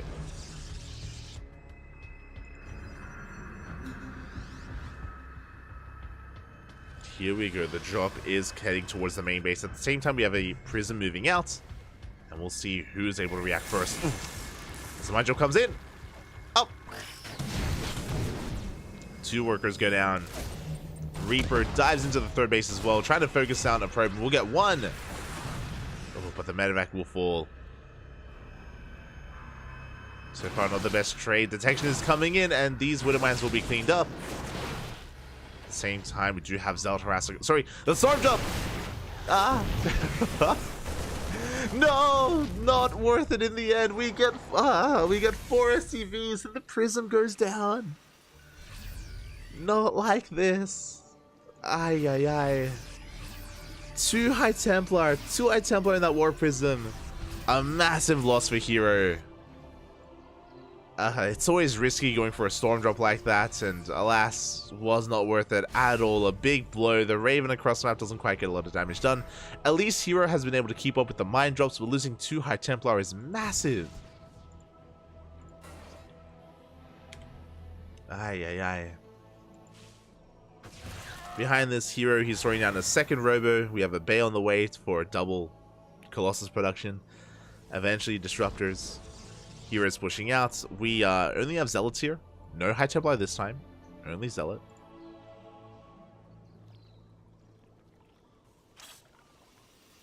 And here we go. Hero trying once again to go for a bit of a run by. Tank is in position. Zealots are zoned away. Prism slips into the main. Clem not quite in position. We could get damage done. We need to get damage done as Clem is up in supply. We have a drop coming in. We have a Viking as well. We're going to force a recall. No, he's going to try to escape. There's a recall as we get out of there. Just in time. And Clem, he wants to push. He was delayed, but now he's going to be moving across the map. Moving towards the 4th base now. Thankfully, Hero, he does have Storms available. He has 7 High Templar. 8 now. 8 High Templar available. There is one High Templar in this War Prism. Looking for a Storm. Oh! Big Storm! Good split towards the end, though. High Templar gets sniped. The Prism goes down again. Here we go. It's all about this main push. With 7 High Templar, though, each with 1 Storm, we should hold. And the scan reveals that. The scan saw all the High Templar spread out. Clem wants none of that. And is going to retreat. He's working on more Ghosts.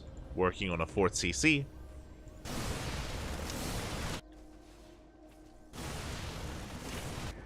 And it's going to be Hero pushing out instead.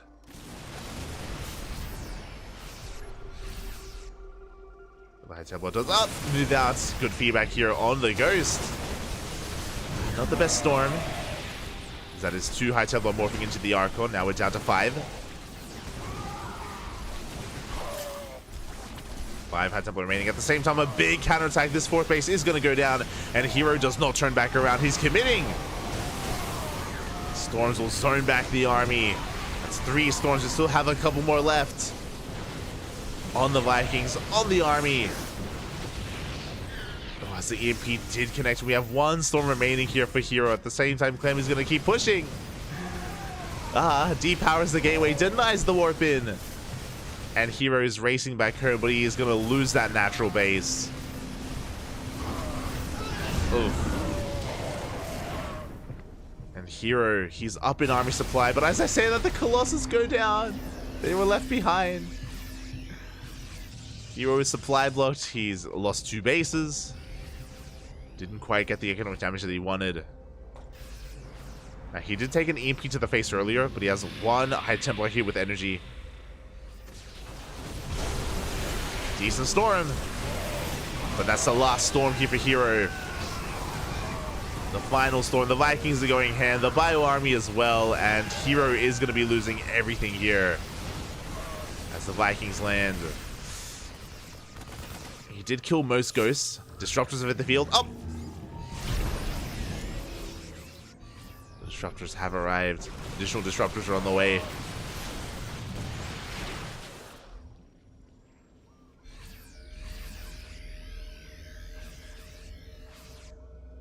This Hero is rotating around. Looks like he wants to get on top of the 4th, and it looks like he will. 4th base is going to be denied. Never goes up! Oh my god. Only getting 1 Viking, 2 Disruptors go down. Hero does take down a lot of SCVs, and he goes straight for the CC. Up! And he will get it. Just barely. It is gonna cost Hero a bunch of Stalkers. This is still very close. Disruptors and High Templar here out in the open. Out in the center of the map.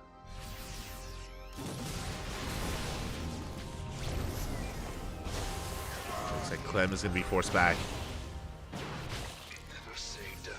Again, Hero behind this. He's on a 2-base economy. He's up in workers, but he doesn't really have them as sufficient mining. So I would give the edge to Clem in the economy. Storm's going to be connecting the Disruptors. They get focused down. The Novas do not connect. And it looks like we're snowballing out of control. Good Storms, but the Marauders, they just eat the Storms. They don't even care. And Clem, he takes the supply lead. He has the better economy. Has the better army. He snipes at one of those High Templar. And it's just too much. Things were getting very chaotic. It was very close between these two. But last Hero is forced back. He's making 3 Colossus at a time. Oh my god, I mean, that'll do it. That will do it. If given enough time, he can maybe hold. Clem is looking for a 4th base, confirming that there is none. There we go. He lifts up his main and he's taking it as a fourth himself.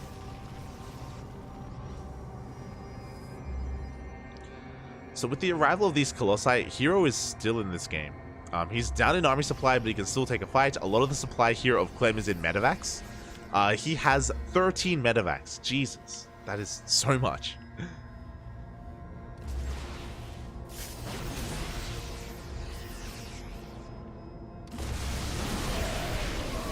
Good EMP. Solid EMP. Nova will not connect. An amazing split here from Clem. Splitting once again. Oh my god. As he's sitting on top of the army, he's trying to break through the defensive line. He's trying to bust on top of the Colossus, and it looks like he will. The first Colossi, the second and the third. GG gets called, and Clem will take the series 2-0, advancing on to the grand finals. GG.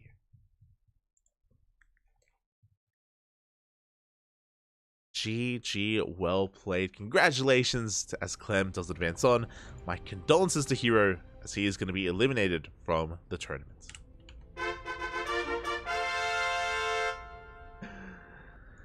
Oh my god. Once again, really aggressive style out of Hero, but there were a couple of really rough moments for him. You know, losing a lot of High Templar early on, losing the Warp Prism, losing a lot of momentum as a result. And then we kind of committed into a weird base trade as well that we had to commit to. Wasn't able to pull it off in the end. And with that, we have our two finalists. It is going to be Clem versus Solar. Here we go. The final series of the night of the tournament. It all comes down to these two players. A TVZ. Let's go.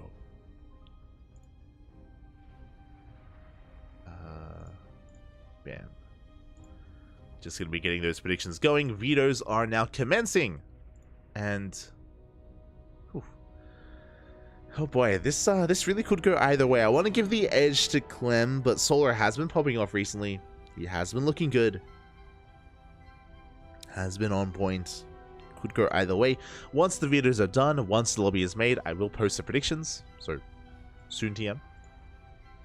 Predictions will be coming soon. And as the players get ready, we're going to be going on a short break. Going to be going on a short break. When we return, we will have the grand finals ready for you. See you soon.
And welcome back, everyone. Welcome back. Hope you enjoyed that brutal OST as we have returned with the grand finals of the WTL 2023 Winter KungFu Cup round number 7.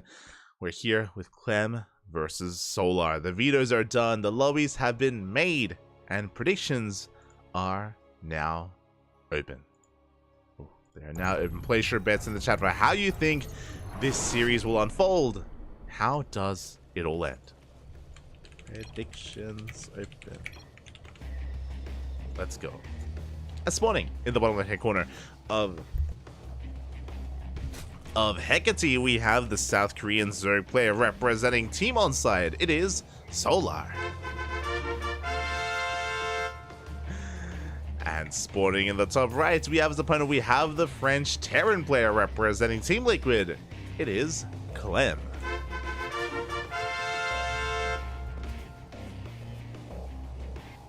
Here we go. The TVZs are upon us, and Solar, he's been going through a lot of pretty high caliber players to get here himself.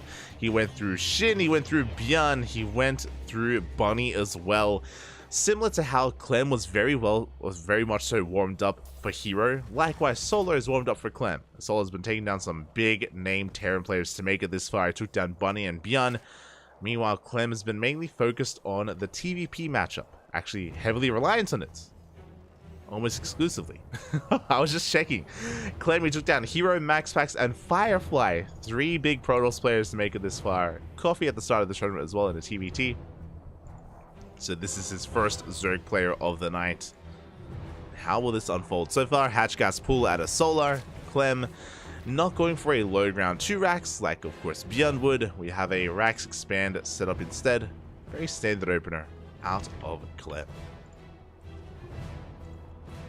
Now Clem, he is one to mix in mech at some point in a best of 5. I wouldn't be surprised if he does whip that out. For now though, I imagine a standard opener, especially to feel out your opponent on a map like Hecate. 3cc before Banshee, I wouldn't be opposed to an opener like that whatsoever. Bearing in mind as well that Solar, he isn't really one to embrace roaches too often. He is willing to open up roaches from time to time, but doesn't rely on it. As opposed to a player like Dark, for example. So a very different kind of ZVT that we're going to be seeing here. So what we're used to.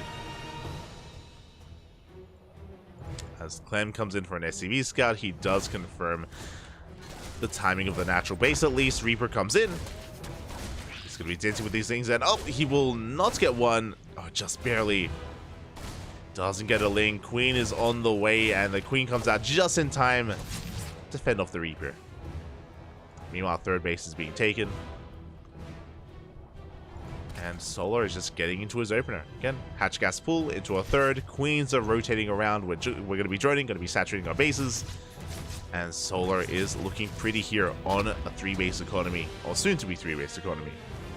Meanwhile, Clem, I was really curious of what this SCV was for. We're going for a proxy starport? Okay. This is not something that I was expecting, so this could go one of 2 ways. We could... A proxy medevac wouldn't make sense from here. I believe this should be a Liberator. So we're going to be going for Hellions here on the ground, and a Liberator queued up to go into the natural. This could be a medevac, but I feel like a medevac would be proxied here towards the north to drop into the main. So this should be a Lib instead. Meanwhile, back at home we go for the add-on swap, going for Cyclones alongside these Hellions. Let's go. And I'm gonna have to eat my words. This is not a lib. This, sorry, it is. I saw a tech lab on the way, and I thought that we had a tech lab on the starport, which would have been crazy. But it is a Liberator here. So our initial assessment was correct. As we have the Liberator queued in, Cyclones on the way. Oh boy. Clem looking to have a spicy start to this best of 5. And how many queens do we have available? We have 6 queens, soon to be 7. Is that going to be enough? Is Solo going to be able to react in time to keep up with this army? Link speed is done, and Overlord under threat. The Overlord is going to go down. Oh, supply blocking Solar. At the same time he dives in, he does see the 1-1. He sees the missing starport. No starport, no expansion. Something is wrong. Something is amiss. The starport is floating back home, and the Liberator goes straight for the natural. Straight for the natural base. Drones are falling. 3 workers already. Overlord goes down. The Queens are getting low. The Cyclones getting out of hand. As the Liberator does reposition. Oh, 1 Queen falls. 2, oh my god, 2 Queens. That's pretty huge. And now Clem is going to have an easier time pushing in. As I say that, the Lings are coming first around. And they do catch some of the Hellions. Big pickup here from Solar. That should not have happened.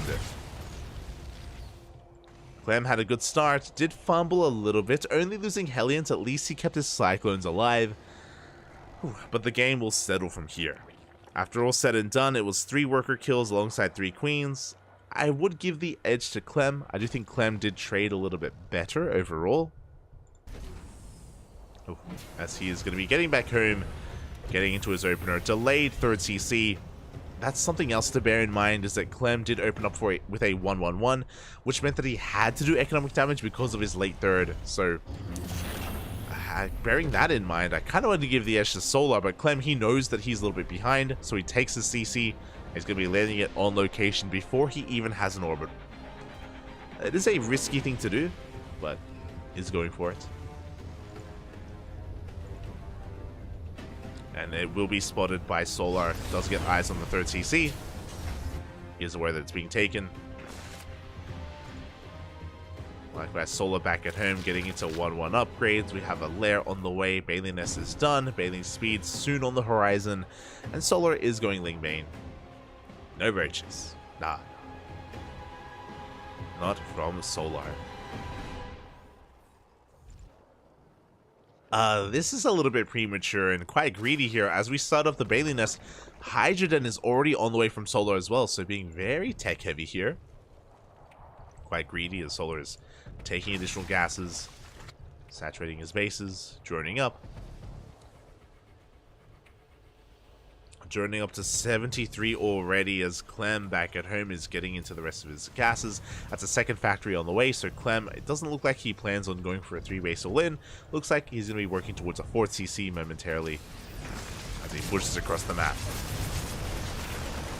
And this is when we have to wonder, we have to question, has Solar been too greedy?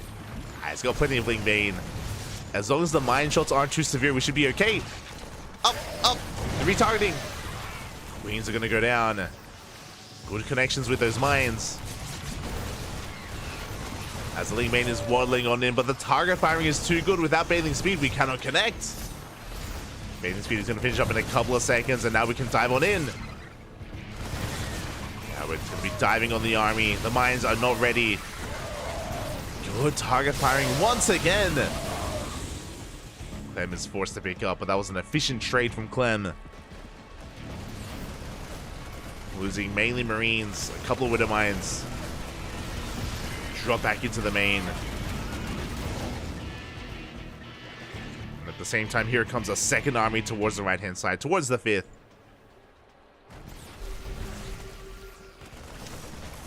Solar struggling to hold on here. He's on a decent economy. Just have those Hydras as well. Up! Oh my god. Big connections, but we do have detection available. We can clean up these Widow Mines. There's 1 left. 1 ready to go.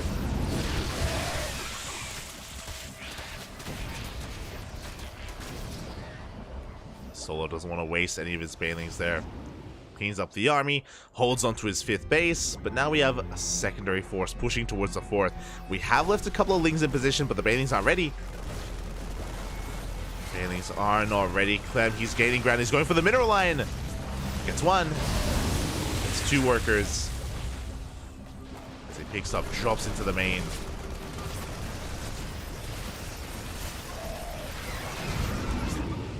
Solar able to force him back for now. We can see that Clem, he's pulling Solar apart, gaining too much momentum. Lurker Den is on the way. Lunkers, they will change things, but every single Queen's going to be going down. Oh my god. Very expensive loss here. 1 Queen survives. And Solo doesn't really have much here to protect his fort. Couple of lings, that's not enough. And it looks like Clem he has broken him. He has broken through. He's been trading so damn well. Barely any creep whatsoever.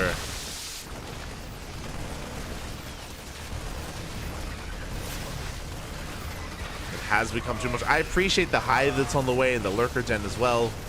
But I'm getting deja vu to what we saw a couple of days ago. I think it was an ESL Open Cup of Americas, where Solar's refusal to make lurkers here was too much. It looks like Clem, he has broken this 5th base as well. Hydras are coming in, looking quite exposed. Hatchery goes down.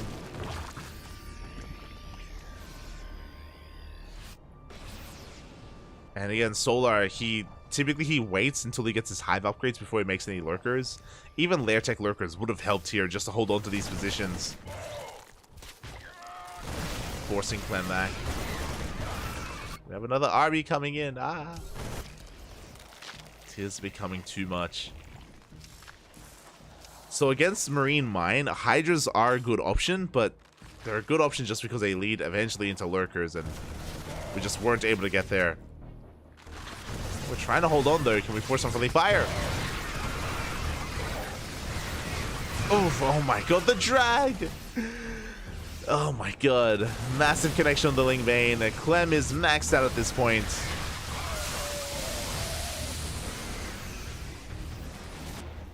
Going for a 5th base behind this. Just a very aggressive style here. And because Clem has so much momentum, even if we had lurkers, now Ghosts are on the way. Ghosts are on the way to deal with those lurkers as well. We don't even have any. Just Ling Bane Hydra. Decent connections, but it's just too much. GG gets called, and Clem will take game number 1. GG. GG, well played. Again, this Marine Mine style is very aggressive here from Clem. It's very aggressive. It's very fragile as well. It's very low HP. One wrong move and you can lose everything. Rushing into a Hydra Den, I don't fault Solo for going for it. It is typically a good reaction and a good response.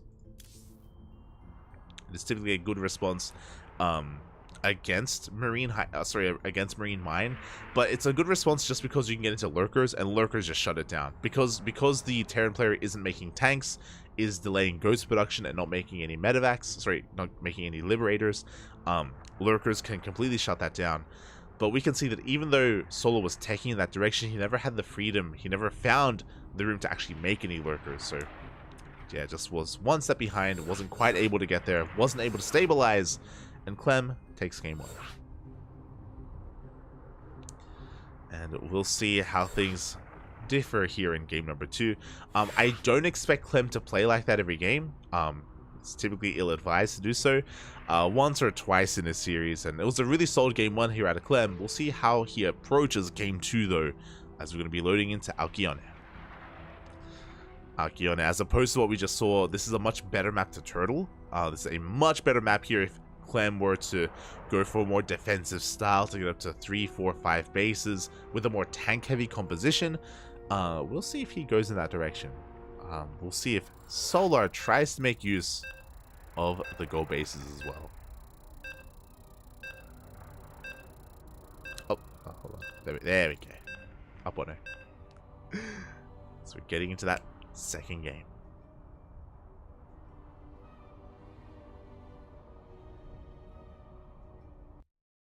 Also, a shout out to all the other casters as well. Plenty of community casters out there. I believe there's Enki casting in Spanish. I believe Comeback TV, TKL is going to be casting in French. Of course, Steadfast and Wardy in English. Rex casting over in his native language as well. I think Mandarin. For the Taiwanese region. And here we go. We're getting into our next game. And spawning in the bottom left-hand corner, we have the South Korean Zerg player. Representing on side, it is Solar.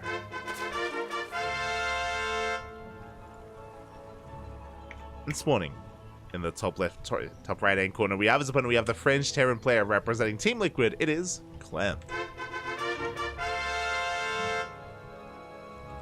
Here we go.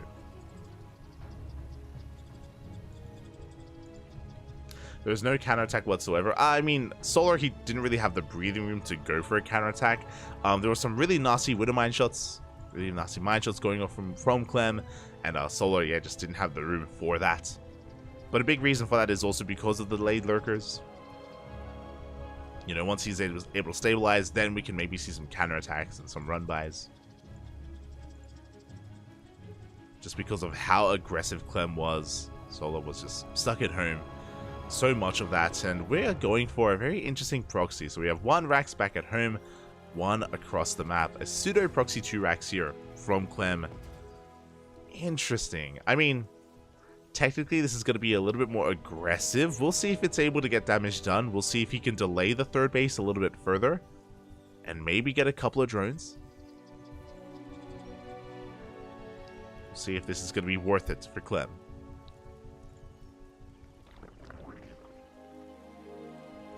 So now, Solar is getting into a hatch gas pool, standard opener. What's important is that this Overlord, because it only sees 1 Rax, this looks like a Rax factory opener. This looks like the special build.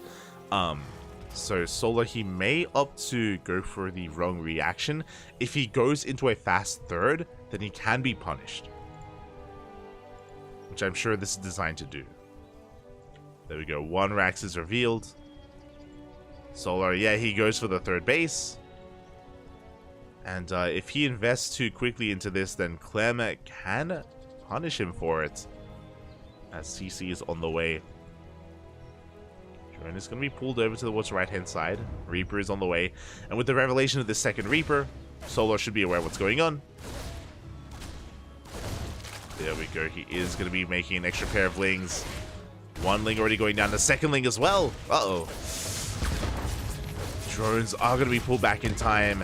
And Solar, he does delay his expansion here. Makes another queen. Mature reaction out of Solar. As we see Clem checking the third base location, diving into the main, and meeting those queens. And it is only going to be 3 Reapers. No, sorry, 4. Made 1 extra, 4 Reapers in total. And now we can go for the third. It was delayed, but it had to be delayed. Oh, as the queen is taking a lot of hits. Up. Queen does take a lot of damage. Third base is on the way. And Solar should be able to get this up and running. Again, he delayed it in favor of queen production. Ling speed is about to kick in. And now Solar is looking to chase down those Reapers. And make sure the proxy isn't up and running.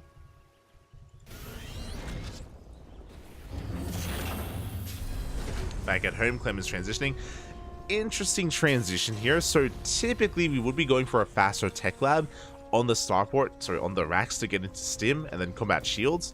Instead, Clem goes for a reactor and an add-on swap, which is going to delay stim, delay bioproduction in favor of Hellions for map control. Interesting. So this is going to weaken the stim timing that we otherwise could have had in favor of map control and potentially killing overlords. There we go, we have Hellions to survive a link flood and Cyclones on the way to shut down these overlords. So yeah, an interesting variation. We have seen Cure has been very fond of this. He's been very fond of delaying his bio army and going into Cyclones and Hellions first, even off of a 2 Rax. Speaking of, the Rax is lifted. Overlord is going to go down.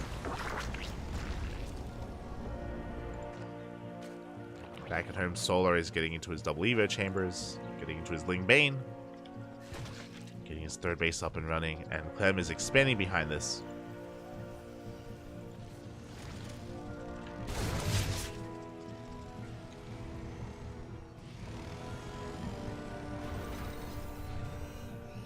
Of course, he does have to be careful. Remember, he delayed his bioproduction, delayed his stim timing in favor of this marauding force. Trying to keep up with creep, trying to shut down overlords. Because he's being active, he is vulnerable to a surround. But Solar hasn't invested too much. He's still just droning. And they made a handful of lings. He's not really too interested in trying to catch out this army. Now, what this does mean is that is that this is going to lead into actually a more powerful push later on, especially if we keep these Hellions alive, because that is an armory, which means when Clem does move out with his stim timing, he will have Hellbats to support, and this can get out of hand. This can get out of control. So this hits a little bit later, but going to be that much more powerful and that much more potent. Here we go, we're going in! Hellbats are morphed. We're pushing towards the third base. We have no Banelings ready for this. We have Lings and Queens. He's getting ready for a surround. So far, the Queens are falling one after the other. Soon to be only 2 Hellbats left. Now only 1. And they all go down. We can dive on top of the army. Get a surround on these cycles, but the Lings go down. And this is getting out of control. This is becoming far too much. We get on top of the Queens once again. Up. Taking down one final Queen. And that was an insane amount of damage. That was 45 Lings and 7 Queens. 7 Queens went down. That was insane. We have 1 Queen left between all these bases. Sorry, 2 Queens left. Just injecting whatever we can. And that may not have killed Solar, but that did enough damage. That did more than enough damage. As Clem is getting his third base up and running, Solar, he has to rebuild every one of those Queens so we can actually inject and also spread creep as well.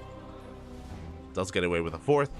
And thankfully, Solar does keep his workers alive. Didn't take any economic damage.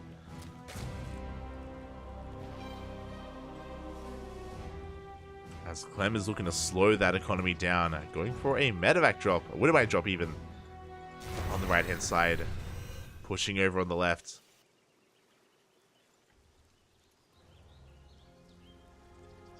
We'll see what Clem can get done. Again, not too many drones to kill here. No reaction! Oof. A very delayed reaction. We get 6 drones and a Queen. At the same time, a Ling run by here gets a Cyclone at least, but no workers. From here, Clem is getting ahead. Oh my god, getting another Queen as well. You don't want to be a Queen in this game. Not for Solar. Look after your Queens, Faffy. We've lost 9 Queens already. And the drop is coming back into the third. Oof. We did have detection. Lings are in position. The mines go down.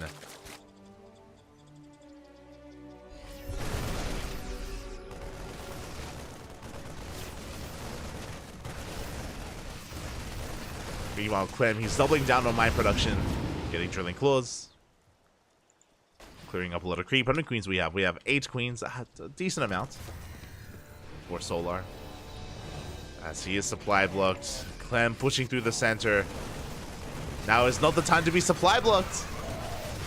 Solar's in a lot of trouble, and this push may just be it. Solar is unprepared for this. We have a wave of Banelings on the way. 14 Banelings in production, but they're not ready yet. They're not ready.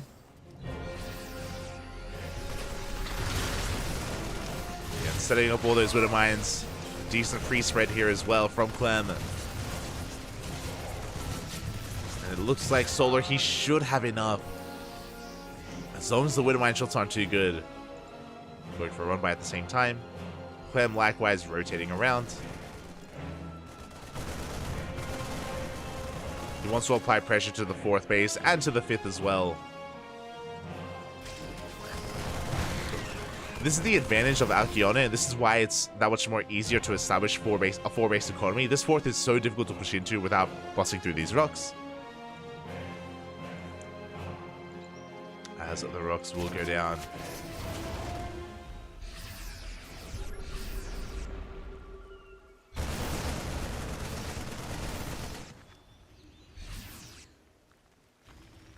Actually taking a lot of damage. Likewise, a massive secondary army here is pushing in, and Solar, is out of position. There are a couple of Banelings. but only a couple. Oh my god, massive mind shots here on the Link Bane. Solar will force this back for now. Does get some breathing room at the same time Clem is pushing forward, but Solar is in position as both armies have maxed out. Hive is done for Solar. Vipers are on the way. Viper's Lurker Den is done. Now, if Solar can get into Lurkers, then he can slow this down. Oof. Oh my god. So many links get hit. Massive mind shots going up. And Solar will hold. And forcing back both armies.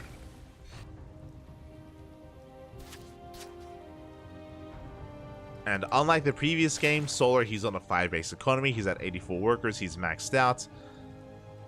And Solar, he should be able to stabilize. Clammy just hasn't been able to be as aggressive. As we mentioned before, specifically on this map, it took that much longer to apply pressure to the 4th and to apply pressure at the 5th. Solar's economy has been looking pretty robust overall, outside of the initial Mind Drop. Outside of that, at least, he has maintained his economy. And at this point, Clem, I do think he has to transition. I mean, there aren't any Lurkers yet, but once they arrive, once they hit the field, I feel like Clem is going to have to switch gears a little bit. Until then, we're pushing forward. Both armies are maxed. Adaptive Talon's on the way. Clem's going to try to rotate towards the 5th base. Decent mind shots. Still going to be too much, and Clem is going to be forced back at the same time, though. Is there enough on the right-hand side? Winter Mines are targeted down. And it looks like Clem is actually getting himself with a hatchery. Up. Yeah, the spread is looking a little bit too good, and Clem is gaining ground. Here come the reinforcements. Clem is barely going to be forced to pick up once again. Solar, his economy untouched. 3-3 on the way. Solar is fighting back in this series. May have a planetary. Clem, he's technically on 5 bases. But Solar is soon going to be able to be aggressive. Like, Solar, he's been defensive for the entire game so far. He went for like 1 Ling Rambai earlier that killed the Cyclone. But finally, he can't push the Ghost! No! The Ghosts are exposed. 3 Ghosts go down for free. Did I say 3? I meant to say 5, even 6 Ghosts. Oh my god. Every single Ghost gets caught. It's a massive catch here. And Solar can now counterattack. He pushes towards the 3rd base. Mind shots. Oh my god. Forcing some friendly fire. Failing draw in as well. And I believe that was a kill, not a cancel on this goal base. It was a kill. Solar, he can back up, he can rotate around, he's remaxing once again. Doesn't even need Lurkers. Not anymore. I do think that would help a little bit, but especially after killing so many Ghosts, they would help.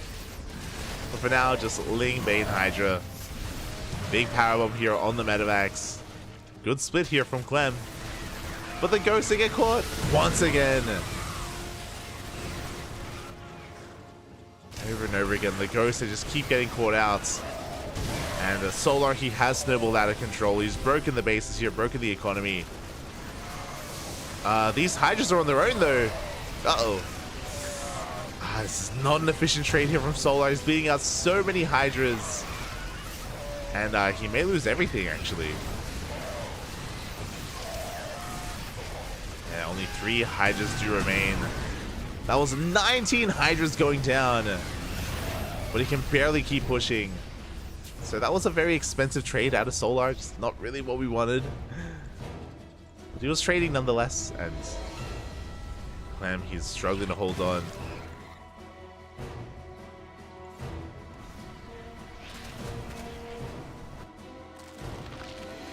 And here we go. Finally, the Lunkers, Papi. The Lunkers are on the way.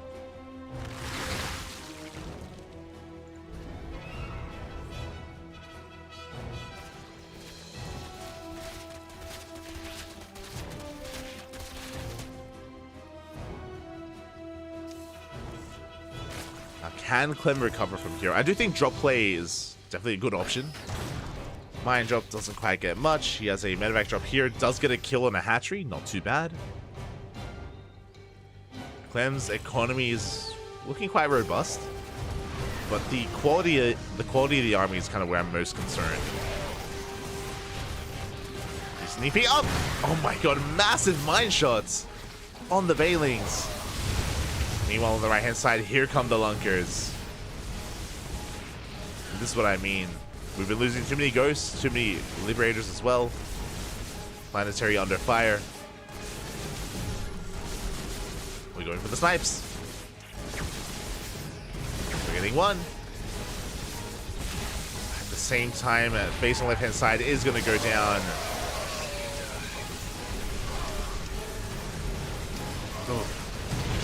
As we try to dive on top of these lurkers, we will clean this up. But this was a costly trade from Clem, and he lost the base in the process. He lost a planetary. He may lose another. As Lings flood in. 14 SCVs go down. Clem is still in this. He's sustaining some damage. Quite a lot of damage, actually, but he's holding on.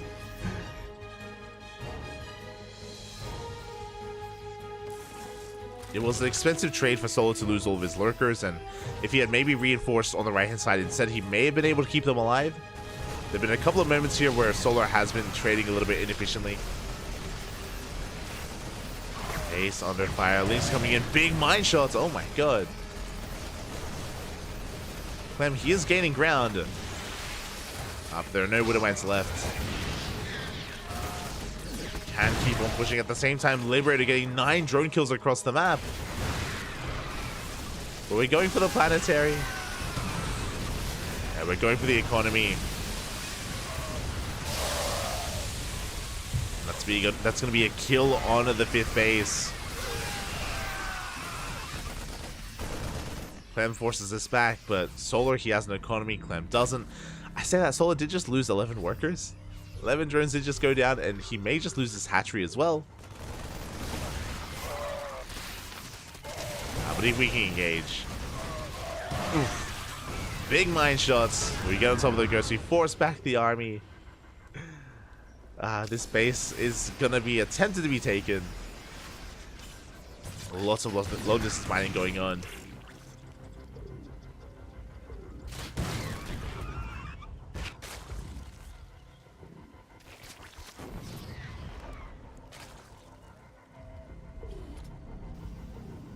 But Solar, he's just amassing his army, waiting to go in once again. I believe this is the main. I believe the main was floated over. And this is another CC floating over to take the gold.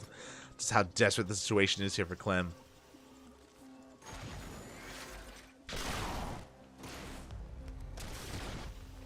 He's down in army supply. The libs are doing so much there. Oh my god, late game lib harass. Let's go. 15 drones going down. These liberators can be so annoying to deal with. Okay, if Clem goes for mass drop harass, then maybe he can buy enough time to max out himself. We've seen that before. I think we saw that, what was it, yesterday? With Beyond? I think it was Beyond versus Dark. Oh, wait, no. It was Beyond versus Solar, actually. Yeah.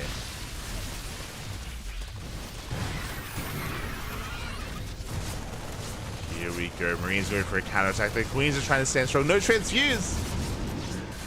But do we really care? Because Solar is going for a big counterattack as well. The mineral line. There's 32 SCVs. Bailings are rolling in. SCVs are going to be fungled. But they will survive. Oh, and Solar, has he been trading too poorly here? Most SCVs do make it out alive. We're going to be able to resaturate this 5th base. Supplies are evening up.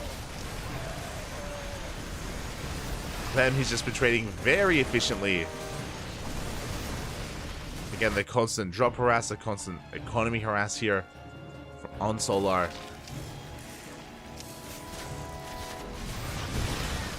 Clem is making Solar work for it, and if another fight goes his way, he can maybe take it. As I say that, the Hydras, they break on through. They get on top of the libs, one after the other. There's one lib left. And they're all going down. Solar, he's barely breaking through.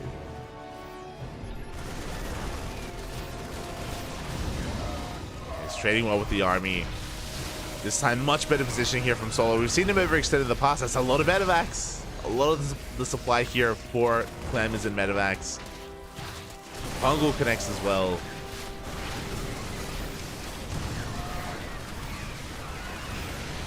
Oh my god, these libs, the freedom, Papi, they're going ham. And he continues to hold on. Good Fungal. SV's long distance mining.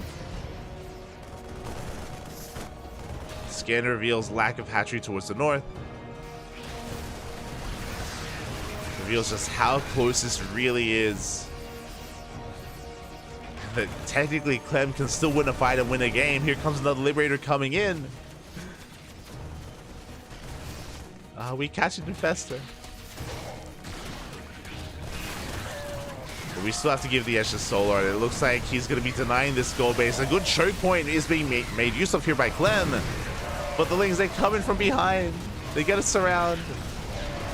And that's going to be all she wrote. Finally, Clem has bled out. GG gets called, and Solar takes game number 2. Oh my god. GG. Solar, he got a massive lead early, kind of halfway through that game. But Clem, he was fighting back so hard. Almost came back, almost recovered. Almost, but not quite. As Solar was able to close it out, and we have a series. We have a back and forth. GG. GG, well played. Solar was definitely a little bit wasteful at times. There was some really questionable trades for him. I do think he was maybe a little bit overconfident in a couple of those engagements, especially around the middle of that game, which did allow Clem to come back. But Solar was able to stabilize. And again, a map like Alcyone is a lot larger, of course. It meant that this kind of hyper-aggressive biomine style isn't as effective on Alcyone. And Clem tried to do it 2 games in a row, wasn't quite as successful. GG, of course. GG, well played. And Solar ties it up. Getting into game 3. Ooh, sweaty, sweaty, Papi, sweaty. He's had enough. He's endured too much. Oh, Smooch. Solo not in a better spot. I mean, he had the higher base count, he had the better economy. All he had to do was deny the gold, or deny the gold and the base on the right hand side over and over again. So over time, even though he was trading inefficiently, he could afford to do so. And with that, we're going to be getting ready for game number 3. Good luck, Slowbro, good luck. Wish you the best. Take care, take care. Enjoy your doctor's appointment. As looks like our players need a moment here. I don't blame them. I don't blame them at all for taking a moment to have a break, to take a breath.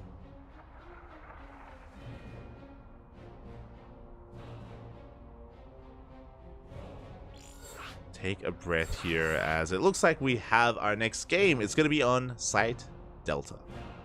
Oh boy. Site Delta, of course, a map with a lot of bases as well. It's quite a long map. We have seen players struggle quite a lot to defend these fringe locations, the north and southern side of the map at the same time. And I'm curious if Clem can use that to his advantage and try to pull apart Solar, especially in a longer game, if we get that far. If we get there.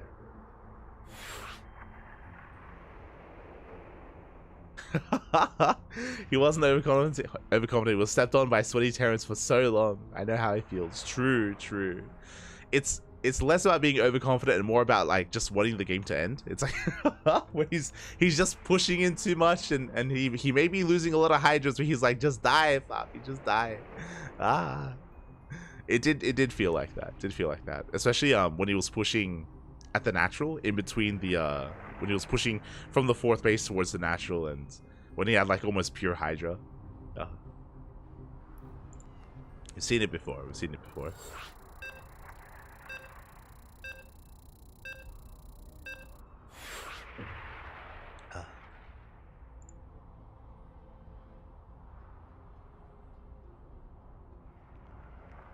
as we are getting back into this.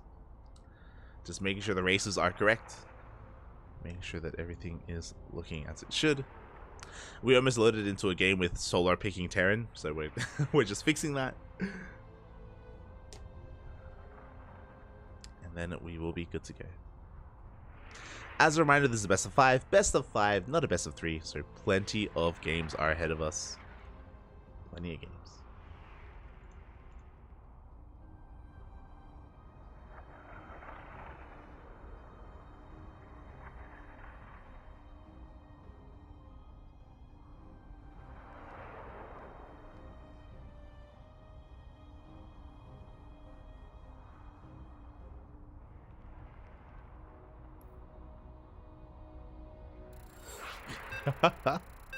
We're just waiting for everyone to ready up, and here we go. You can hear the beeps. We're letting in to Site Delta. Vámonos.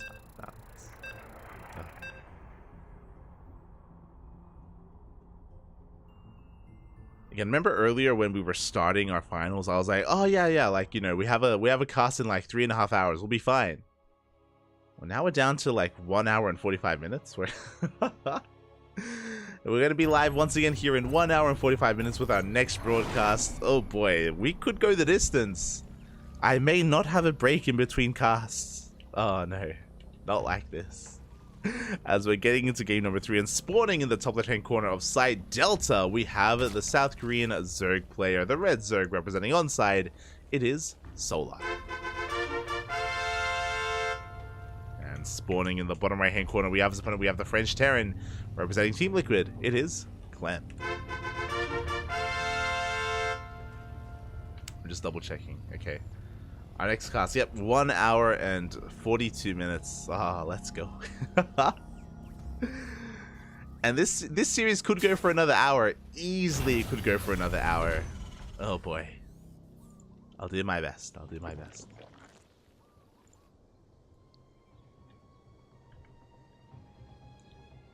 Do our best here. So far, we have a hatch gas pool from Solar. We hatch into our gas into our spawning pool, standard opener. Clem this time is going for a 2 racks, similar to last game, except this time the second racks is back at home. Remember, as we wind it back, it was a while ago, but on Alkion it was a 2 racks opener with a proxy racks. This time we're going to be opening it up back at home instead. It is going to be easier to scout though, as the Overlord is making its way across the map and should get eyes on the natural. And this is just a way to get momentum early on, a way to delay the expansion, and to, of course, get into a bio-heavy composition as well.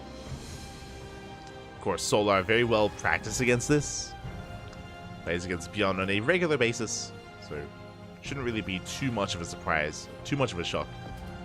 Not to Solar.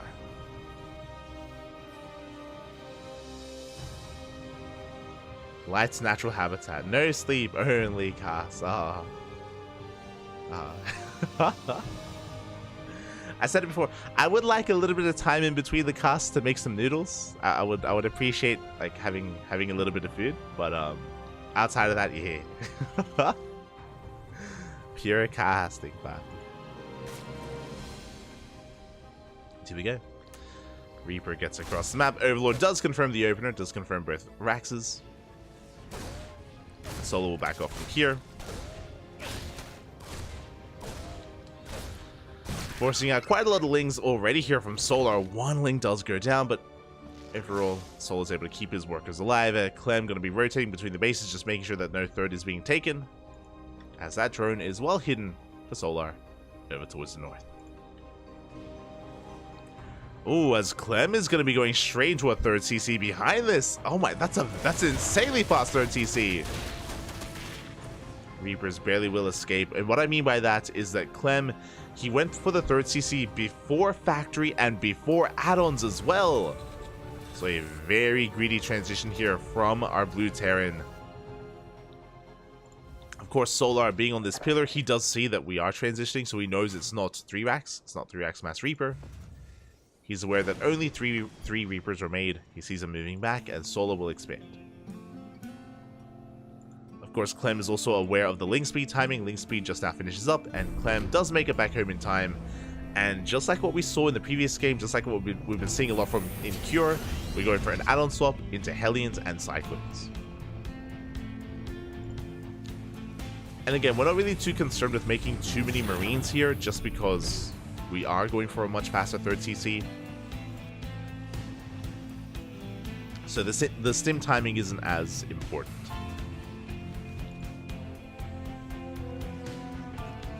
Solar's just going to be securing himself here, joining on up, getting his 3rd base up and running.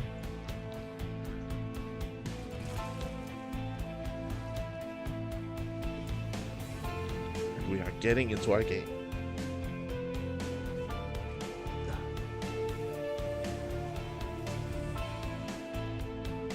It's fine. It is noodle with pineapple. That's bad for you anyway. Oh, I see that you were lunking in the chat earlier, Bobby. You saw. Ramen with pineapple. You're an animal. So far, good KDA charges. 1 queen goes down. Oh my god, not enough energy for transfuse. A big pick off here for Clem. Very well done. Behind this, we're getting into a delayed starport, getting into our E-base as well for upgrades.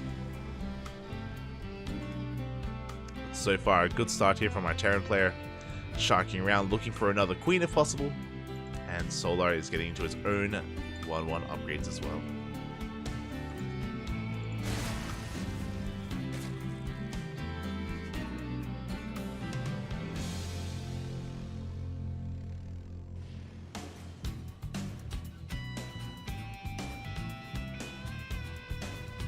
As we're just easing in towards the mid-game. That Bio Army is banking up quite heavily here. We're just waiting for the medevacs before we can move out. I'm curious if we throw down an armory alongside this again, as if you remember in game 1, we did hit this stim timing with Hellbats as well, but there are only 2 Hellions, so not as much value in rushing into an armory like we otherwise would. And here comes that double drop. We do find an Overlord as the double drop moves out. The Ling run by is getting ready to go in. We could get some SCVs, we could even get a tank. We settle for the 3rd base. And we will get a couple of workers. 3 SCVs go down. Here comes the main push. Once again, the Queen's being targeted. This time we do have transfuse. This time we do keep it alive. Oh, just barely. Some really clutch transfuses coming in, and we go for a full surround, and there is not enough for us to pick everything up. The Cyclones and Reapers will fall.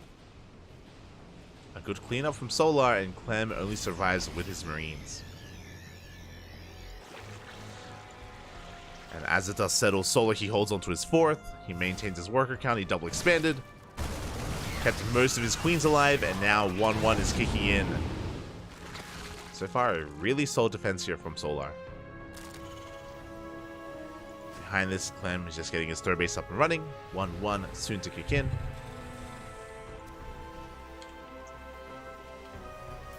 Oh, as we are getting up to 8 Raxes. Uh-oh. We have 1 factory behind this as well. Clem looking to be hyper aggressive here as he's working towards his add-ons. And he hasn't really shown his final form yet. We're just building up the tank count back at home and Marines. And eventually we are going to push, and it's going to hit like a truck. Oh.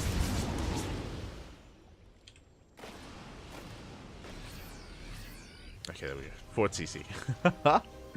I was waiting for either another factory or a 4th CC, but there it is. It's on the way. Clem is not going all in. He is going for a split push. As we have a double drop on the left, a double drop on the right.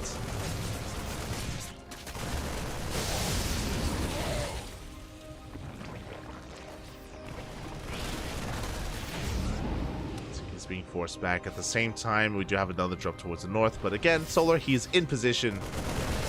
Good target fire. Oh my god. Really good target firing out of Clem. Getting, what, 3, 4 Bailings. Good trade overall, as here comes the main push. This is what we've been waiting for. 1-1 is done. Tanks are moving out. Clem is still trying to distract Solar here on the right-hand side, while he moves in with his main army. 5 tanks in total. Solar, is he ready for this? And he may have to go with the base. Oh! As he collapses on the army, he gets 1 tank. Not enough Marines here. The tank's looking exposed. 2 tanks will fall. At the same time, Clem tried to push in towards the north, but didn't quite make it. And Solar is holding.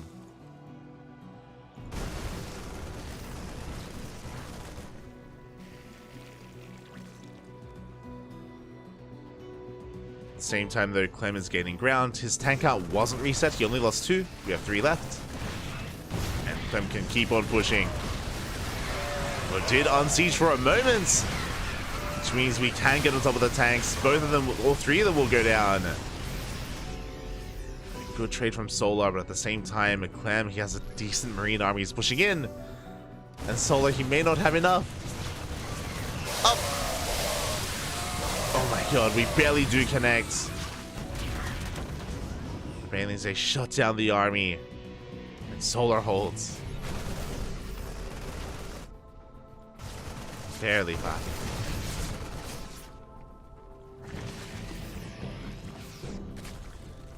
He's going to be able to hold on for now. Meanwhile, Clemmy backs off. Now he's going to be establishing his 4th base, transitioning into winter mines, out of tanks. Tanks that are going to be set up defensively. And Clem is going to keep on pushing, actually just rotating his tanks towards the right-hand side. How many mines do we have? We only have 1. We're still getting into winter mine production. Still not quite there. The tanks, they do cancel a base. Very limited creep threat here towards the south. Clem, he has map control.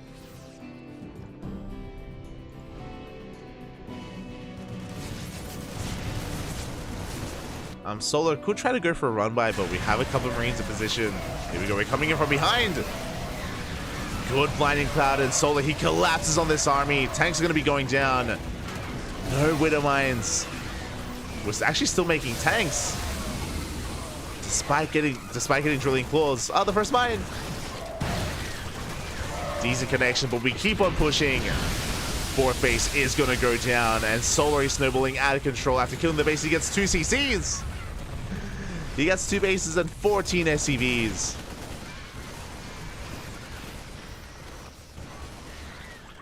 And Clem is on the back foot. He still has a decent bio army. He has a comparable army size to his opponent. But the economy, down to 3 bases. There's no backup 4th CC. No more tanks. Now we're getting into Widow Mines. And tanks at the same time.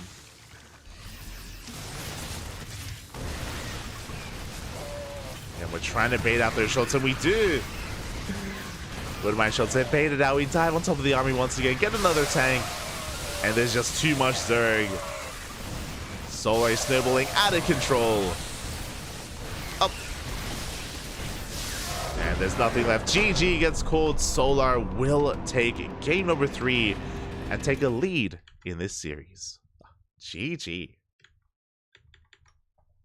GG, well played. That was pretty close, but I mean, for a while it was very back and forth. But what I will say is that it was really interesting to see Clem again getting into really fast drilling claws, but not really investing too heavily into Widow Mines at all. Especially with his push, I do think he would have had time to actually kind of diversify his splash damage a little bit. He was caught out in the open, maybe overextended a little bit, maybe was just too premature with his army. Up until that point, things were quite close supply-wise between the 2 players, but as soon as Clem lost that fight, things snowballed very quickly out of control. He lost the fight, that led into him losing his 4th and his 5th and his mineral line as well.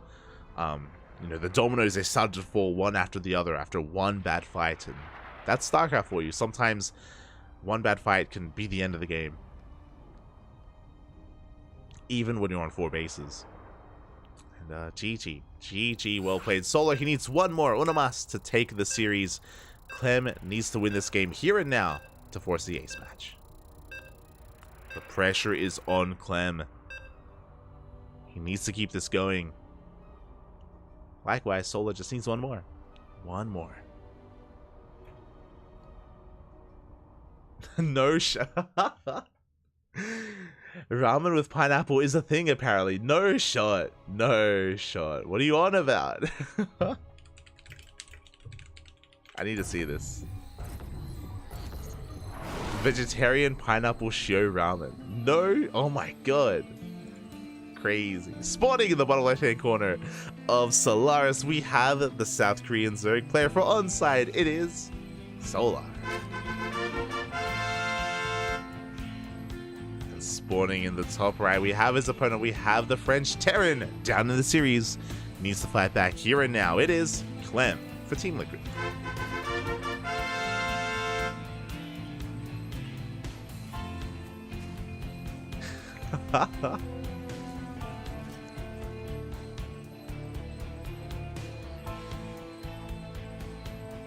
Why is there a Crunchyroll article about this from 2018? What? I didn't even know Crunchyroll had articles. Ay, ay, ay.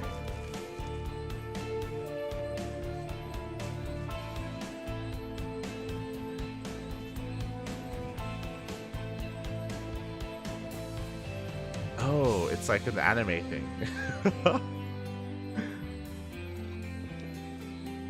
Okay, hold on. Okay, we need to focus on the game. Ay, ay, ay. Yeah. I found it as well. Abomination, baby, abomination.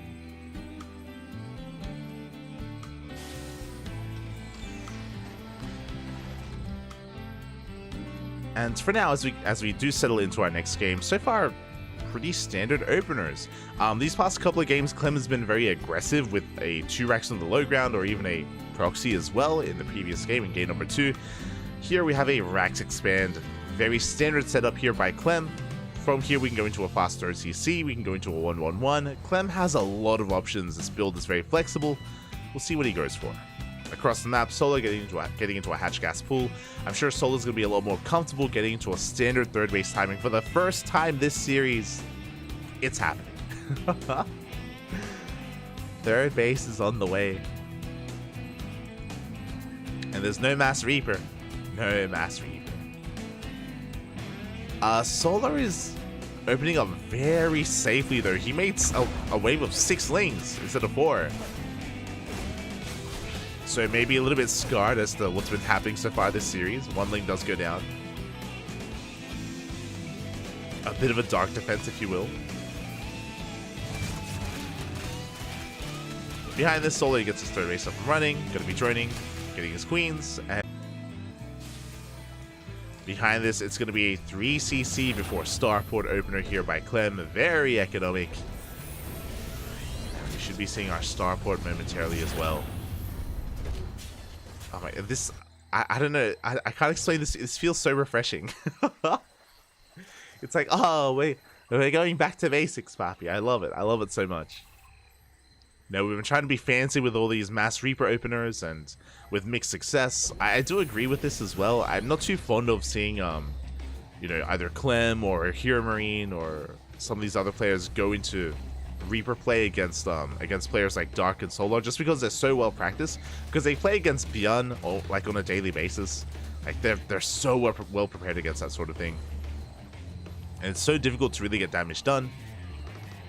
It's so difficult to delay the third base as long as they would like to, as long as maybe they do against some of the other Zerg players that are maybe a little bit less practiced against it. And oh my god, Solar, he's rushing into a lair. This is an insanely, this is what, like a 3-minute 30 lair timing? Oh my god. I just realized, and with this, we could even go into a Link Queen Nidus all in, which would be amazing against a 3cc opener.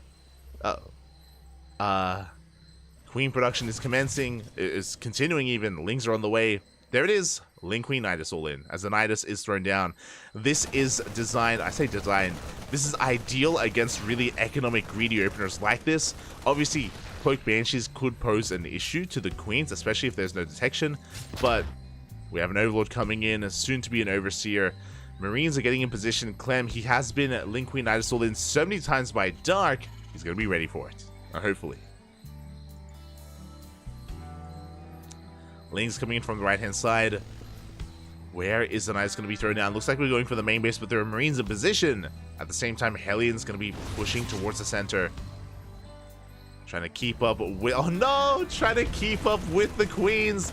There are Marines, yes, but they get surrounded. The wall was not a wall. Lings, they flood into the main base. Boys are being pulled, and this Nidus is going to finish. Ay, ay, ay. Not like this. Lings are popping out. Queens as well. Transfuse keeps the Nidus alive. We have detection. Banshee goes down. And is this how it all ends? With it all in? It looks like it is, because that's 24 SCVs. Lings coming from behind. GG gets called, and Solar will take the series 3-1, becoming this week's KungFu Cup champion. GG. Oh my oh my god. GG, well played. Clem was ready for it. He had his Marines in position. He was anticipating something weird going on. But the wall wasn't a wall. The Hellions moved out. The Lings came in. And they came in just in time to protect that Nidus to allow it to finish, shutting down those Marines. GG. GG, well played. Oh my god. I was about to go into like a mini rant saying like, mate, Clem, he's died to this so many times. He's ready for it. You know, he's more than prepared for the... For those wondering, if you ever tune into Dark versus Clem, Dark, he's done this so many times against Clem over the course of this year. At least once in a series whenever they face off, and it usually works. It does usually work, especially in the previous map pool. Maps like Gresswan, for example, Ancient Cistern. And yeah, Solar able to pull it off, able to punish, and just like that, GG, that is the end of the series. That is Solar becoming our champion this week. Congratulations. Congratulations. Oh my god. Again, it was back and forth, and there were moments where Clem was looking strong. Game one was dominance. Let's be real here. When Clem won his game against Solar, like, it was a strong showing from Clem, just hyper aggression. It was on Golden Aura, if you recall. It was quite some time ago now, but it was on Golden Aura. From then, though, we saw Solar was able to stabilize, was able to keep up with the tempo that Clem was attempting to place even, and yeah, he was able to keep pace, and GG. GG, well played. Congratulations to Solar for becoming this week's champion. My condolences, but a big shout out to Clem as well for making it this far, for making a series out of it, and hey, he took down some big names, you know. Clem, he may have struggled against Solar, but he took down Hero, Maxpax, and was it Skillus? It was Hero, Maxpax, and Firefly, that's it. Clem really flexing his TVP, killing the best Protoss in the world without dropping a map. He didn't drop a single map this tournament until the finals. So, yeah, really impressive run nonetheless from Clem. And, yeah, congratulations to Solar with that. That is going to be the end of our tournament for the time being. And it means that I can make some ramen. Let's go. We have a little bit of time. We have an hour and 20 minutes until our next broadcast. We have another broadcast in an hour and 20 minutes. We're going to be covering the House Open Cup. You must have heard of it from now. We have casted it many times before, but it is a bi-weekly Polish tournament. It's a Polish-only tournament. We feature players like Mana, Laser, Spirit, the best of the best in Poland, and we're going to be live again on this channel in an hour and 20 minutes. So take this moment to get some food, get some water, take a break, get some rest, maybe support another streamer as well, and yeah, we'll be back shortly with some more StarCraft. It doesn't end, Papi. The StarCraft does not end. Oh my god. It's brutal, Papi. It's brutal. So yeah, thankfully we have a little bit of time so I can get ready for that. I'm probably going to be making some tea as well, getting some tea, and just stretching, walking around the house, making sure that I'm awake, that I'm ready for some more StarCraft. Let's go. Alright, let's go. Do people outside of NA eat maple syrup? Love that stuff. Sure, I guess. On like pancakes? Yeah. I'll be honest, I haven't had maple syrup in years. But I also don't really eat much pancakes, so that's my reasoning for it. That's my reasoning for it. It's not bad. Now I want pancakes. I want pancakes. Smooch, man, smooch. Regardless, yeah, thank you so much. Maple syrup ramen? No shot. Crazy. But I hope everyone enjoyed themselves. Hope everyone had a great time here. If you enjoyed the tournaments, then come back next week. You know, every single week we have the WTL KungFu Cup. I say every week for the next 4 weeks. For those wondering, this event typically coincides with World Team League. That's why it has WTL at the start. By the time WTL wraps up, the World Team League season wraps up, that also wraps up the season of KungFu Cup as well. So this is a seasonal weekly event, and once the season ends, then the weeklies will end as well. So bear that in mind. We only have a couple of weeks remaining here of the KungFu Cup, which is a shame, which is a bit of a shame. It's a great tournament, but 4 weeks left. I believe 11 weeks in total. 11 in total. And then we end up with the playoffs of World Team League. So tune in while you can. Otherwise, thank you so much for watching. Thank you so much for tuning in. We're going to be giving another StarCraft streamer a raid. Give them some love. Give them some support. If you want to support us, !socials. Socials in the chat. And you can get a link to our Twitter, Facebook, Instagram, YouTube, and Discord. Shout out to the people that were tuning in on YouTube as well. We are dual streaming. And as that is now allowed. That was now allowed by Twitch. Thankfully. Oh. And yeah, with that, we appreciate it. We appreciate the support. We'll see you guys in a couple of hours for some more StarCraft. So until then, take care, enjoy yourselves, and get some rest. Hydrate. Stretch your urges, massage your marines, tuck in your tempest. Hasta luego. Bye.